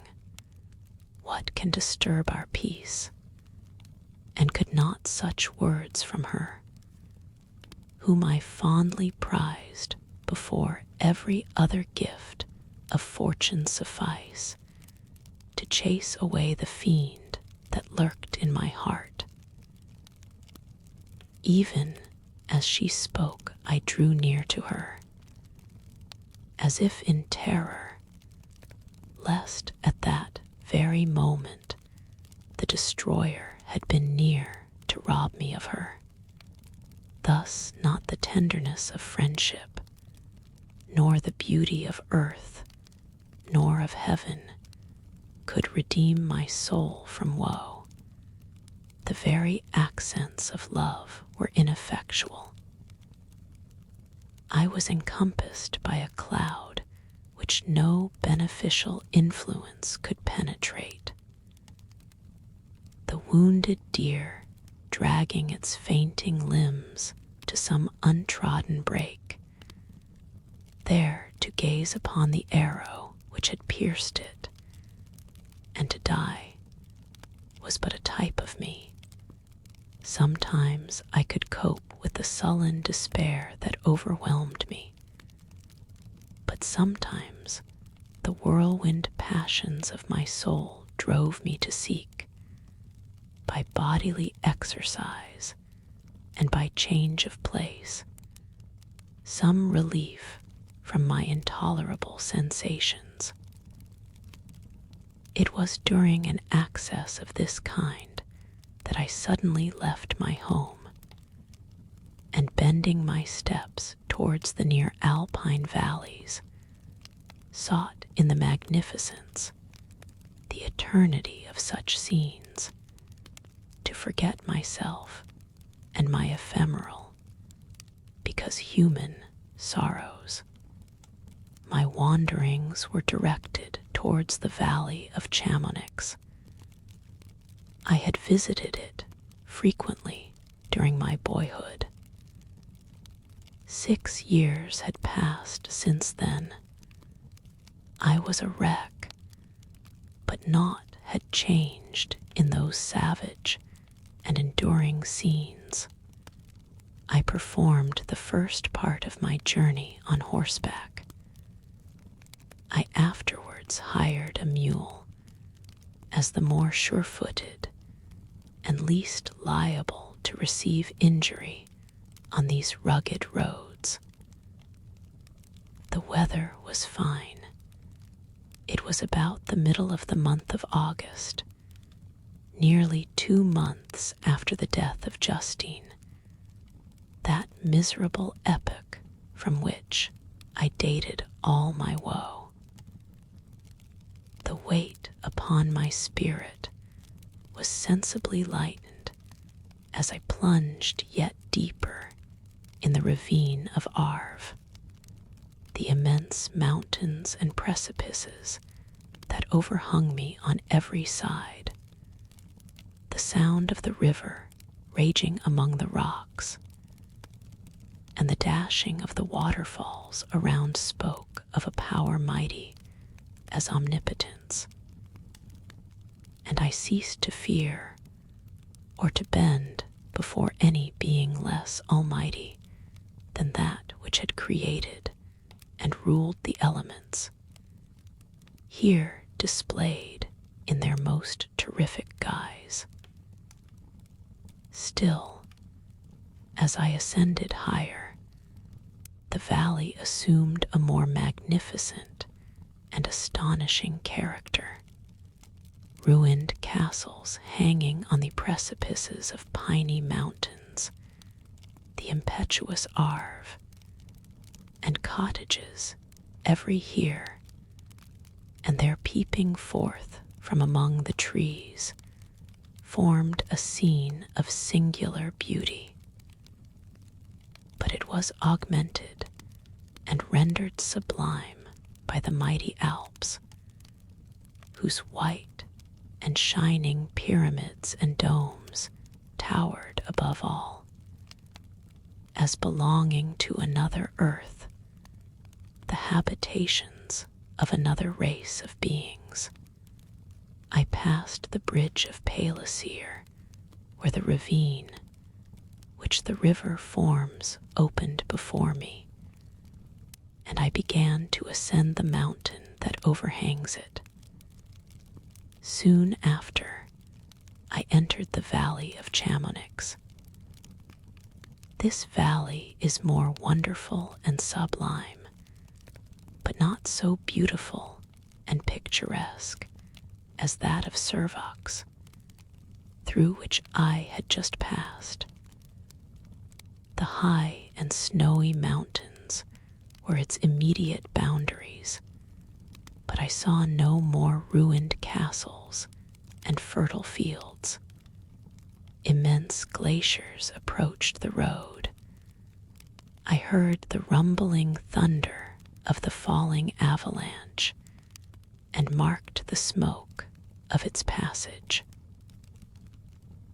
Mont Blanc, the supreme and magnificent Mont Blanc, raised itself from the surrounding aiguilles, and its tremendous dome overlooked the valley. A tingling, long-lost sense of pleasure often came across me during this journey. Some turn in the road, some new object suddenly perceived and recognized, reminded me of days gone by, and were associated with the light-hearted gaiety of boyhood. The very winds whispered in soothing accents, and maternal nature bade me weep no more. Then, again, the kindly influence ceased to act.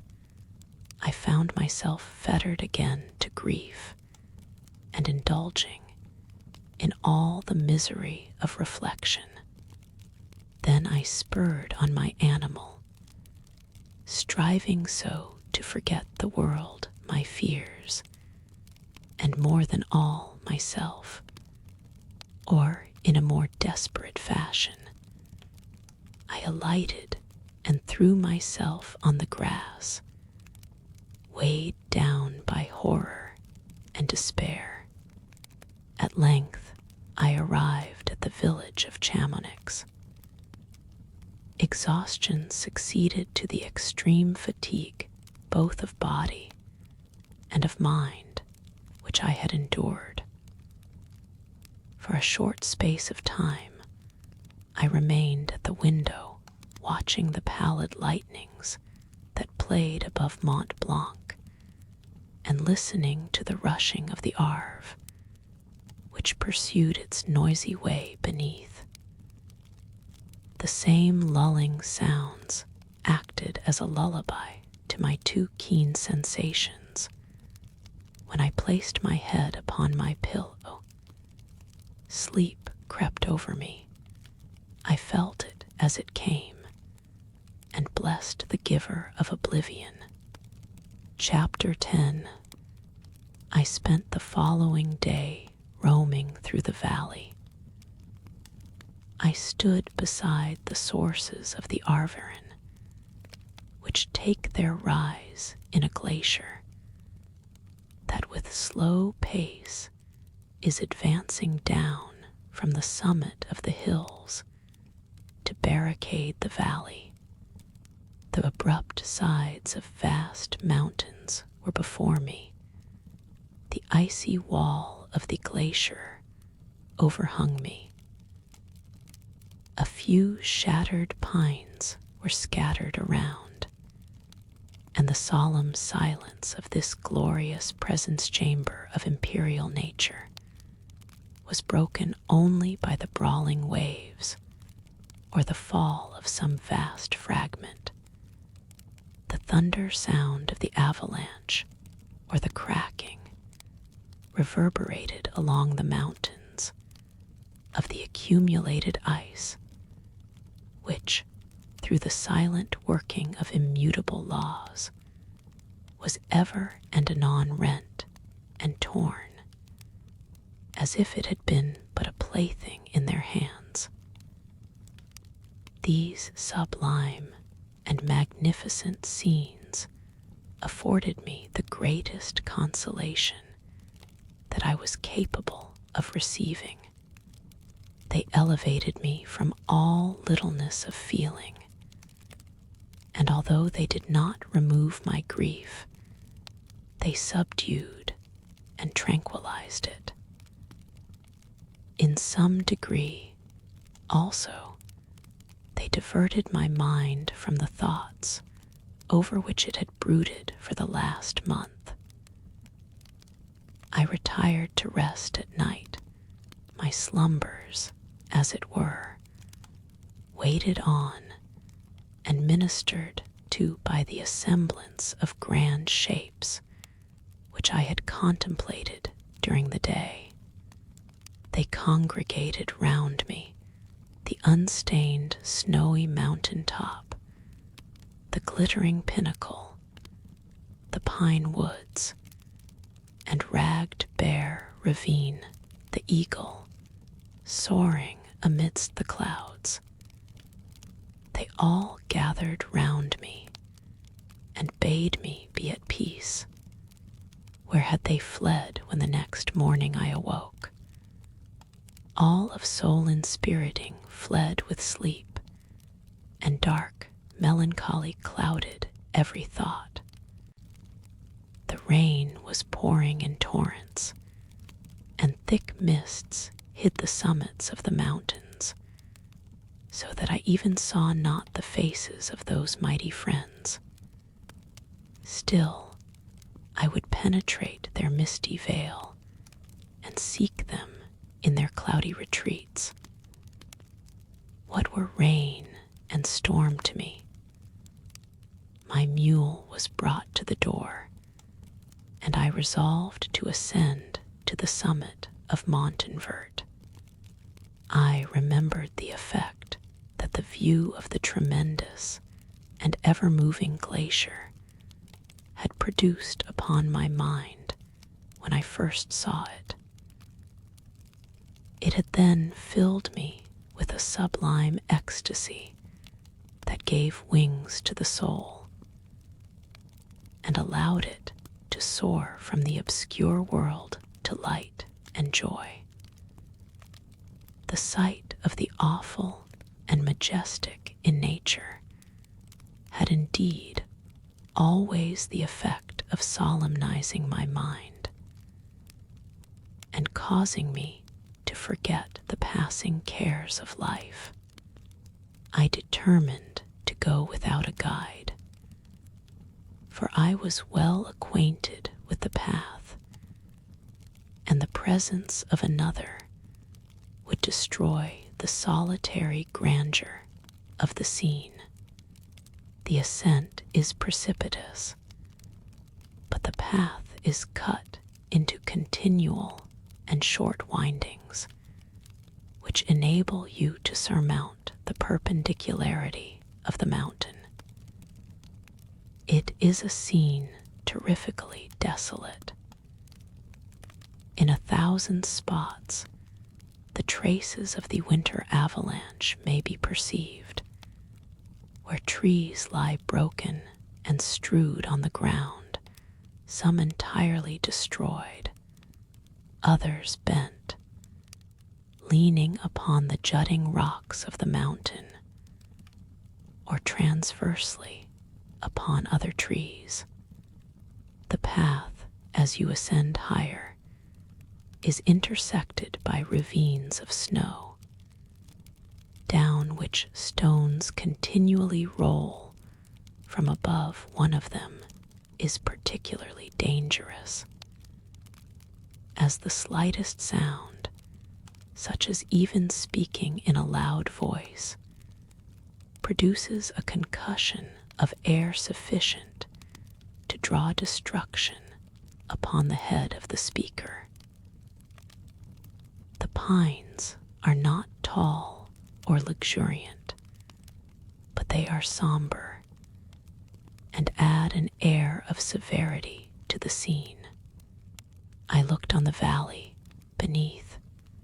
Vast mists were rising from the rivers which ran through it, and curling in thick wreaths around the opposite mountains, whose summits were hid in the uniform clouds, while rain poured from the dark sky, and added to the melancholy impression I received from the objects around me. Alas, why does man boast of sensibilities superior to those apparent in the brute? It only renders them more necessary beings. If our impulses were confined to hunger, thirst, and desire, we might be nearly free. But now we are moved by every wind that blows, and a chance word or scene that word may convey to us. We rest. A dream has power to poison sleep. We rise. One wandering thought pollutes the day. We feel, conceive, or reason, laugh or weep, embrace fond woe, or cast our cares away. It is the same, for be it joy or sorrow, the path of its departure still is free. Man's yesterday may ne'er be like his morrow, naught may endure but mutability. It was nearly noon when I arrived at the top of the ascent. For some time I sat upon the rock that overlooks the sea of ice. A mist covered both that and the surrounding mountains. Presently a breeze dissipated the cloud, and I descended upon the glacier. The surface is very uneven, rising like the waves of a troubled sea, descending low, and interspersed by rifts that sink deep. The field of ice is almost a league in width, but I spent nearly 2 hours in crossing it. The opposite mountain is a bare perpendicular rock. From the side where I now stood, Montanvert was exactly opposite, at the distance of a league, and above it rose Mont Blanc in awful majesty. I remained in a recess of the rock, gazing on this wonderful and stupendous scene. The sea, or rather the vast river of ice, wound among its dependent mountains, whose aerial summits hung over its recesses.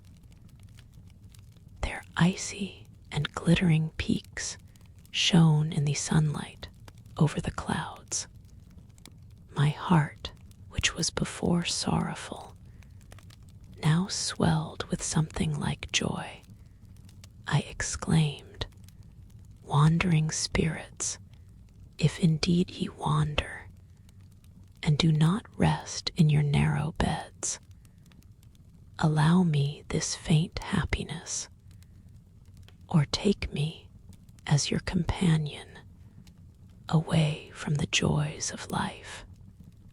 As I said this, I suddenly beheld the figure of a man at some distance, advancing towards me with superhuman speed. He bounded over the crevices in the ice, among which I had walked with caution. His stature, also, as he approached, seemed to exceed that of man. I was troubled. A mist came over my eyes, and I felt a faintness seize me. But I was quickly restored by the cold gale of the mountains. I perceived, as the shape came nearer, sight tremendous and abhorred, that it was the wretch whom I had created. I trembled with rage and horror, resolving to wait his approach, and then close with him in mortal combat. He approached. His countenance bespoke bitter anguish, combined with disdain and malignity, while its unearthly ugliness rendered it almost too horrible for human eyes. But I scarcely observed this. Rage and hatred had at first deprived me of utterance, and I recovered only to overwhelm him with words expressive of furious detestation and contempt. "Devil," I exclaimed, "do you dare approach me? And do not you fear the fierce vengeance of my arm wreaked on your miserable head? Begone, vile insect, or rather stay, that I may trample you to dust. And oh, that I could, with the extinction of your miserable existence, restore those victims whom you have so diabolically murdered." "I expected this reception," said the demon. "All men hate the wretched. How then must I be hated, who am miserable beyond all living things?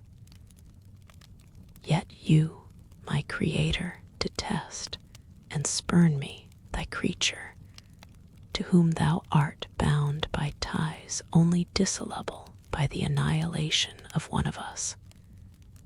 You purpose to kill me. How dare you sport thus with life? Do your duty towards me, and I will do mine towards you and the rest of mankind. If you will comply with my conditions, I will leave them and you at peace. But if you refuse, I will glut the maw of death until it be satiated with the blood of your remaining friends. Abhorred monster, fiend that thou art, the tortures of hell are too mild a vengeance for thy crimes. Wretched devil, you reproach me with your creation. Come on, then, that I may extinguish the spark which I so negligently bestowed. My rage was without bounds. I sprang on him, impelled by all the feelings which can arm one being against the existence of another. He easily eluded me and said, "Be calm. I entreat you to hear me before you give vent to your hatred on my devoted head. Have I not suffered enough that you seek to increase my misery? Life, although it may only be an accumulation of anguish, is dear to me, and I will defend it. Remember, thou hast made me more powerful than thyself. My height is superior to thine, my joints more supple. but I will not be tempted to set myself in opposition to thee. I am thy creature, and I will be even mild and docile to my natural lord and king, if thou wilt also perform thy part, the which thou owest me. O Frankenstein, be not equitable to every other, and trample upon me alone, to whom thy justice, and even thy clemency and affection, is most due.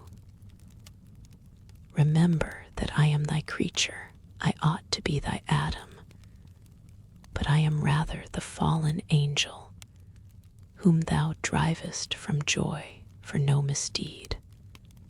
Everywhere I see bliss, from which I alone am irrevocably excluded. I was benevolent and good. Misery made me a fiend. Make me happy, and I shall again be virtuous. Begone, I will not hear you. There can be no community between you and me. We are enemies. Begone, or let us try our strength in a fight, in which one must fall. How can I move thee? Will no entreaties cause thee to turn a favorable eye upon thy creature, who implores thy goodness and compassion? Believe me, Frankenstein, I was benevolent. My soul glowed with love and humanity. But am I not alone, miserably alone? You, my creator, abhor me. What hope can I gather from your fellow creatures, who owe me nothing? They spurn and hate me. The desert mountains and dreary glaciers are my refuge. I have wandered here many days. The caves of ice, which I only do not fear, are a dwelling to me, and the only one which man does not grudge. These bleak skies I hail, for they are kinder to me than your fellow beings. If the multitude of mankind knew of my existence, they would do as you do, and arm themselves for my destruction. Shall I not then hate them who abhor me? I will keep no terms with my enemies. I am miserable, and they shall share my wretchedness. Yet it is in your power to recompense me, and deliver them from an evil which it only remains for you to make so great, that not only you and your family, but thousands of others shall be swallowed up in the whirlwinds of its rage. Let your compassion be moved, and do not disdain me. Listen to my tale when you have heard that abandon or commiserate me, as you shall judge that I deserve. But hear me. The guilty are allowed, by human laws, bloody as they are, to speak in their own defense before they are condemned. Listen to me, Frankenstein. You accuse me of murder, and yet you would, with a satisfied conscience, destroy your own creature. Oh, praise the eternal justice of man. Yet I ask you not to spare me. Listen to me. And then, if you can, and if you will, destroy the work of your hands. Why do you call to my remembrance? I rejoined. Circumstances of which I shudder to reflect, that I have been the miserable origin and author. Cursed be the day, abhorred devil, in which you first saw light. Cursed, although I curse myself, be the hands that formed you. You have made me wretched beyond expression. You have left me no power to consider whether I am just to you or not. Begone. Relieve me from the sight of your detested form.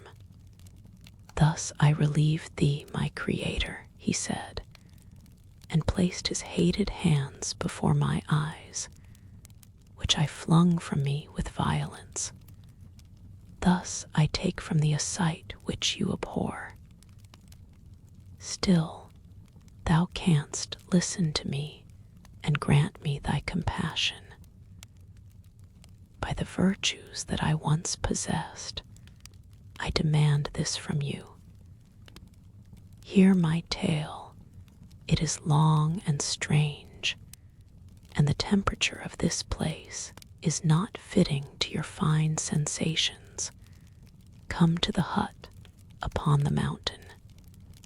The sun is yet high in the heavens.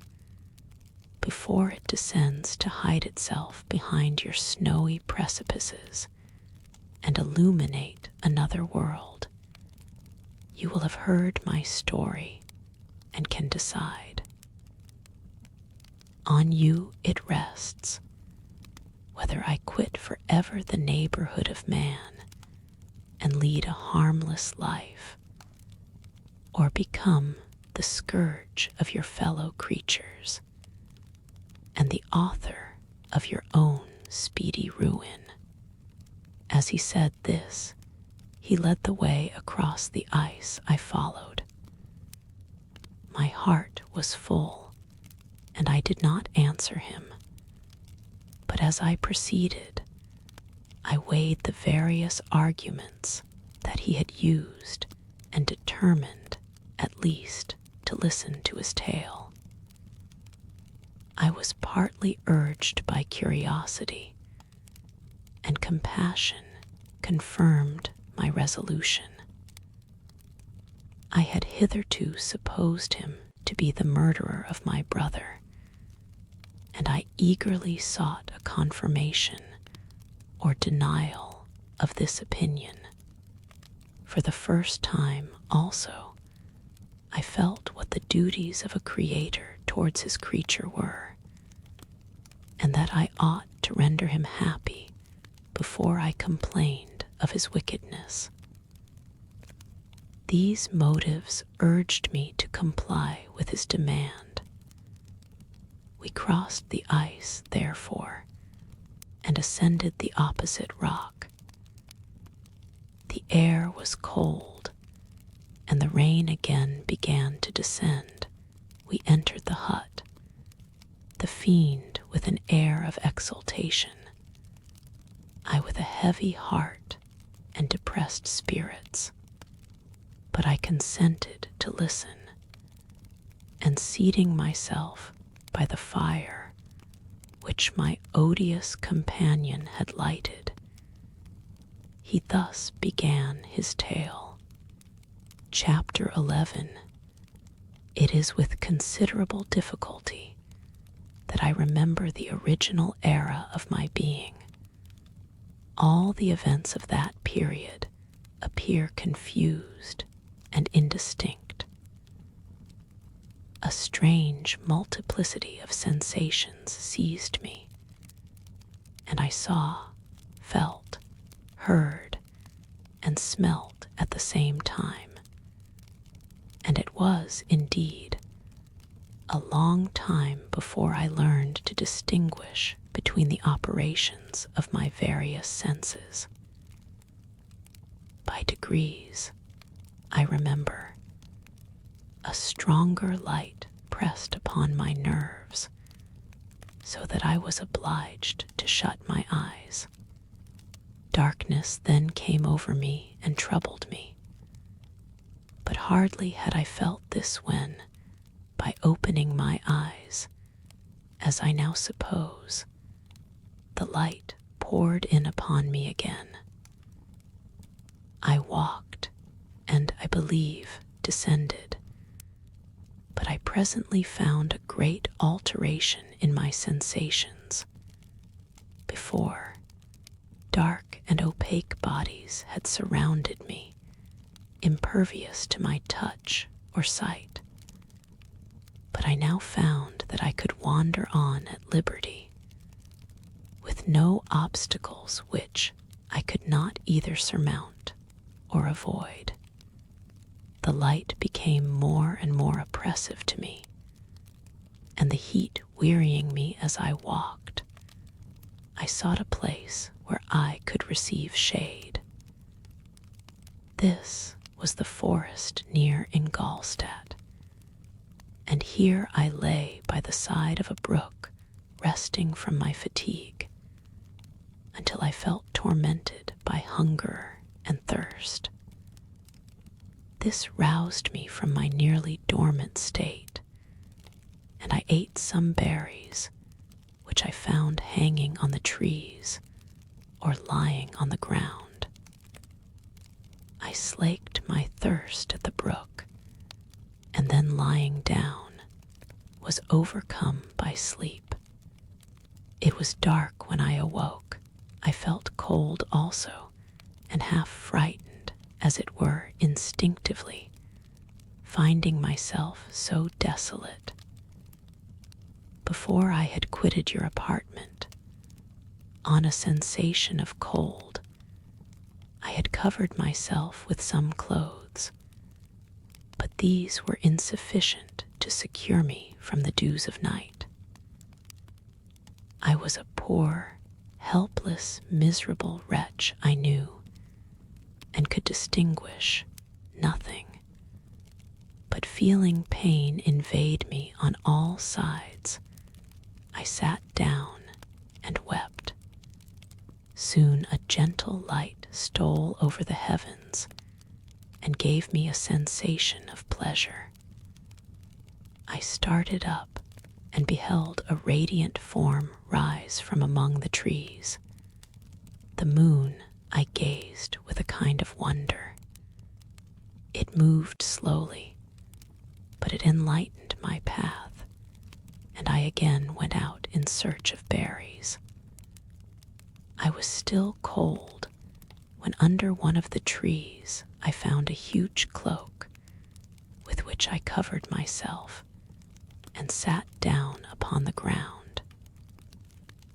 No distinct ideas occupied my mind. All was confused. I felt light and hunger and thirst and darkness. Innumerable sounds rang in my ears, and on all sides various scents saluted me. The only object that I could distinguish was the bright moon, and I fixed my eyes on that with pleasure. Several changes of day and night passed, and the orb of night had greatly lessened, when I began to distinguish my sensations from each other. Gradually saw plainly the clear stream that supplied me with drink, and the trees that shaded me with their foliage. I was delighted when I first discovered that a pleasant sound, which often saluted my ears, proceeded from the throats of the little winged animals who had often intercepted the light from my eyes. I began also to observe with greater accuracy the forms that surrounded me, and to perceive the boundaries of the radiant roof of light which canopied me. Sometimes I tried to imitate the pleasant songs of the birds, but was unable. Sometimes I wished to express my sensations in my own mode, but the uncouth and inarticulate sounds which broke from me frightened me into silence again. The moon had disappeared from the night, and again lessened form showed itself, while I still remained in the forest. My sensations had by this time become distinct, and my mind received every day additional ideas. My eyes became accustomed to the light, and to perceive objects in their right forms. I distinguished the insect from the herb, and by degrees, one herb from another, I found that the sparrow uttered none but harsh notes, whilst those of the blackbird and thrush were sweet and enticing. One day, when I was oppressed by cold, I found a fire which had been left by some wandering beggars, and was overcome with delight at the warmth I experienced from it. In my joy, I thrust my hand into the live embers, but quickly drew it out again with a cry of pain. How strange, I thought, that the same cause should produce such opposite effects. I examined the materials of the fire, and to my joy found it to be composed of wood. I quickly collected some branches, but they were wet and would not burn. I was pained at this, and sat still watching the operation of the fire. The wet wood which I had placed near the heat dried, and itself became inflamed. I reflected on this, and by touching the various branches, I discovered the cause and busied myself in collecting a great quantity of wood, that I might dry it and have a plentiful supply of fire. When night came on and brought sleep with it, I was in the greatest fear lest my fire should be extinguished. I covered it carefully with dry wood and leaves, and placed wet branches upon it. And then, spreading my cloak, I lay on the ground and sank into sleep. It was morning when I awoke, and my first care was to visit the fire. Uncovered it, and a gentle breeze quickly fanned it into a flame. I observed this also, and contrived a fan of branches, which roused the embers when they were nearly extinguished. When night came again, I found, with pleasure, that the fire gave light as well as heat, and that the discovery of this element was useful to me in my food. For I found some of the offals that the travelers had left had been roasted, and tasted much more savory than the berries I gathered from the trees. I tried, therefore, to dress my food in the same manner, placing it on the live embers. I found that the berries were spoiled by this operation, and the nuts and roots much improved. Food, however, became scarce, and I often spent the whole day searching in vain for a few acorns to assuage the pangs of hunger. When I found this, resolved to quit the place that I had hitherto inhabited, to seek for one where the few wants I experienced would be more easily satisfied. In this emigration, I exceedingly lamented the loss of the fire, which I had obtained through accident, and knew not how to reproduce it. I gave several hours to to the serious consideration of this difficulty, but I was obliged to relinquish all attempt to supply it, and wrapping myself up in my cloak, I struck across the wood towards the setting sun. I passed 3 days in these rambles, and at length discovered the open country. A great fall of snow had taken place the night before, and the fields were of one uniform white. The appearance was disconsolate, and I found my feet chilled by the cold, damp substance that covered the ground. It was about 7 in the morning, and I longed to obtain food and shelter. At length, I perceived a small hut on a rising ground, which had doubtless been built for the convenience of some shepherd.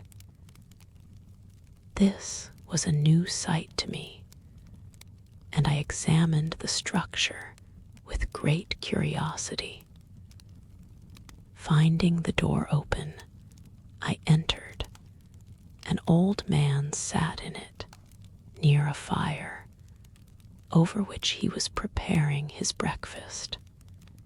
He turned on hearing a noise, and perceiving me, shrieked loudly, and quitting the hut, ran across the fields with a speed of which his debilitated form hardly appeared capable.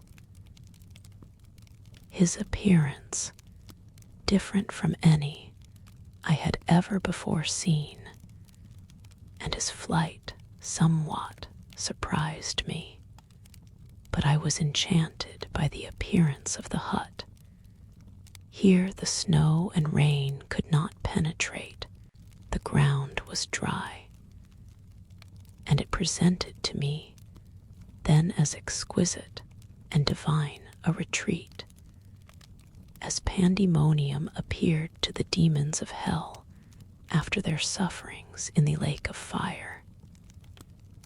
I greedily devoured the remnants of the shepherd's breakfast, which consisted of bread, cheese, milk, and wine. The latter, however, I did not like. Then, overcome by fatigue, I lay down among some straw and fell asleep. It was noon when I awoke, and allured by the warmth of the sun, which shone brightly on the white ground, I determined to recommence my travels, and depositing the remains of the peasant's breakfast in a wallet I found, I proceeded across the fields for several hours, until at sunset I arrived at a village. How miraculous did this appear! The huts, the neater cottages, and stately houses engaged my admiration by turns. The vegetables in the gardens, the milk and cheese that I saw placed at the windows of some of the cottages allured my appetite. One of the best of these I entered, but I had hardly placed my foot within the door before the children shrieked, and one of the women fainted. The whole village was roused, some fled. Some attacked me until, grievously bruised by stones and many other kinds of missile weapons, escaped to the open country, and fearfully took refuge in a low hovel, quite bare, and making a wretched appearance after the palaces I had beheld in the village. This hovel, however, joined a cottage of a neat and pleasant appearance, after my late, dearly bought experience, I dared not enter it. My place of refuge was constructed of wood, but so low that I could with difficulty sit upright in it. No wood, however, was placed on the earth, which formed the floor, but it was dry, and although the wind entered it by innumerable chinks, I found it an agreeable asylum from the snow and rain. Here, then, I retreated, and lay down happy to have found a shelter, however miserable, from the inclemency of the season, and still more from the barbarity of man. As soon as morning dawned, I crept from my kennel, that I might view the adjacent cottage and discover if I could remain in the habitation I had found. It was situated against the back of the cottage, and surrounded on the sides, which were exposed by a pig-sty and a clear pool of water. One part was open, and by that I had crept in.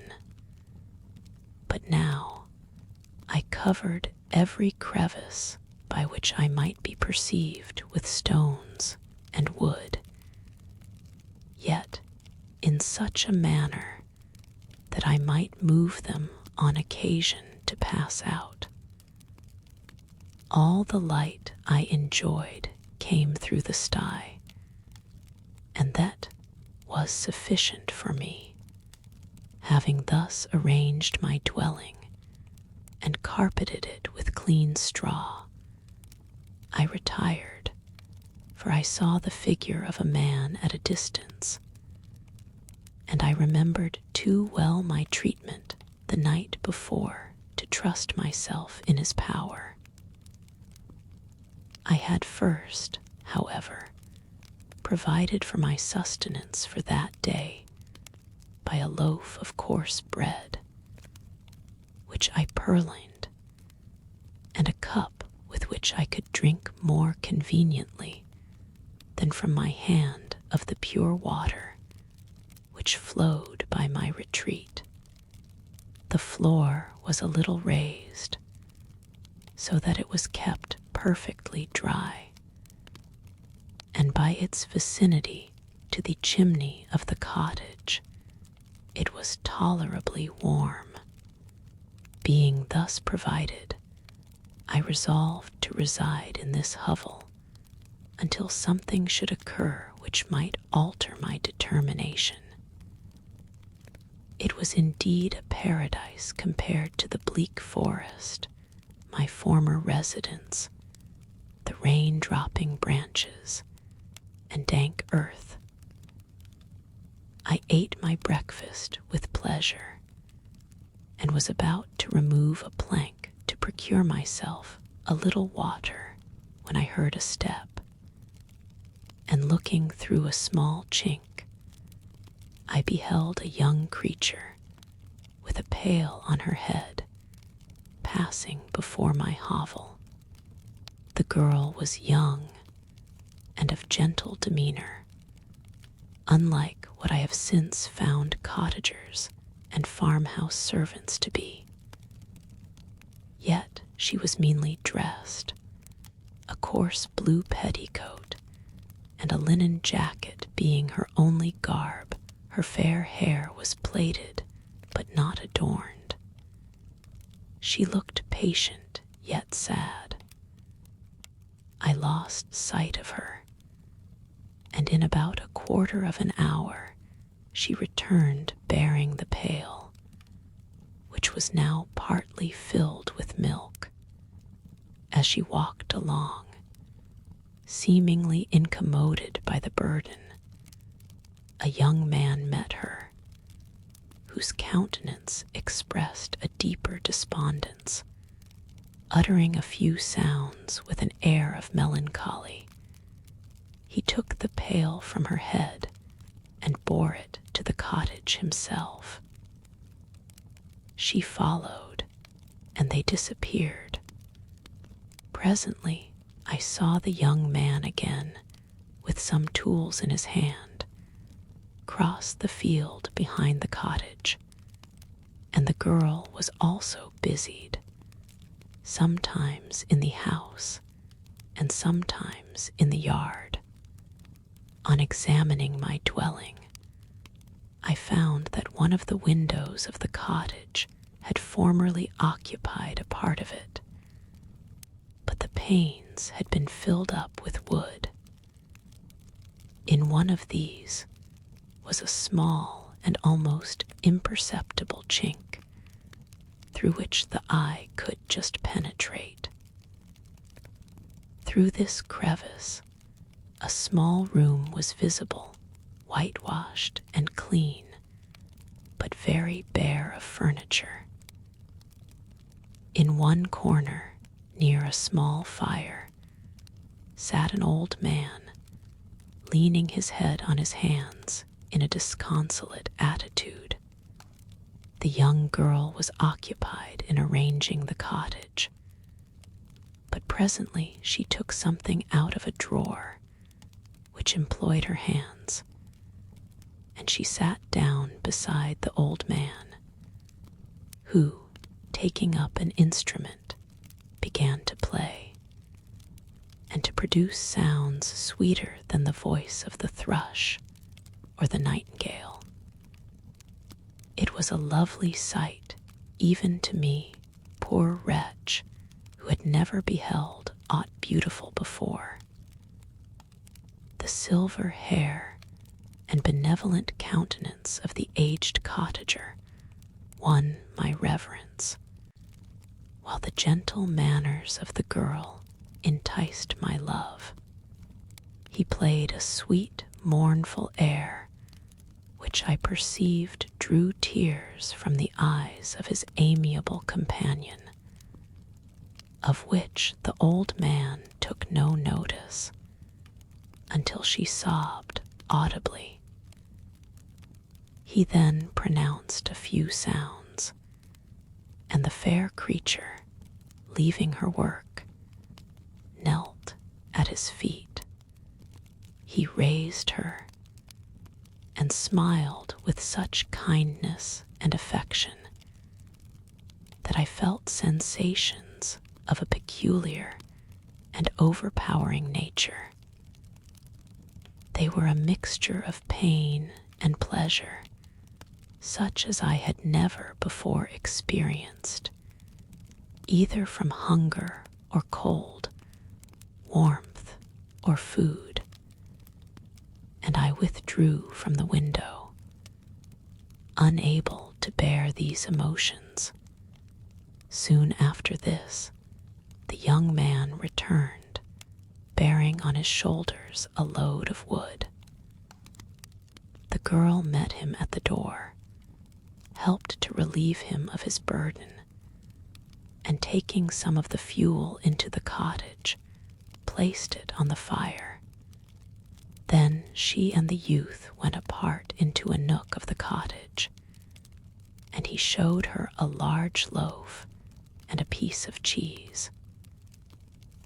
She seemed pleased and went into the garden for some roots and plants, which she placed in water, and then upon the fire.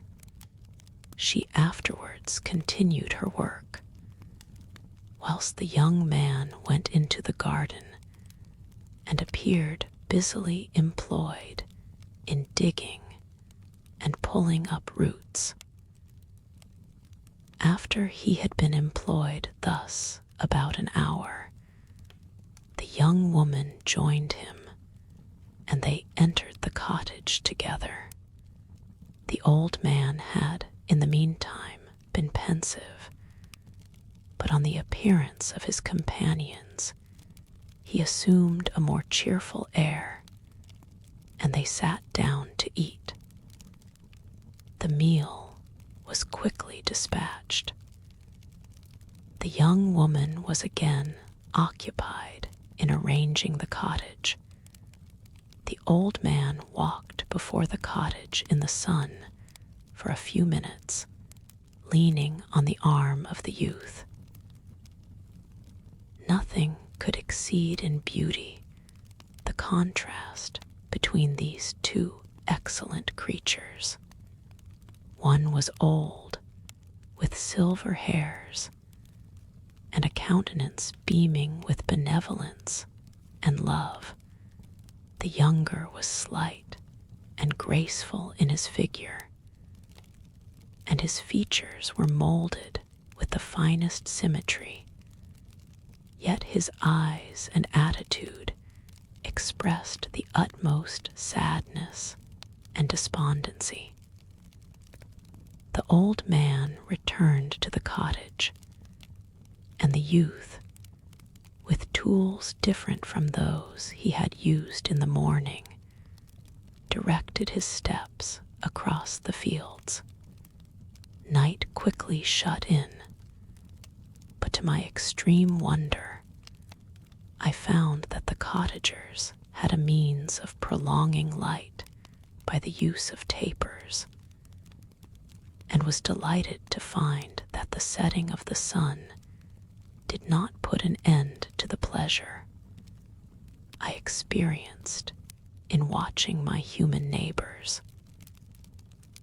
In the evening, the young girl and her companion were employed in various occupations which I did not understand, and the old man again took up the instrument which produced the divine sounds that had enchanted me in the morning. So soon as he had finished, the youth began not to play, but to utter sounds that were monotonous, and neither resembling the harmony of the old man's instrument nor the songs of the birds. I since found that he read aloud, but at that time I knew nothing of the science of words or letters. The family, after having been thus occupied for a short time, extinguished their lights and retired, as I conjectured, to rest. Chapter 12. I lay on my straw, but I could not sleep. I thought of the occurrences of the day. What chiefly struck me was the gentle manners of these people, and I longed to join them, but dared not. I remembered too well the treatment I had suffered the night before from the barbarous villagers, and resolved, whatever course of conduct I might hereafter think it right to pursue, that for the present I would remain quietly in my hovel, watching and endeavoring to discover the motives which influenced their actions. The cottagers arose the next morning before the sun. The young woman arranged the cottage and prepared the food, and the youth departed after the first meal. This day was passed in the same routine as that which preceded it. The young man was constantly employed out of doors, and the girl in various laborious occupations within. The old man, whom I soon perceived to be blind, employed his leisure hours on his instrument or in contemplation. Nothing could exceed the love and respect which the younger cottagers exhibited towards their venerable companion. They performed towards him every little office of affection and duty with gentleness, and he rewarded them by his benevolent smiles. They were not entirely happy.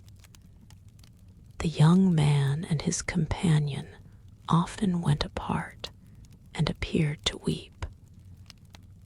I saw no cause for their unhappiness, but I was deeply affected by it. If such lovely creatures were miserable, it was less strange that I, an imperfect and solitary being, should be wretched. Yet why were these gentle beings unhappy? They possessed a delightful house, for such it was in my eyes, and every luxury.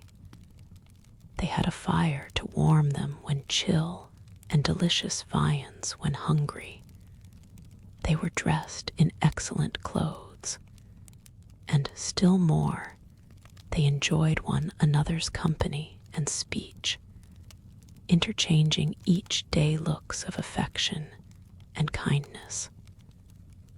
What did their tears imply? Did they really express pain? I was at first unable to solve these questions, but perpetual attention and time explained to me many appearances which were at first enigmatic. A considerable period elapsed before I discovered one of the causes of the uneasiness of this amiable family. It was poverty, and they suffered that evil in a very distressing degree. Their nourishment consisted entirely of the vegetables of their garden and the milk of one cow, which gave very little during the winter, when its masters could scarcely procure food to support it. They often, I believe, suffered the pangs of hunger very poignantly, especially the two younger cottagers. For several times they placed food before the old man when they reserved none for themselves. This trait of kindness moved me sensibly. I had been accustomed during the night to steal a part of their store for my own consumption, but when I found that in doing this I inflicted pain on the cottagers, I abstained and satisfied myself with berries, nuts, and roots which I gathered from a neighboring wood. I discovered also another means through which I was enabled to assist their labors. I found that the youth spent a great part of each day in collecting wood for the family fire, and during the night I often took his tools, the use of which I quickly discovered, and brought home firing sufficient for the consumption of several days. I remember the first time that I did this, the young woman, when she opened the door in the morning, appeared greatly astonished on seeing a great pile of wood on the outside. She uttered some words in a loud voice, and the youth joined her, who also expressed surprise. I observed with pleasure that he did not go to the forest that day, but spent it in repairing the cottage and cultivating the garden. By degrees, I made a discovery of still greater moment. I found that these people possessed a method of communicating their experience and feelings to one another by articulate sounds. I perceived that the words they spoke sometimes produced pleasure or pain, smiles or sadness in the minds and countenances of the hearers. This was indeed a godlike science, and I ardently desired to become acquainted with it. But I was baffled in every attempt I made for this purpose. Their pronunciation was quick, and the words they uttered, not having any apparent connection with visible objects, I was unable to discover any clue by which I could unravel the mystery of their reference. By great application, however, and after having remained during the space of several revolutions of the moon in my hovel, I discovered the names that were given to some of the most familiar objects of discourse. I learned and applied the words fire, milk, bread, and wood. I learned also the names of the cottagers themselves. The youth and his companion had each of them several names, but the old man had only one, which was father. The girl was called sister or Agatha, and the youth Felix, brother or son. I cannot describe the delight I felt when I learned the ideas appropriated to each of these sounds and was able to pronounce them.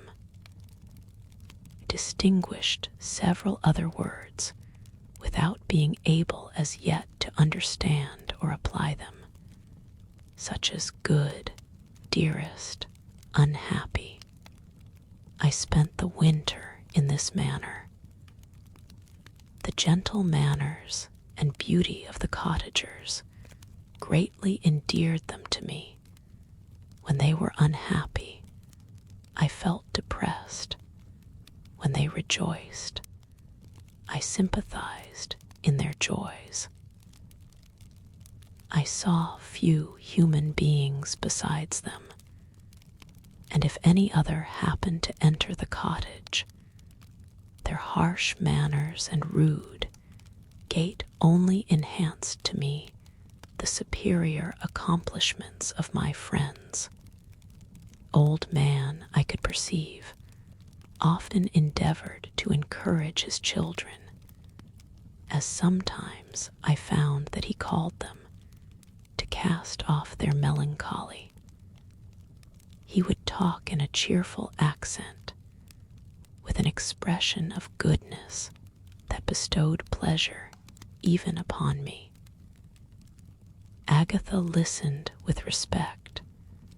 Her eyes sometimes filled with tears, which she endeavored to wipe away unperceived, but I generally found that her countenance and tone were more cheerful after having listened to the exhortations of her father. It was not thus with Felix. He was always the saddest of the group, and even to my unpracticed senses, he appeared to have suffered more deeply than his friends. But if his countenance was more sorrowful, his voice was more cheerful than that of his sister, especially when he addressed the old man. I could mention innumerable instances which, although slight, marked the dispositions of these amiable cottagers. In the midst of poverty and want, Felix carried with pleasure to his sister the first little white flower peeped out from beneath the snowy ground. Early in the morning, before she had risen, he cleared away the snow that obstructed her path to the milk house, drew water from the well, and brought the wood from the outhouse, where, to his perpetual astonishment, he found his store always replenished by an invisible hand. In the day, I believe, he worked sometimes for a neighboring farmer, because he often went forth and did not return until dinner, yet brought no wood with him. At other times he worked in the garden, but as there was little to do in the frosty season, he read to the old man and Agatha. This reading had puzzled me extremely at first, but by degrees I discovered that he uttered many of the same sounds when he read as when he talked. Conjectured, therefore, that he found on the paper signs for speech which he understood, and I ardently longed to comprehend these also. But how was that possible when I did not even understand the sounds for which they stood as signs? I improved, however, sensibly in this science, but not sufficiently to follow up any kind of conversation, although I applied my whole mind to the endeavor, for I easily perceived that, although I eagerly longed to discover myself to the cottagers, I ought not to make the attempt until I had first become master of their language, which knowledge might enable me to make them overlook the deformity of my figure. For with this also, the contrast perpetually presented to my eyes had made me acquainted. I had admired the perfect forms of my cottagers, their grace, beauty, and delicate complexions. But how was I terrified when I viewed myself in a transparent pool? At first, I started back, unable to believe that it was indeed I who was reflected in the mirror. And when I became fully convinced that I was in reality the monster that I am, I was filled with the bitterest sensations of despondence and mortification. Alas, I did not yet entirely know the fatal effects of this miserable deformity. As the sun became warmer and the light of day longer, the snow vanished, and I beheld the bare trees and the black earth. From this time, Felix was more employed, and the heart-moving indications of impending famine disappeared. Their food, as I afterwards found, was coarse, but it was wholesome, and they procured a sufficiency of it. Several new kinds of plants sprang up in the garden, which they dressed, and these signs of comfort increased daily as the season advanced. The old man, leaning on his son, walked each day at noon, when it did not rain, as I found it was called when the heavens poured forth its waters. This frequently took place, but a high wind quickly dried the earth, and the season became far more pleasant than it had been. My mode of life in my hovel was uniform. During the morning, I attended the motions of the cottagers, and when they were dispersed in various occupations, I slept. The remainder of the day was spent in observing my friends.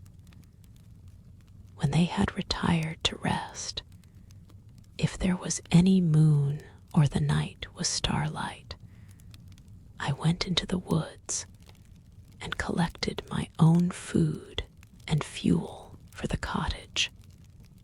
When I returned, as often as it was necessary, I cleared their path from the snow and performed those offices that I had seen done by Felix. I afterwards found that these labors, performed by an invisible hand, greatly astonished them, and once or twice I heard them, on these occasions, utter the words good spirit, wonderful. But I did not then understand the signification of these terms. My thoughts now became more active, and I longed to discover the motives and feelings of these lovely creatures. I was inquisitive to know why Felix appeared so miserable and Agatha so sad. I thought, foolish wretch, that it might be in my power to restore happiness to these deserving people. When I slept or was absent, the forms of the venerable blind father, the gentle Agatha, and the excellent Felix flitted before me. I looked upon them as superior beings who would be the arbiters of my future destiny. I formed in my imagination 1,000 pictures of presenting myself to them and their reception of me. I imagined that they would be disgusted until, by my gentle demeanor and conciliating words, I should first win their favor and afterwards their love. These thoughts exhilarated me and led me to apply with fresh ardor to the acquiring the art of language. My organs were indeed harsh, but supple, and although my voice was very unlike the soft music of their tones, yet I pronounced such words as I understood with tolerable ease. It was as the ass and the lapdog, yet surely the gentle ass, whose intentions were affectionate, although his manners were rude, deserved better treatment than blows and execration. The pleasant showers and genial warmth of spring greatly altered the aspect of the earth. Men who before this change seemed to have been hid in caves dispersed themselves and were employed in various arts of cultivation. The birds sang in more cheerful notes, and the leaves began to bud forth on the trees. Happy, happy earth, fit habitation for gods, which so short a time before was bleak, damp, and unwholesome. My spirits were elevated by the enchanting appearance of nature. The past was blotted from my memory. The present was tranquil, and the future gilded by bright rays of hope and anticipations of joy. Chapter 13. I now hasten to the more moving part of my story. I shall relate events that impressed me with feelings which, from what I had been, have made me what I am. Spring advanced rapidly, the weather became fine, and the skies cloudless. It surprised me that what before was desert and gloomy should now bloom with the most beautiful flowers and verdure. My senses were gratified and refreshed by 1,000 scents of delight and 1,000 sights of beauty. It was on one of these days, when my cottagers periodically rested from labor, the old man played on his guitar, and the children listened to him, that I observed the countenance of Felix was melancholy beyond expression. He sighed frequently, and once his father paused in his music, and I conjectured by his manner that he inquired the cause of his son's sorrow. Felix replied in a cheerful accent, and the old man was recommencing his music when someone tapped at the door. It was a lady on horseback, accompanied by a countryman as a guide. The lady was dressed in a dark suit and covered with a thick black veil. Agatha asked a question, to which the stranger only replied by pronouncing, in a sweet accent, the name of Felix. Her voice was musical, but unlike that of either of my friends. On hearing this word, Felix came up hastily to the lady, who, when she saw him, threw up her veil, and I beheld a countenance of angelic beauty and expression. Her hair of a shining raven black, and curiously braided, her eyes were dark, but gentle, although animated, her features of a regular proportion, and her complexion wondrously fair, each cheek tinged with a lovely pink. Felix seemed ravished with delight when he saw her. Every trait of sorrow vanished from his face, and it instantly expressed a degree of ecstatic joy, of which I could hardly have believed it capable. His eyes sparkled, as his cheek flushed with pleasure. And at that moment I thought him as beautiful as the stranger. She appeared affected by different feelings.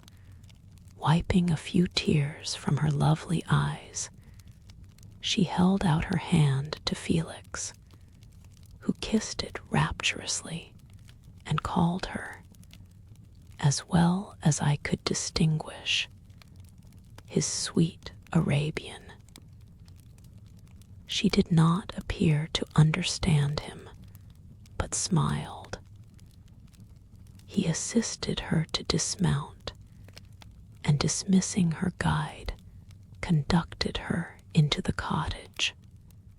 Some conversation took place between him and his father, and the young stranger knelt at the old man's feet and would have kissed his hand, but he raised her and embraced her affectionately.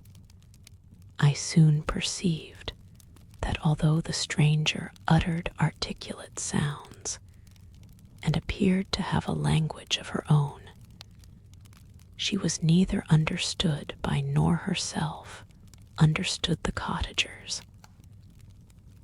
They made many signs which I did not comprehend, saw that her presence diffused gladness through the cottage, dispelling their sorrow as the sun dissipates the morning mists.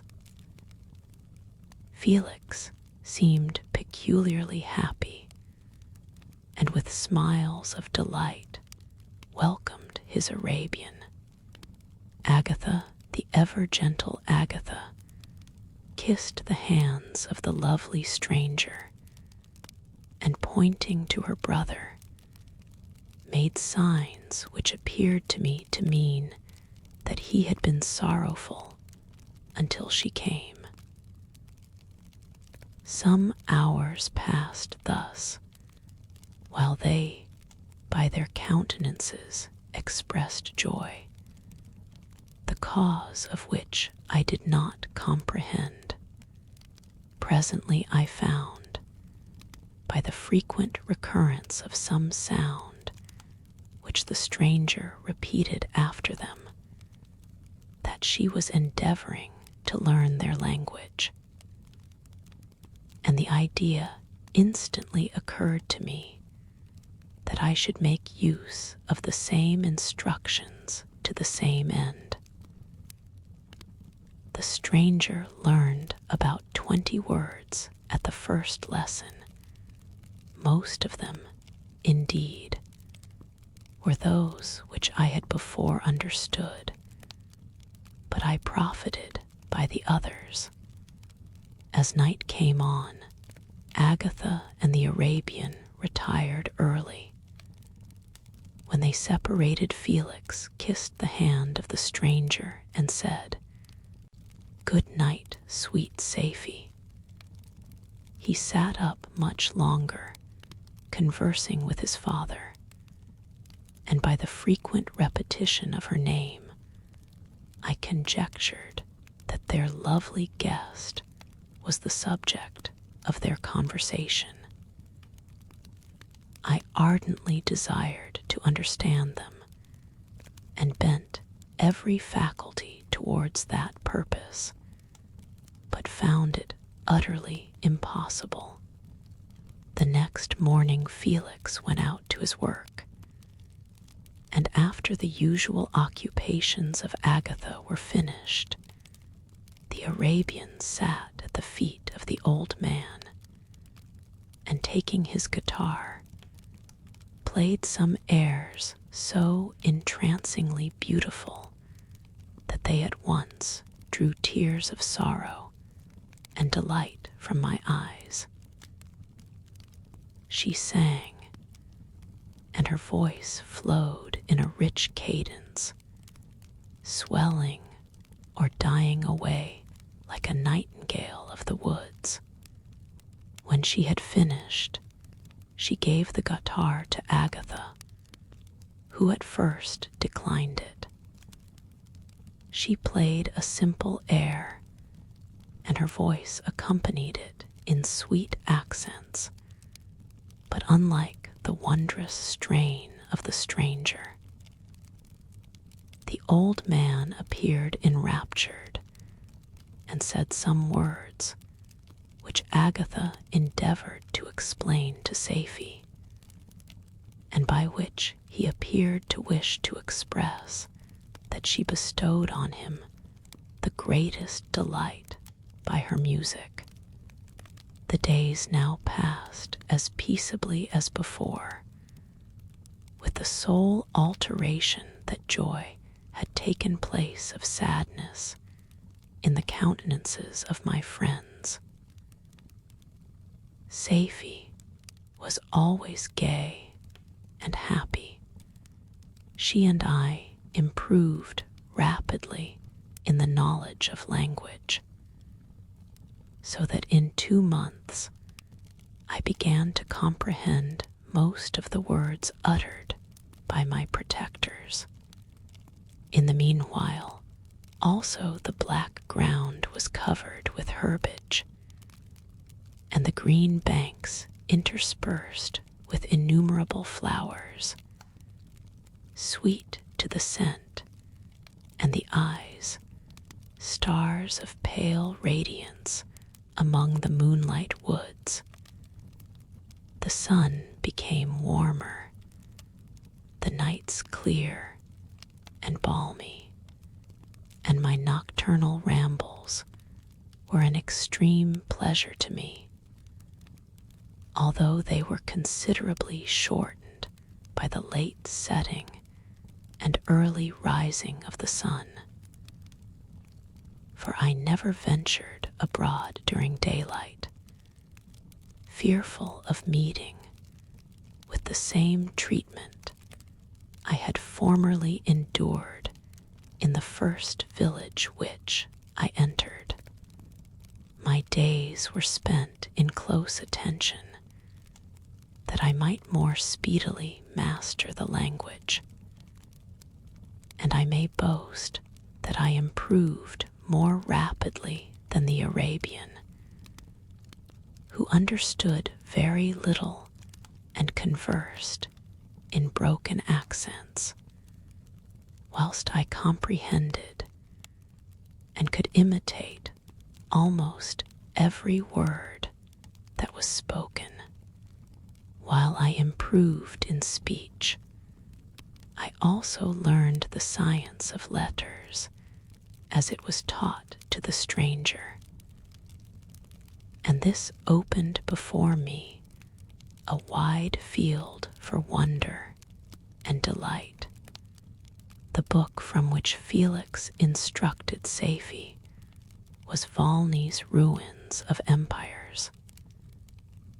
I should not have understood the purport of this book had not Felix, in reading it, given very minute explanations.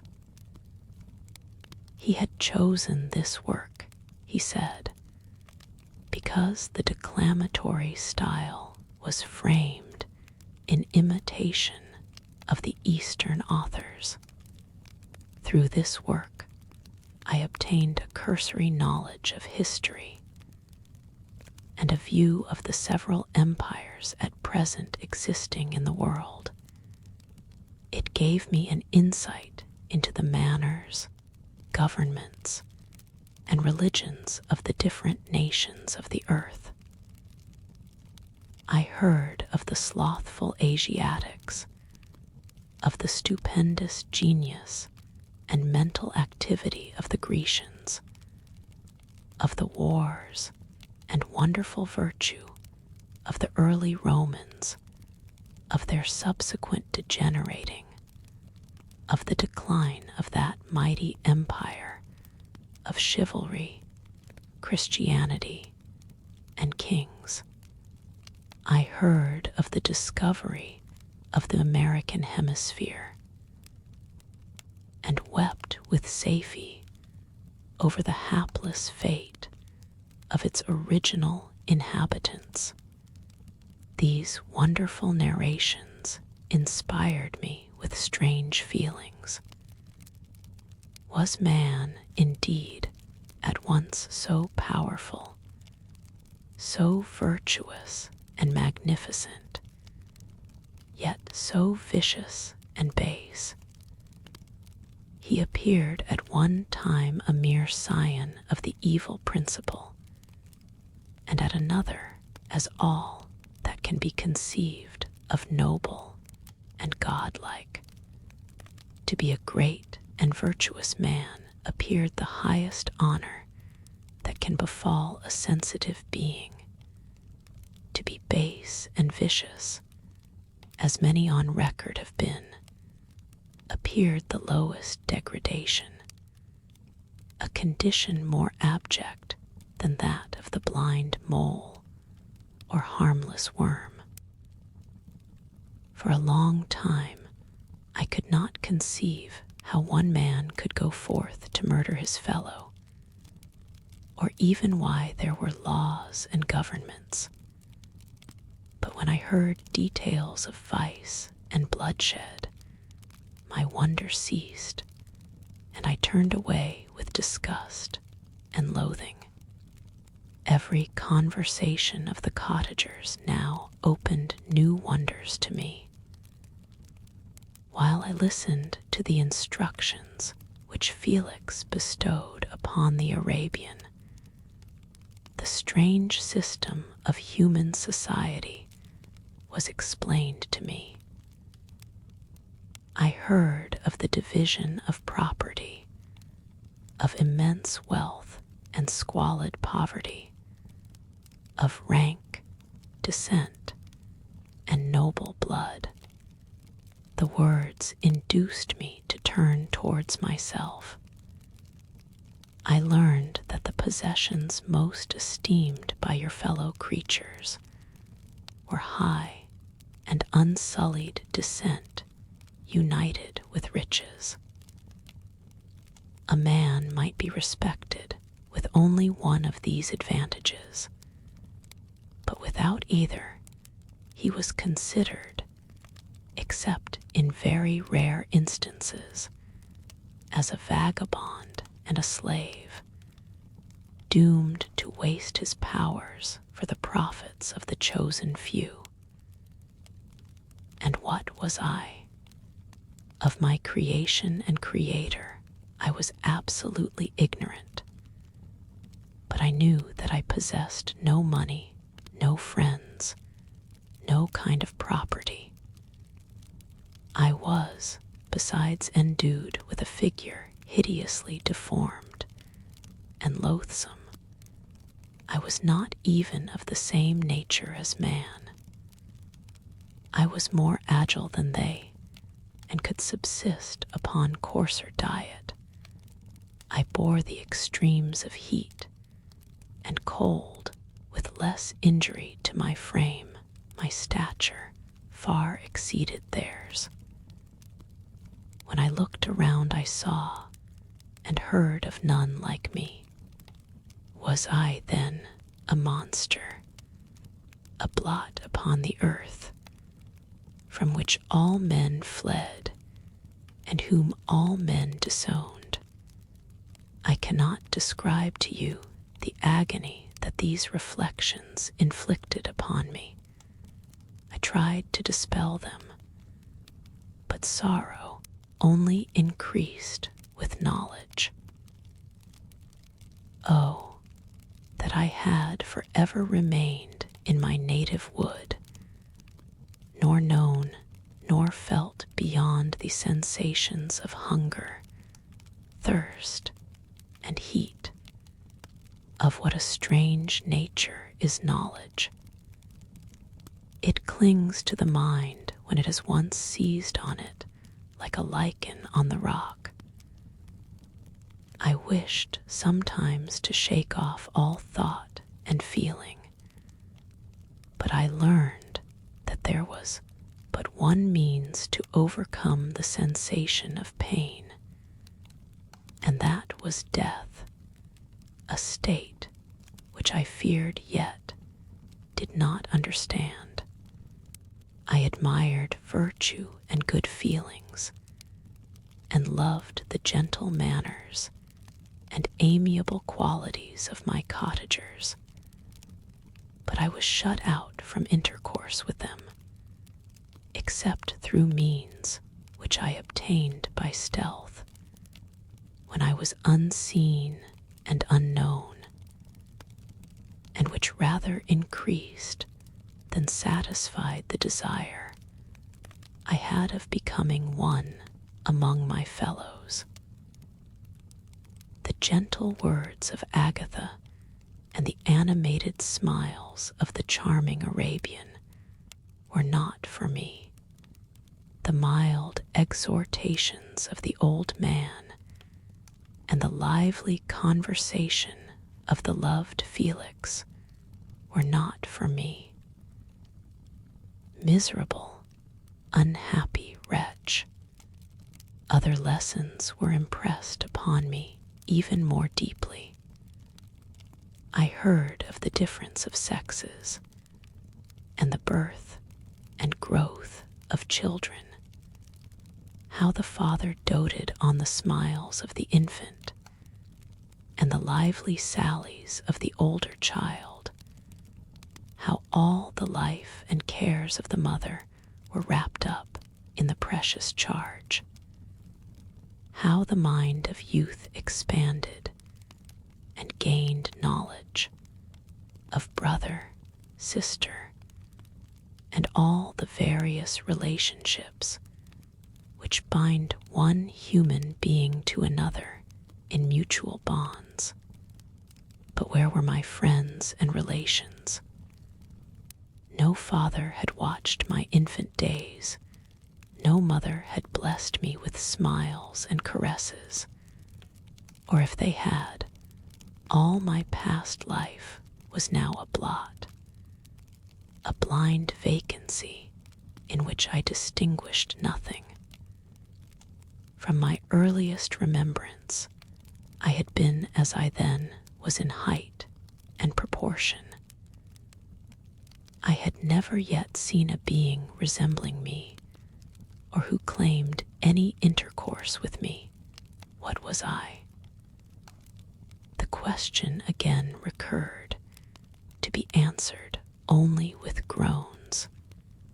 I will soon explain to what these feelings tended, but allow me now to return to the cottagers, whose story excited in me such various feelings of indignation, delight, and wonder, but which all terminated in additional love and reverence for my protectors. For so I loved, in an innocent, half painful self-deceit, to call them